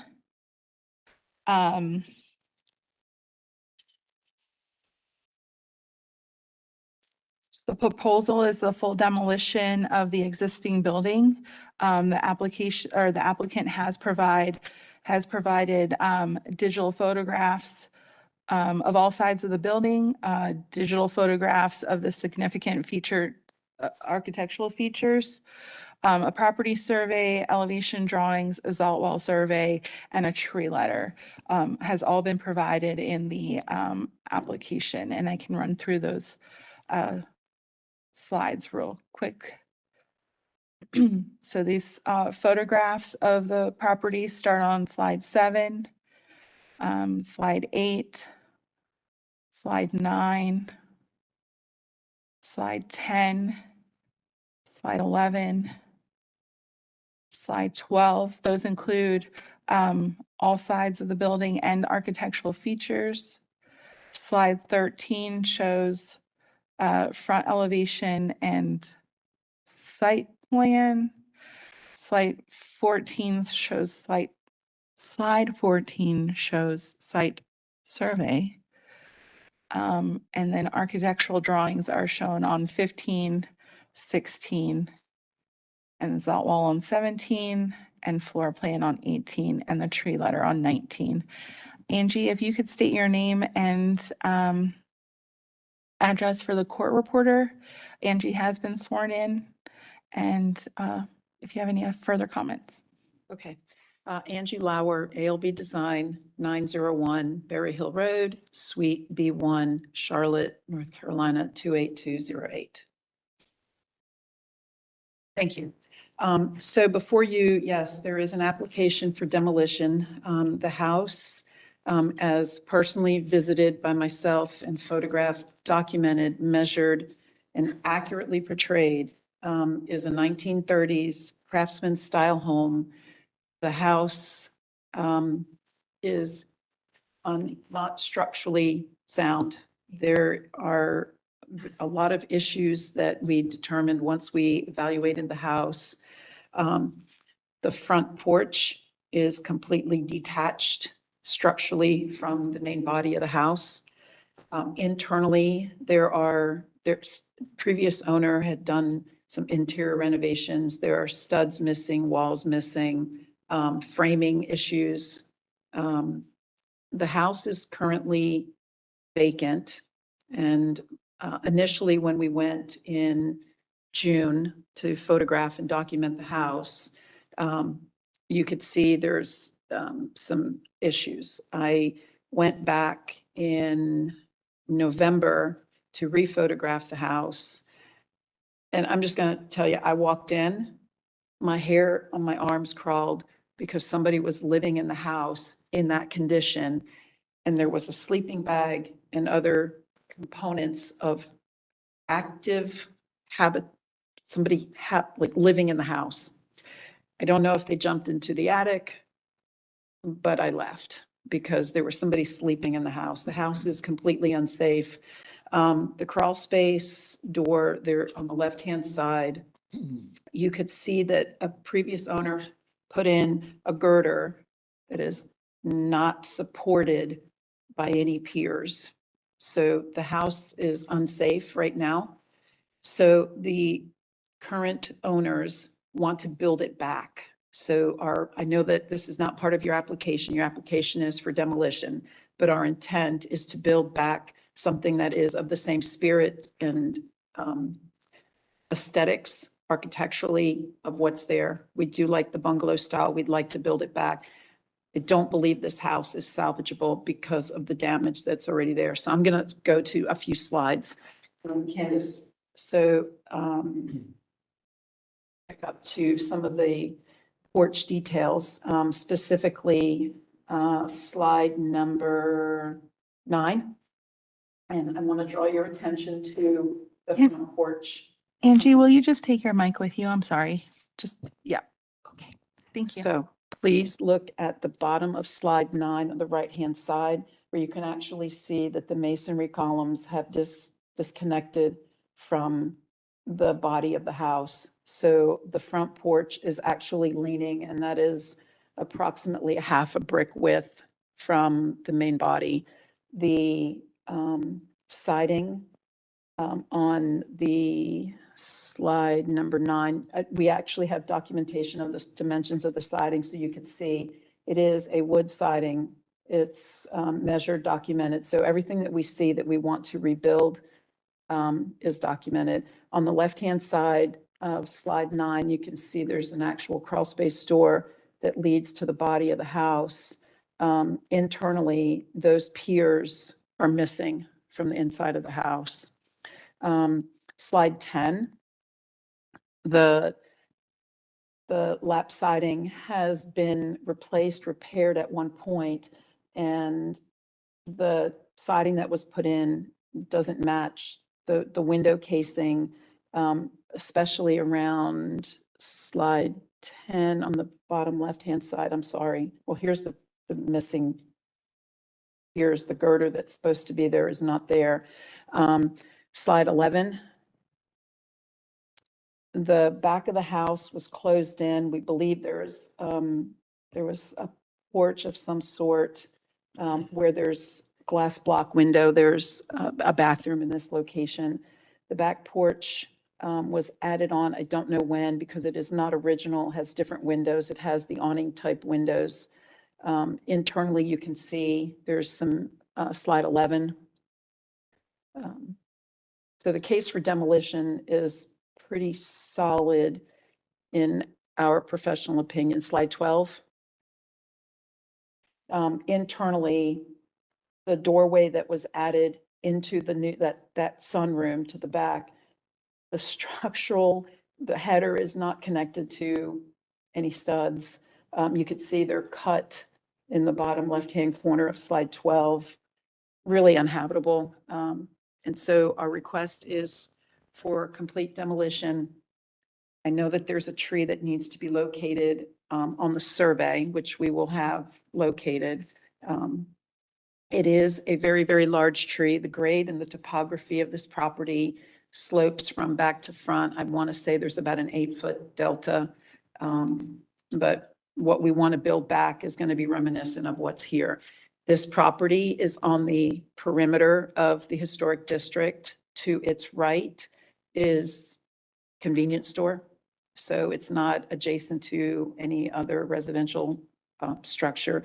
To the left, as you can see in slide.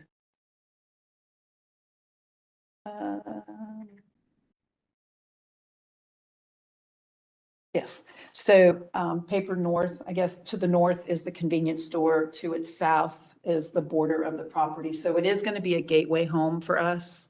I know you don't have that in front of you now, but my request is for demolition. I think we have a couple of unknown callers online. If you are calling about 2225 The Plaza, could you please state your name and your comments?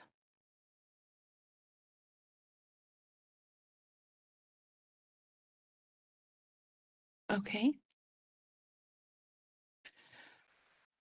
All right. Yes. Commissioners, questions for the applicant?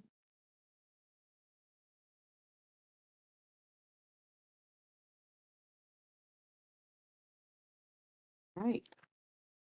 Hearing none, we'll go ahead and close for deliberation. Do we have a motion? Oh, sorry, deliberation. My bad. There you go for it. Sorry. Thoughts? I feel like the case was laid out pretty clearly for demolition. I will make a motion. Okay. I move to determine this application, let's see, is complete. All the required documentation provided by the applicant. I second that. All right. Motion made by Commissioner Whitlock, seconded by Commissioner Parati. Any discussion on the motion? All right, let's vote. Commissioner Holtz, Yes. Commissioner Whitlock, Yes. Commissioner Parati, Yes. Commissioner Wojcik, Yes. Commissioner Taylor, Yes. Commissioner Kern, Yes. Commissioner Hawkins, yes. Vote passes 7-0. Okay, number two, I move to, I move to determine this building has special significance and value towards maintaining the character of the Plaza Midwood Local Historic District. Because of the year. Why? Just because. Special significance listed as a contributing property in the National Register of Historic Places. Years of construction, typically 50 years or older. Years of construction, typically 50 years or older. All right. Architectural style? Architectural style. Yeah, that's it. That's it. I second that. All right, motion made by Commissioner Whitlock, seconded by Commissioner Parati. Any discussion? All right, Commissioner Holtz, Yes. Commissioner Whitlock, Yes. Commissioner Parati, Yes. Commissioner Wojcik, Yes. Commissioner Taylor, Yes. Commissioner Kern, Yes. Commissioner Hawkins, yes. Vote passes 7-0. Okay, number 3, I move to approve the project with 365-day stay of demolition on the building due to its special significance and value towards maintaining the character of the district. Receipt of accurate measured drawings of the buildings to be demolished are required for HDC records before plans for new construction will be considered by this commission. I second that. Motion made by Commissioner Whitlock, seconded by Commissioner Parati. Any discussion? All right, Commissioner Holtz. Commission. Turn your mic on. Yes. Commissioner Whitlock. Yes. Commissioner Parati. Yes. Commissioner Wojcik. Yes. Commissioner Taylor. Yes. Commissioner Kern. Yes. Commissioner Hawkins. Yes, vote passes 7-0. Sorry to see it go, but thank you. Thank you, Angie. Yes. Oh, no, that was end of that project, sorry. Our next application is 1541 Wickford Place. Applicant is in the room and has been sworn in. 1541 Wickford Place is, the proposed project is to make changes to a COA that was approved by the commission at the June 9th, 2021 meeting. Upon final inspection of the project, staff noticed deviations from what the COA that was approved. The commission denied initial fixes to the deviations at the August 2023 meeting, and the applicant is back with new proposed fixes to the original COA. And so the staff put together a kind of proposed versus proposed fixed for each elevation. So highlighted in yellow will show the difference between what was originally approved in the COA versus what is built now, and some of the fixes. So on the front elevation, this particular facade where there was a window that was approved and no window built as part of the deviation, this particular section is actually several feet back from the front thermal wall. So that's a step back. On the right side elevation, highlighted in yellow, are the fixes to the proposed, what was as built drawings from what's on the ground right now. So this is the right side, and then the left side, proposed changes, and the rear. And I will turn it over to Angie to further explain the project. Angie, if you could state your name and address for the court reporter. Angie Lauer, ALB Design, 01 Berry Hill Road, Suite B1, Charlotte, North Carolina, 28208. Thank you. Can you turn on your mic? I'm so sorry. Turn it on. It's on now. Yes. Thank you. So we presented this project months ago, and quite frankly, it was a raking over the coals. It was a project done by my previous partner, and the way it was built versus the way it was approved, there were some inconsistencies. And we presented some fixes to that application that was denied. So what we decided to do, and correct me if I'm wrong, but with an after the fact application, the way it's described is it needs to be considered as if it was never built. Is that correct?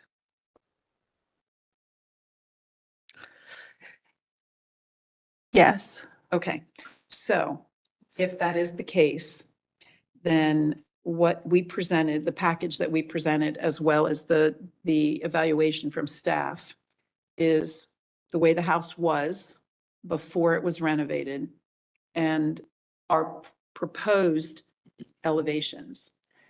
I know it's hard to not bias it by what's there and what was built, but what I'm going to ask is that you look at it on the merits as if it was not built. So, having said that, I'm going to kind of refer to the front elevation that Candace pointed out to. So, in certificate of appropriateness that was issued for the original build, the floor plan did not have a window, but the elevation did. So the original application had a conflict in it. That room with the window, window E, is actually a bathroom. So when you look at the floor plan, there's a tub there, but the elevation showed a window. So there was a conflict in the original certificate of appropriateness. That's number one. The windows that were proposed in the original certificate of appropriateness on the second floor were 9 light casement windows.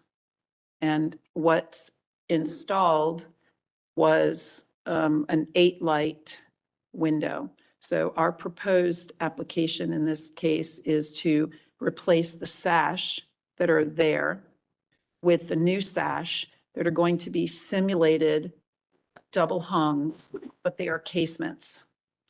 The reason they needed to be a casement is for egress. So on the side elevations,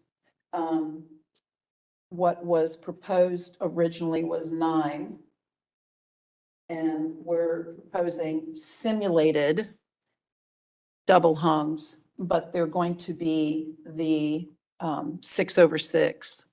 There was another concern that the proportions of the mutton pattern, the grills, were rectangular. And so we do have photographic documentation that they were square muttons versus rectangular mutton patterns. So I'm going to, if you can jump to our application where we show slide 12, sorry, slide 12. So original, I'm going to stand and talk if that's okay. Original kitchen window, there's 3 locations that there are square patterns in the windows. And if you look at slide 13 actually shows the 3 locations where there are square patterns. And these windows were the bathroom, kitchen, and bedroom, where they were square and not a rectangular as desired.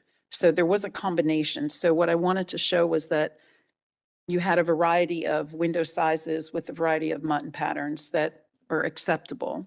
So in our proposed, if you look at slide, the proposed elevations, I'm sorry, Candace. So on slide 9 of the presentation, the windows on the lower level that are existing in place now, we're proposing to keep them, even though they're not in a rectangular format, but to keep them in a square format.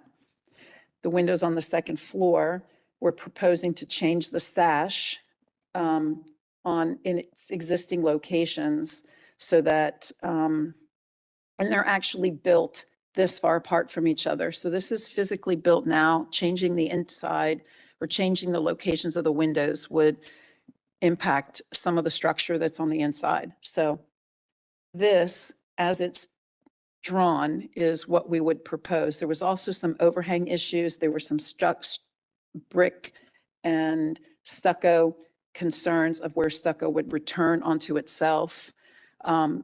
There's also a grade issue. So what was originally proposed, they were actually stepping down. And if we can look at the original, I believe we had in here the original certificate of appropriateness side elevation that was approved, yeah, so slide 46. The way the house was designed is they were stepping down the addition in the back. Well, with the grade that's currently there, the existing grade, there was no need to step down the addition. So finished floor is level. So in the proposed, this is the previously approved certificate of appropriateness. There was no need to bury the the addition to the back. So if you look at slide 8, there's no recess, there's no step down in the floor plan. So the rear addition is level on the back. So this step doesn't exist. It's just not there. So one of the things that we want to do is make sure that you look at this in its changes, especially for its fenestration, on its merits of what it is today, not what's built. I know that's hard to do, it's separated, but it just needs to be reviewed as if it were not built. There was a change in length when the addition was pinned. They realized they had an extra 2 feet or so in length, so they took it to its limits. Thus, it changed a little bit of the addition. So that was also a point that was brought up on the previous application, that it was 22 feet instead of 20 feet, or whatever that dimension actually was, but there was about a 2-foot difference in overall length. So this application is before you so that fenestration changes, there was some boxing and overhang changes, and these are all fixes that we're proposing to do. They're fixes to what's built, but looking at it as if it has not been built. I think that pretty much sums it up. Okay, we have some unknown callers. If you are calling about 1541 Wickford Place, could you please state your name and your comments?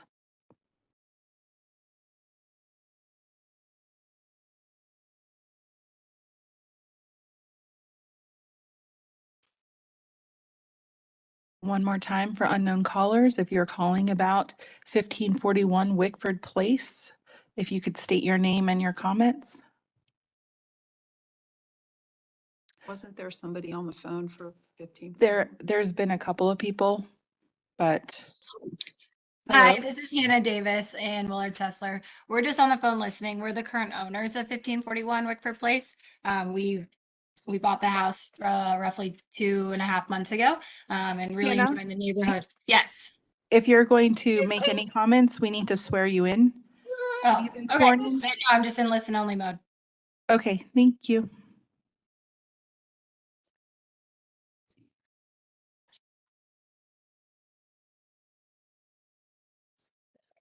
All right.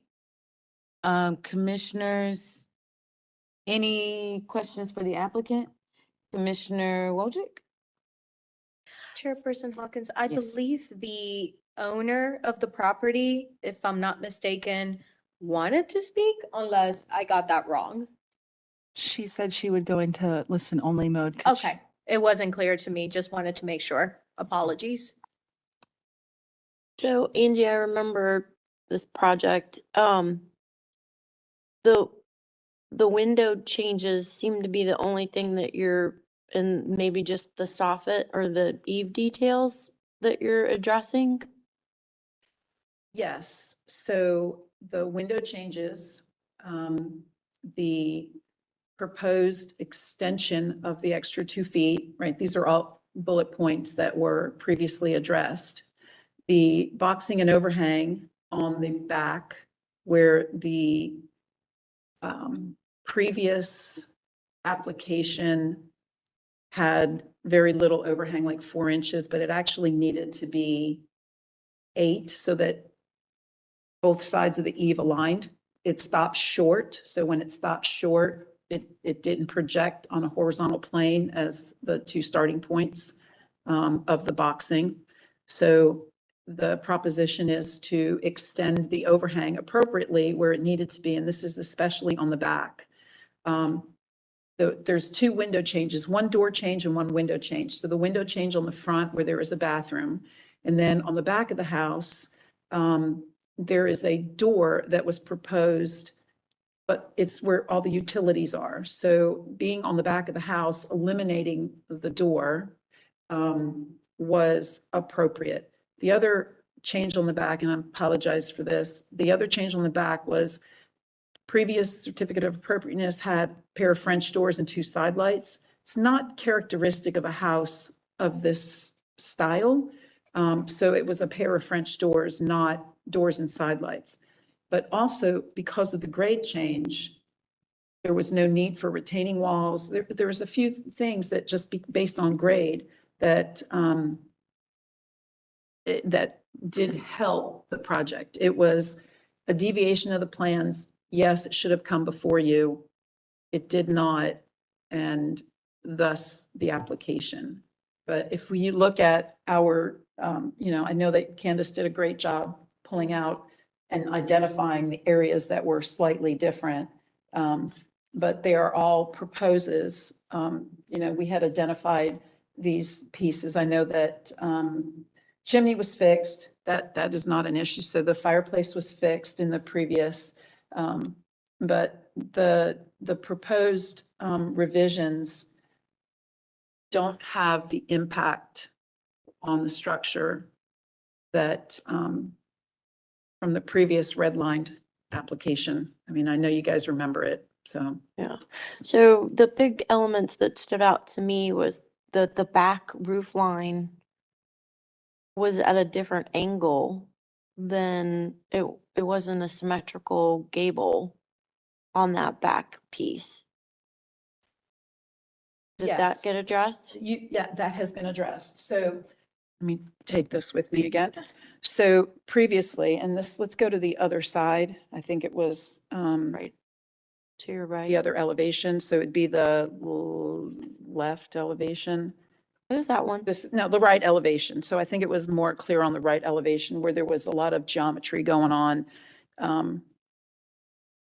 The slide yeah. 8. Yeah.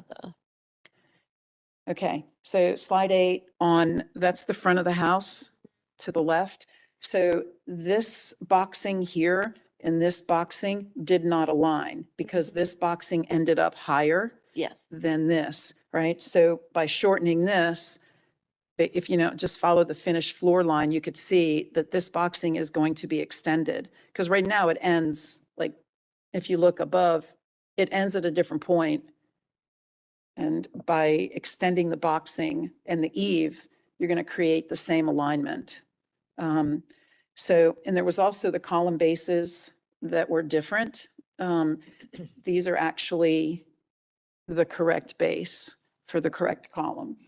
Well, So it was this, and where they stop and start. mhm. And the way that was depicted in a drawing is not actually the way it should be. This is actually correct. And this is with the fix. So fenestration, boxing, also the overhang on the front is not correct. This is actually correct. And then on the other side, if you can go to slide 9, Candace, the same thing.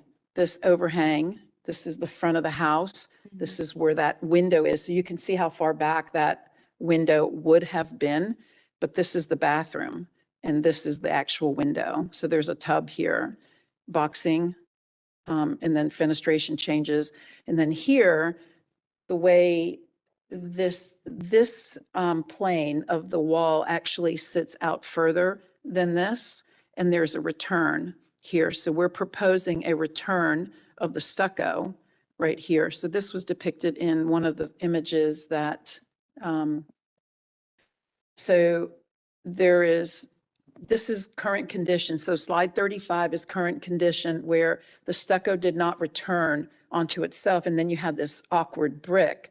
Well, the boxing on this part of the house stops about 8 inches short of the brick wall. So you've got to continue the boxing, hit that point just visually and flashing, and then stucco this triangular piece of the eave. And that is the proposed fix for this. So you're gonna extend it so that it engages with the rear roof as well? Yes, this Okay. boxing on this has to also extend out because they don't align. And so this eave overhang would be extended. And then when that happens, it drops lower, just the geometry. Sure. Right? So that is the fix. So these are So the proposed fixes. changing the depth of the soffits to accommodate the inconsistency of soffit heights so that they align, but the depths of them will vary. Okay. And then what about, I think with the windows, I think the spacing between the windows was more of an issue because they set them with framing in between them instead of abutting them like we traditionally would do. So the proposal is not to abut them, it is to keep them spaced. That is correct, because there is a wall, I mean, there's floor plans in here as well, and you can see the reason they cannot be joined. Now, months ago, we had a proposition to trim out the in between them. That looked worse, right? So either keep them separate or move them completely, which it is really unrealistic based on structure. So looking at it with fresh eyes, seeing it for the first time, is this still an acceptable condition in stucco? If it was siding, it would be a different condition, right? You would have trim between, you'd have 8 inches in between, you'd have your casing all the way around. You have brick mold. You don't have trim and casing around these windows. So there's a little bit of a difference because of the material of the substrate on the exterior. Sure. So the other element on the rear was the columns. They were set in from the corner of the headers. Have those been? Well, by fixing the overhang and the beam location, shifting the columns in and then adding the trim will offset column beam location. So that is also proposed in the plan.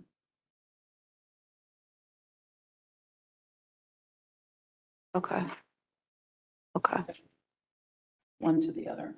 And there's no base. Just to make this clear, there's no base on the columns. These columns actually sit on a brick base on the slab. So that's here, so that everything shifted down. The door changed. There's no need for a door here because there's all the mechanicals here. And it's also behind columns. So there's just there's changes to the back. The windows above, instead of the 9, they would be the 6. So the patterns of the windows are changing as well.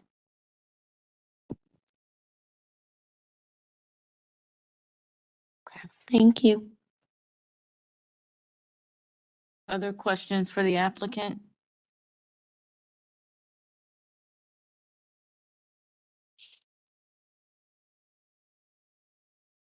If not, we'll close for deliberation.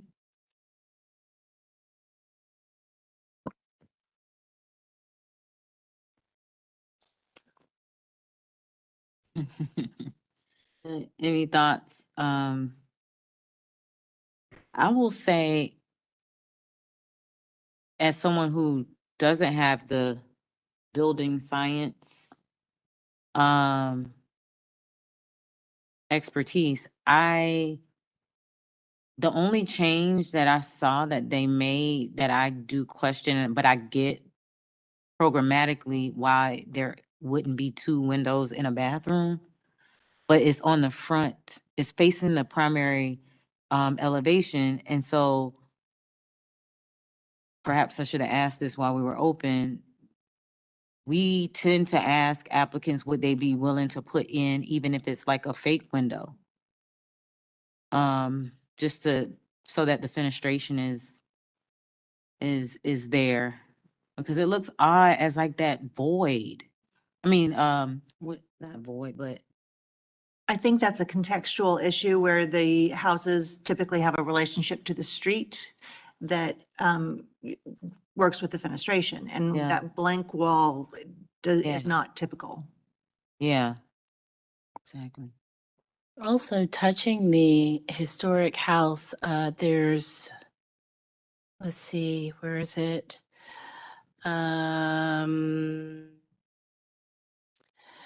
Attempt to attach new additions or alterations to existing buildings in such a manner that if such additions or alterations were to be removed in the future, the essential form and integrity of the building would be unimpaired.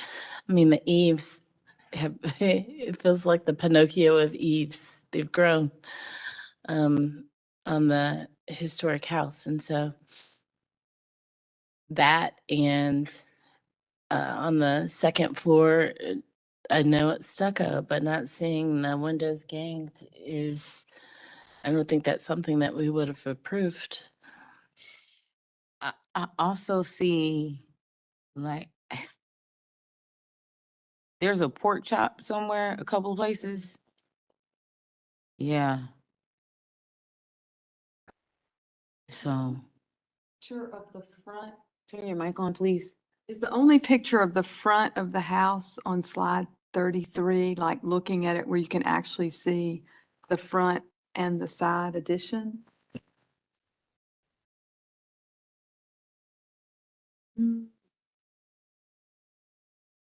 Where I'm looking at that brick side piece that has a flat brick front and a left side with a window on it, is that the window that's missing? Is anybody following my question? The window that they removed on the front elevation. That is Commissioner Kerm, that is on page 34, and it's this lower left addition to the front elevation. It's set back very far back from the front thermal wall is where that missing window is located. It's right here on this brick part. I would say if that bump out is like 5 to 6 inches, I mean, sorry, 5 to 6 feet, there's really not room for a window. Okay. I'm also noticing that it's set back more than I realized, and that does change the relationship to the street. To Commissioner Kern's point, we don't have a view of it that kind of shows us, or do we? Like from the street? From the street, yeah.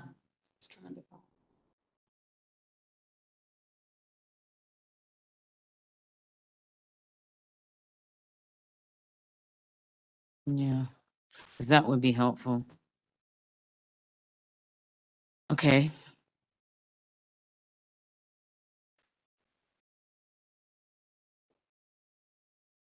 Any other thoughts and concerns about the changes, the proposed changes? I just don't. I don't see how the roof automatically just got fixed. The roof pitch of what was built and what's drawn are not right. What do you mean? They're not represented correctly. That's showing that the roof pitch on the outside is the same as the roof pitch to the inside. And looking at that picture, there's no way in the world that it is. And even if they just extend that straight down so that there is more of an overhang on that far piece, that and the one to, yes, that pitch and the pitch to the left of it are not the same.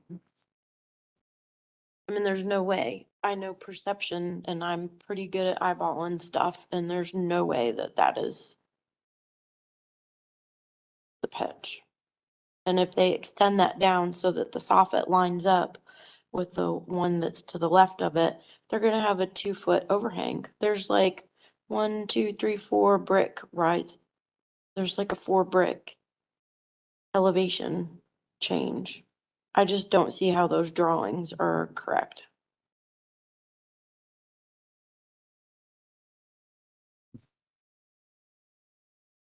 There's no way.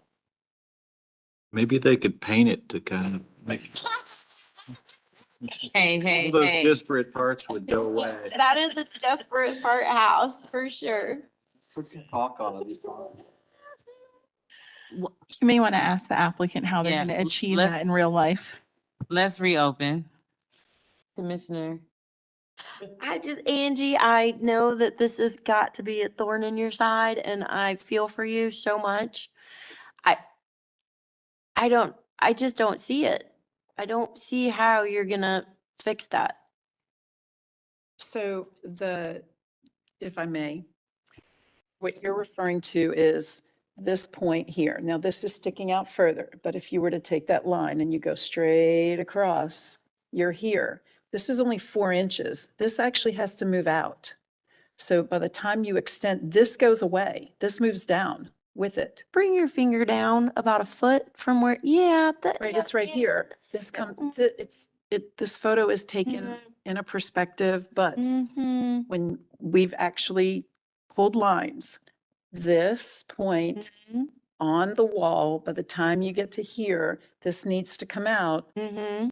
so that this overhang, and if you look at it from the other perspective, you can actually see it a little bit better. So you're telling me that if you put a traditional 1 foot or 15-inch overhang on that thing, it's gonna bring it down to the point that it engages with that? Yes. So don't look at the frieze, look at the boxing line. So this point here, this detail has to change. This pork Yeah, chop the pork detail chop. has to change. So by the time you strike a line and come across, based on my field observation, this is changing. This is only like 4 inches. It's wrong and it has to be extended. But that changes this boxing, everything changes here and it comes down. So if we find that once we get in there that it's not, Mm-hmm. we can adjust this, but from all of our measurements and calculations, it does extend. It does extend? Okay. Yes. If you look here, look at this. See, it's only like that far. This Right. is false. Like, don't look at this. This overhang is like 4 inches or less. Mm-hmm. So please trust the geometry. I trust the geometry. Okay. I don't trust the angles or the way that the angles are, but yeah. That's okay. Okay. Okay. Other questions for the applicant while we're still open? All right, let's reclose.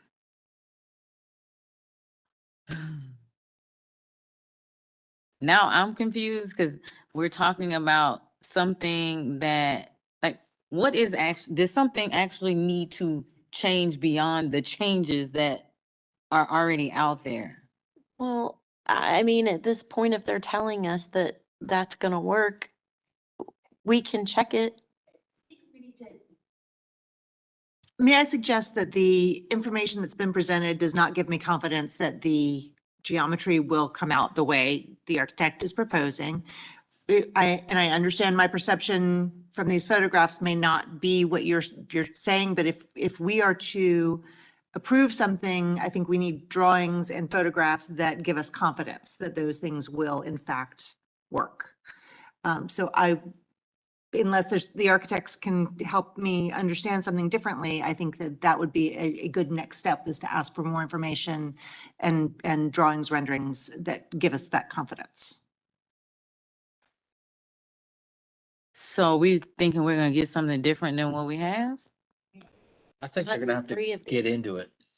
And that, you know, in theory, if the eaves line up, that what she's proposing on the eaves, if it works, great. That's a reasonable fix for what's going on here.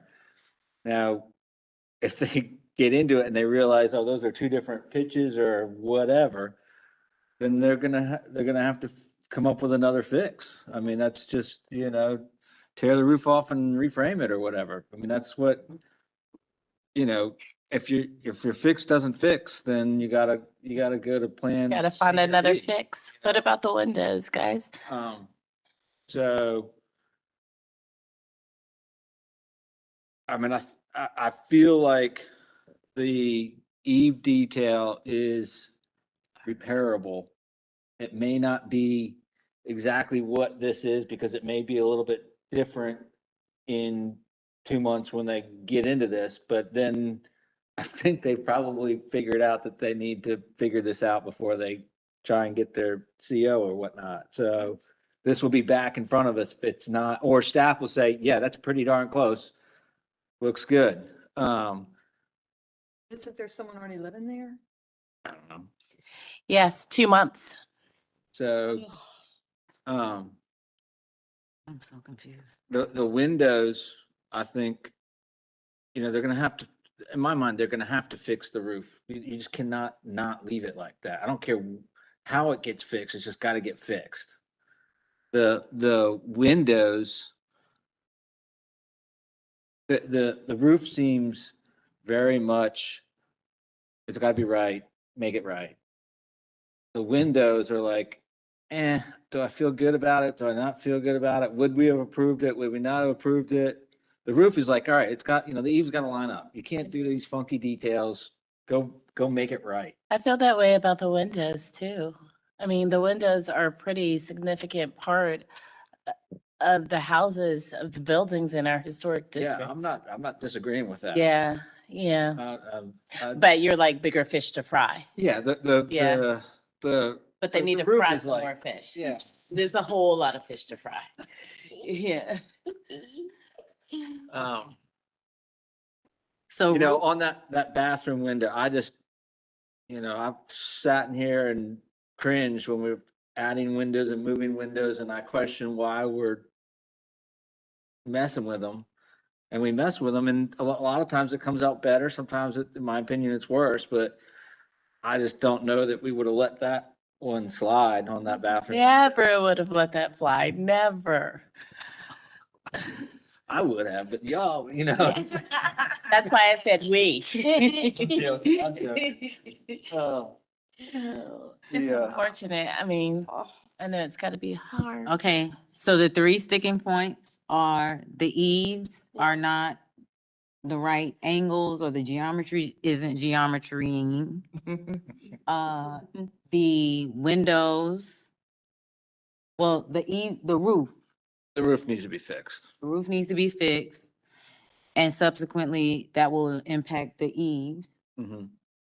And then the windows are a sticking point. The fact that we have different, and I think the applicant was making the point that you have different, I guess, Horizontal and vertical. in the existing house. Yeah. Yeah, So, a case could be made for that. correct. Yeah, and I think I could argue the case that those second floor windows, are they visible from the street? Are they, or are they in the private realm? I mean, that one picture in here, that one photograph, where it shows the lack of the bathroom window, you can see part of the top of those windows from the driveway. The windows don't bother me, you guys. It's just the glass size. And what about the pairing? I mean, aren't they Bothers usually, me. yeah, they're usually The pairing. paired up. It's like the spacing's not far enough away. to Yeah. be individual, but they're not close enough to be twin either. Yeah, they're too close not to be a couple. They're divorced. They're shacking up, you guys. Sorry, it's. They're separated. Again, the point is that it's inconsistent with the typical Historic, design in the yeah. neighborhood, and the historic context. It is And I don't know how you incongruous. fix that, Or context. but this is not fixed. The proposal to me is still inconsistent, incongruous with the neighborhood.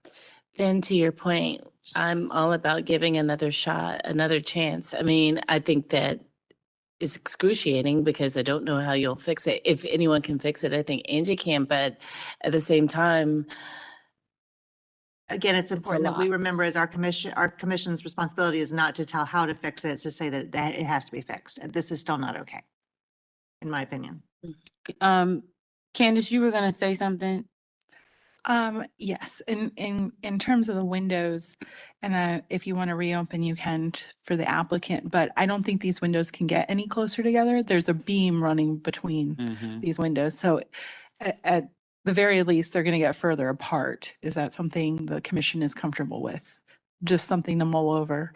Also, in the staff notes, while these other fixes may or may not work on the eave lines, we really don't want to, other than removing the pork chop eave, we'd like to see it go back to what it was originally and not deviate from what it was originally on the main house.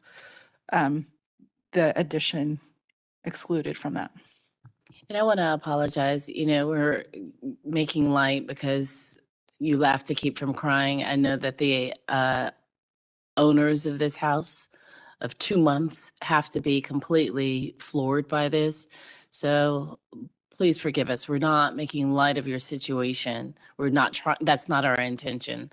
But there's a challenge here that is a little overwhelming. Candace, can I ask a question for you about the process when there is something that's drawn and before they close? And maybe this is a different discussion at another time. I'm just trying to understand how you go to close on something that's built and it's not what was approved. That's a So we great wouldn't be question. in this position. Yeah. Right. So this was a violation case that has been ongoing for a couple of years. In terms of HDC, that the violation moves with the property, so it moves to the new owner. In terms of what the previous owner told the current owner, that's all a civil issue. Yeah, because on disclosures, there's a question that asks if it's in violation. We do have I'm not sure about this case in particular, but we have in the past received like due diligence calls from people asking like, we've heard there's a violation on this. Can you tell us more about it? So somewhere through the grapevine, people get told, I don't know what the status of this particular case is, but again, it moves with the property. Right. And the point is, the owners of the property prior to these owners taking over had to fill out disclosures saying yes, no, no representation as to whether or not it's in violation. And so maybe a point of consolation to the current owners is that go back and look at your disclosures and see what the previous owners disclosed. Because it sounds like a major inconvenience is about to take place in their lives. I've been studying the window changes, and at the beginning, I felt like maybe they were unnecessary to the extent that it was a pin drop in the overall pond or lake, a drop of water in the lake. I don't know. Sorry, it's getting late. But I feel like as one commissioner, I would like for them to make those revisions in terms of style and light configuration, because I think that it will help. I would like to trust that Angie has worked her magic on this and worked through the site condition, and that she's presenting us with something that is viable and will fix some of the roof and soffit and boxing issues, because she's good at her job. And if it doesn't work out the way that we thought it was going to, it can come back to us and then we can reevaluate it. I mean, nobody's where we want to be at this point, so we have to do something. And we have to trust the people that are bringing us information. Yeah, and just to go back to the windows, it's like your eyes, right? If it's not just the light patterns, it's the spacing. Well, and that's another, I don't know what to say about that. Yeah. I mean, we can't physically put them together because of the way that the structure is. So In the- that case, perhaps moving them farther apart would be better, because right now they are just kind of betwixt and between and they don't make any sense. Is your mic? Yes. So we need to make a motion. It sounded like Commissioner Wojcik had a motion. It sounded that way to me too. Talking a lot today. We'd love to hear your voice and what you have to say. So, I would like more thought on the front window where the bathroom on the front facade. Well, we said that we want to get a perspective that allows us to see. From the street. Mm-hmm. Okay. Well, so my proposal is that we continue the project and request more information from the applicant. And I apologize, I don't have all my ducks in a row. We'll work together.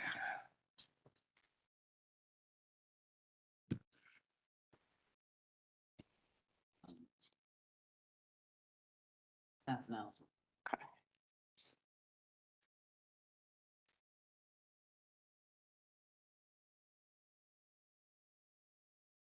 Okay. So based on the staff analysis, the front elevation in question, there is a window that was proposed to be there that is not there. And so in response to that, we would like to request more of a wider view of the structure from the street so that we can get a better perception of the proportion of space and how you really perceive it from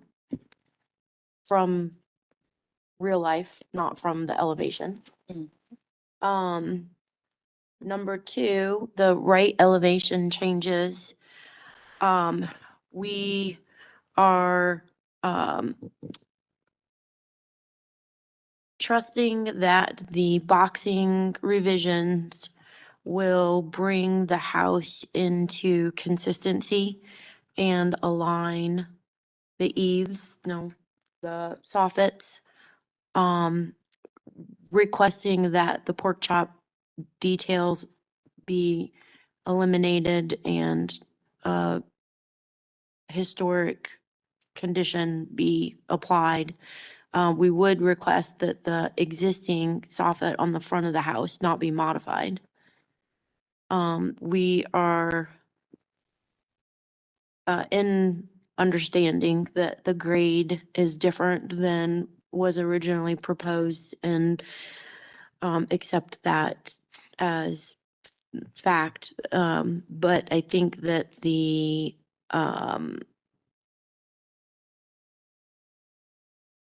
window configuration, not the window itself, but the location, the fenestration on the house needs to be reviewed. And if we can't put the windows together as twins as originally proposed, we would like to explore what the option would be to go with more of a single window or different general configuration that would work with the interior configuration as well as the exterior configuration.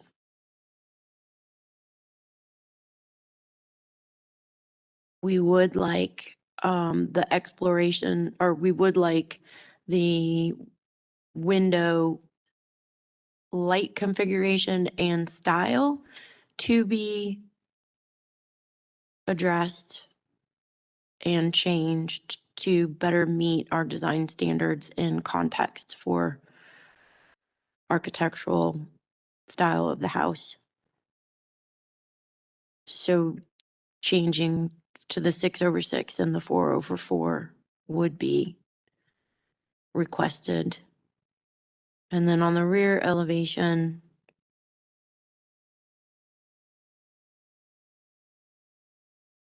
the same light configuration and window style.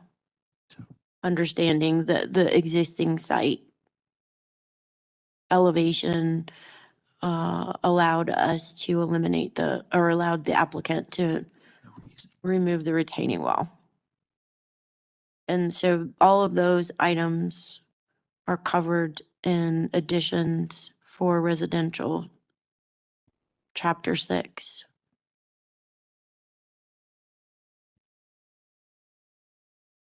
Cornices and trims 6.14, and doors and windows 6.15. Just a reminder, at the next meeting, because this is a continuation, we will only be discussing the items to which are continued. So please, make sure that those are all the items and Did we miss? If the commission hasn't discussed anything additional, you can say that you haven't discussed any other aspects of the application at this moment, and you reserve the right to evaluate those after these items have been corrected, unless that is all you would like the applicant to address. I think we should definitely say that we want to see those big, larger, high-level items first, because that's going to have a ripple effect on some other things. Okay. Yeah, the roof.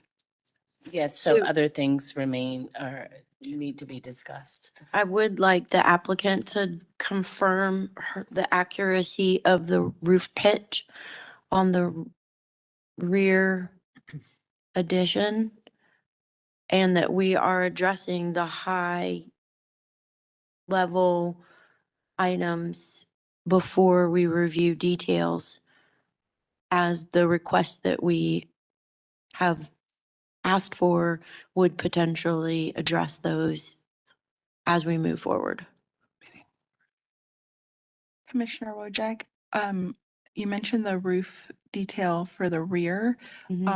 Is it the rear only that you want to speak about at the next meeting, or how are we feeling about all of these other changes on all? Well, when I say roof, I am actually talking about the pitch of the roof. Okay. All of the boxing and alignment, soffits, fascia, freeze boards, Mhm. those are all covered in cornices and trim. Okay, so that's where. Yeah, so the roof, I am visually concerned that it is actually at a different pitch than what it's drawn at. Sure. And I would just like confirmation that the drawings are accurate. Okay, great. Thank you. As long as it's all included. Okay. That's all. Is that, I mean, is that That's everybody it. That's think it. that makes That's sense? great. Okay, Thank you. thank you. All right, we have a motion made by Commissioner Wojcik, seconded by Commissioner Taylor. Any discussion on the motion?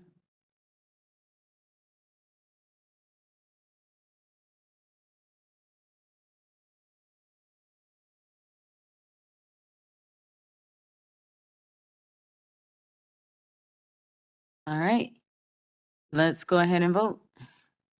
Commissioner Holtz, Yes. Commissioner Whitlock, Yes. Commissioner Parati, Yes. Commissioner Wojcik, Yes. Commissioner Taylor, Yes. Commissioner Kern, Yes. Commissioner Hawkins. Yes, vote to continue passes 7-0. Thank you. Thank you. Do we have time for one more demolition? Super quick. Sure. We have the demo form. Please, note that Commissioner Sarah Kerm is leaving the meeting for the evening at 7:15. Thank you. Our next application is Sorry. 1311 Myrtle Avenue. The applicant is in the room and has been sworn in, but I'm just going to present this for us real quickly. Sarah Kerr. Oh, Bill is online. Great. Thank you. So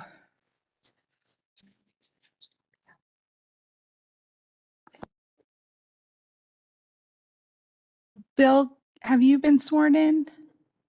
Yes, I was on mute at the beginning of the meeting, but I did raise my right hand and say I do. So if that counts, I am sworn in. It does count. Is your camera on? I think it is. Okay, we've seemed to have lost the visibility of you, but that's okay, that's on us. Okay, so this application again is 1311 Myrtle Avenue. It's the full demolition of the structure on the site. The applicant has provided a Zaltwell survey, a property survey. Zaltwell is on, I'm sorry. A Zaltwell survey's on page 7, or slide 7. The property survey is on slide 8. We have some digital photos on slide 9. And we also have elevation drawings on slide 10 and a floor plan on slide 11. Candace, do we have enough digital photos to continue with this? Hearing this case? That is a request in the staff analysis, which is located on page 2, requesting additional digital photos. You can kick it to staff to collect those additional photos, or you can continue it for those photos. I'd like to continue it for a full application. That's what we would request from anyone.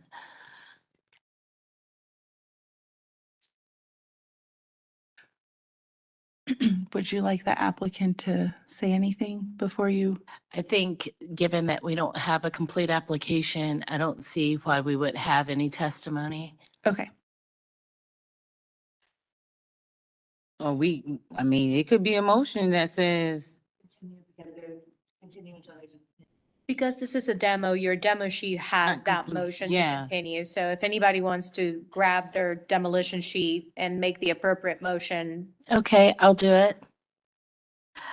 I move to determine this application as incomplete and continue it for lack of documentation, including clear digital photos of significant architectural details and site features included, but not limited to windows, front door, brackets, columns, trim, etc.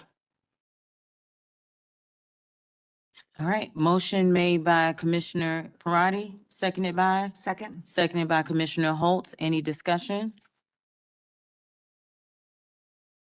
Okay. Commissioner Holtz? Yes. Commissioner Whitlock? Yes. Commissioner Parati? Yes. Commissioner Wojcik? Yes. Commissioner Taylor? Yes. Commissioner Hawkins? Yes. Vote to continue passes 6-0. Thank you.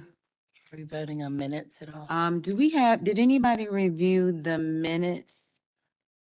Yeah, I we reviewed had a sign. October Okay. and did not find any issues with that. It seemed to be an accurate and fair recording of the meetings. Is that October 9th or October 30th? Okay. Okay, could you make a motion for both?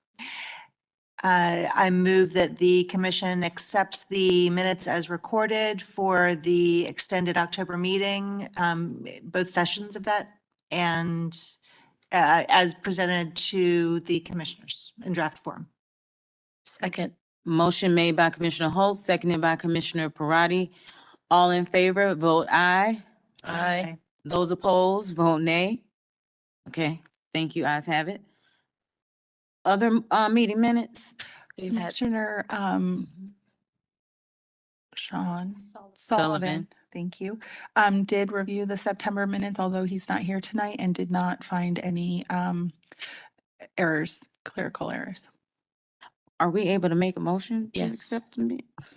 I will make a motion on behalf, based on information provided by Commissioner Sullivan, to approve the September meeting minutes. All right, motion made by Commissioner Parati, seconded by? Seconded by Commissioner Whitlock. Any discussion? All right, let's vote. All in favor, vote aye. Aye. Those opposed, vote nay. Ayes have it. All right. So, yeah, we have reached the end of our agenda. Is there any further business to discuss? All right. Well, in that case, this meeting is adjourned at 7:21 PM. Thank you all. Thank you. You know where that is? Artle.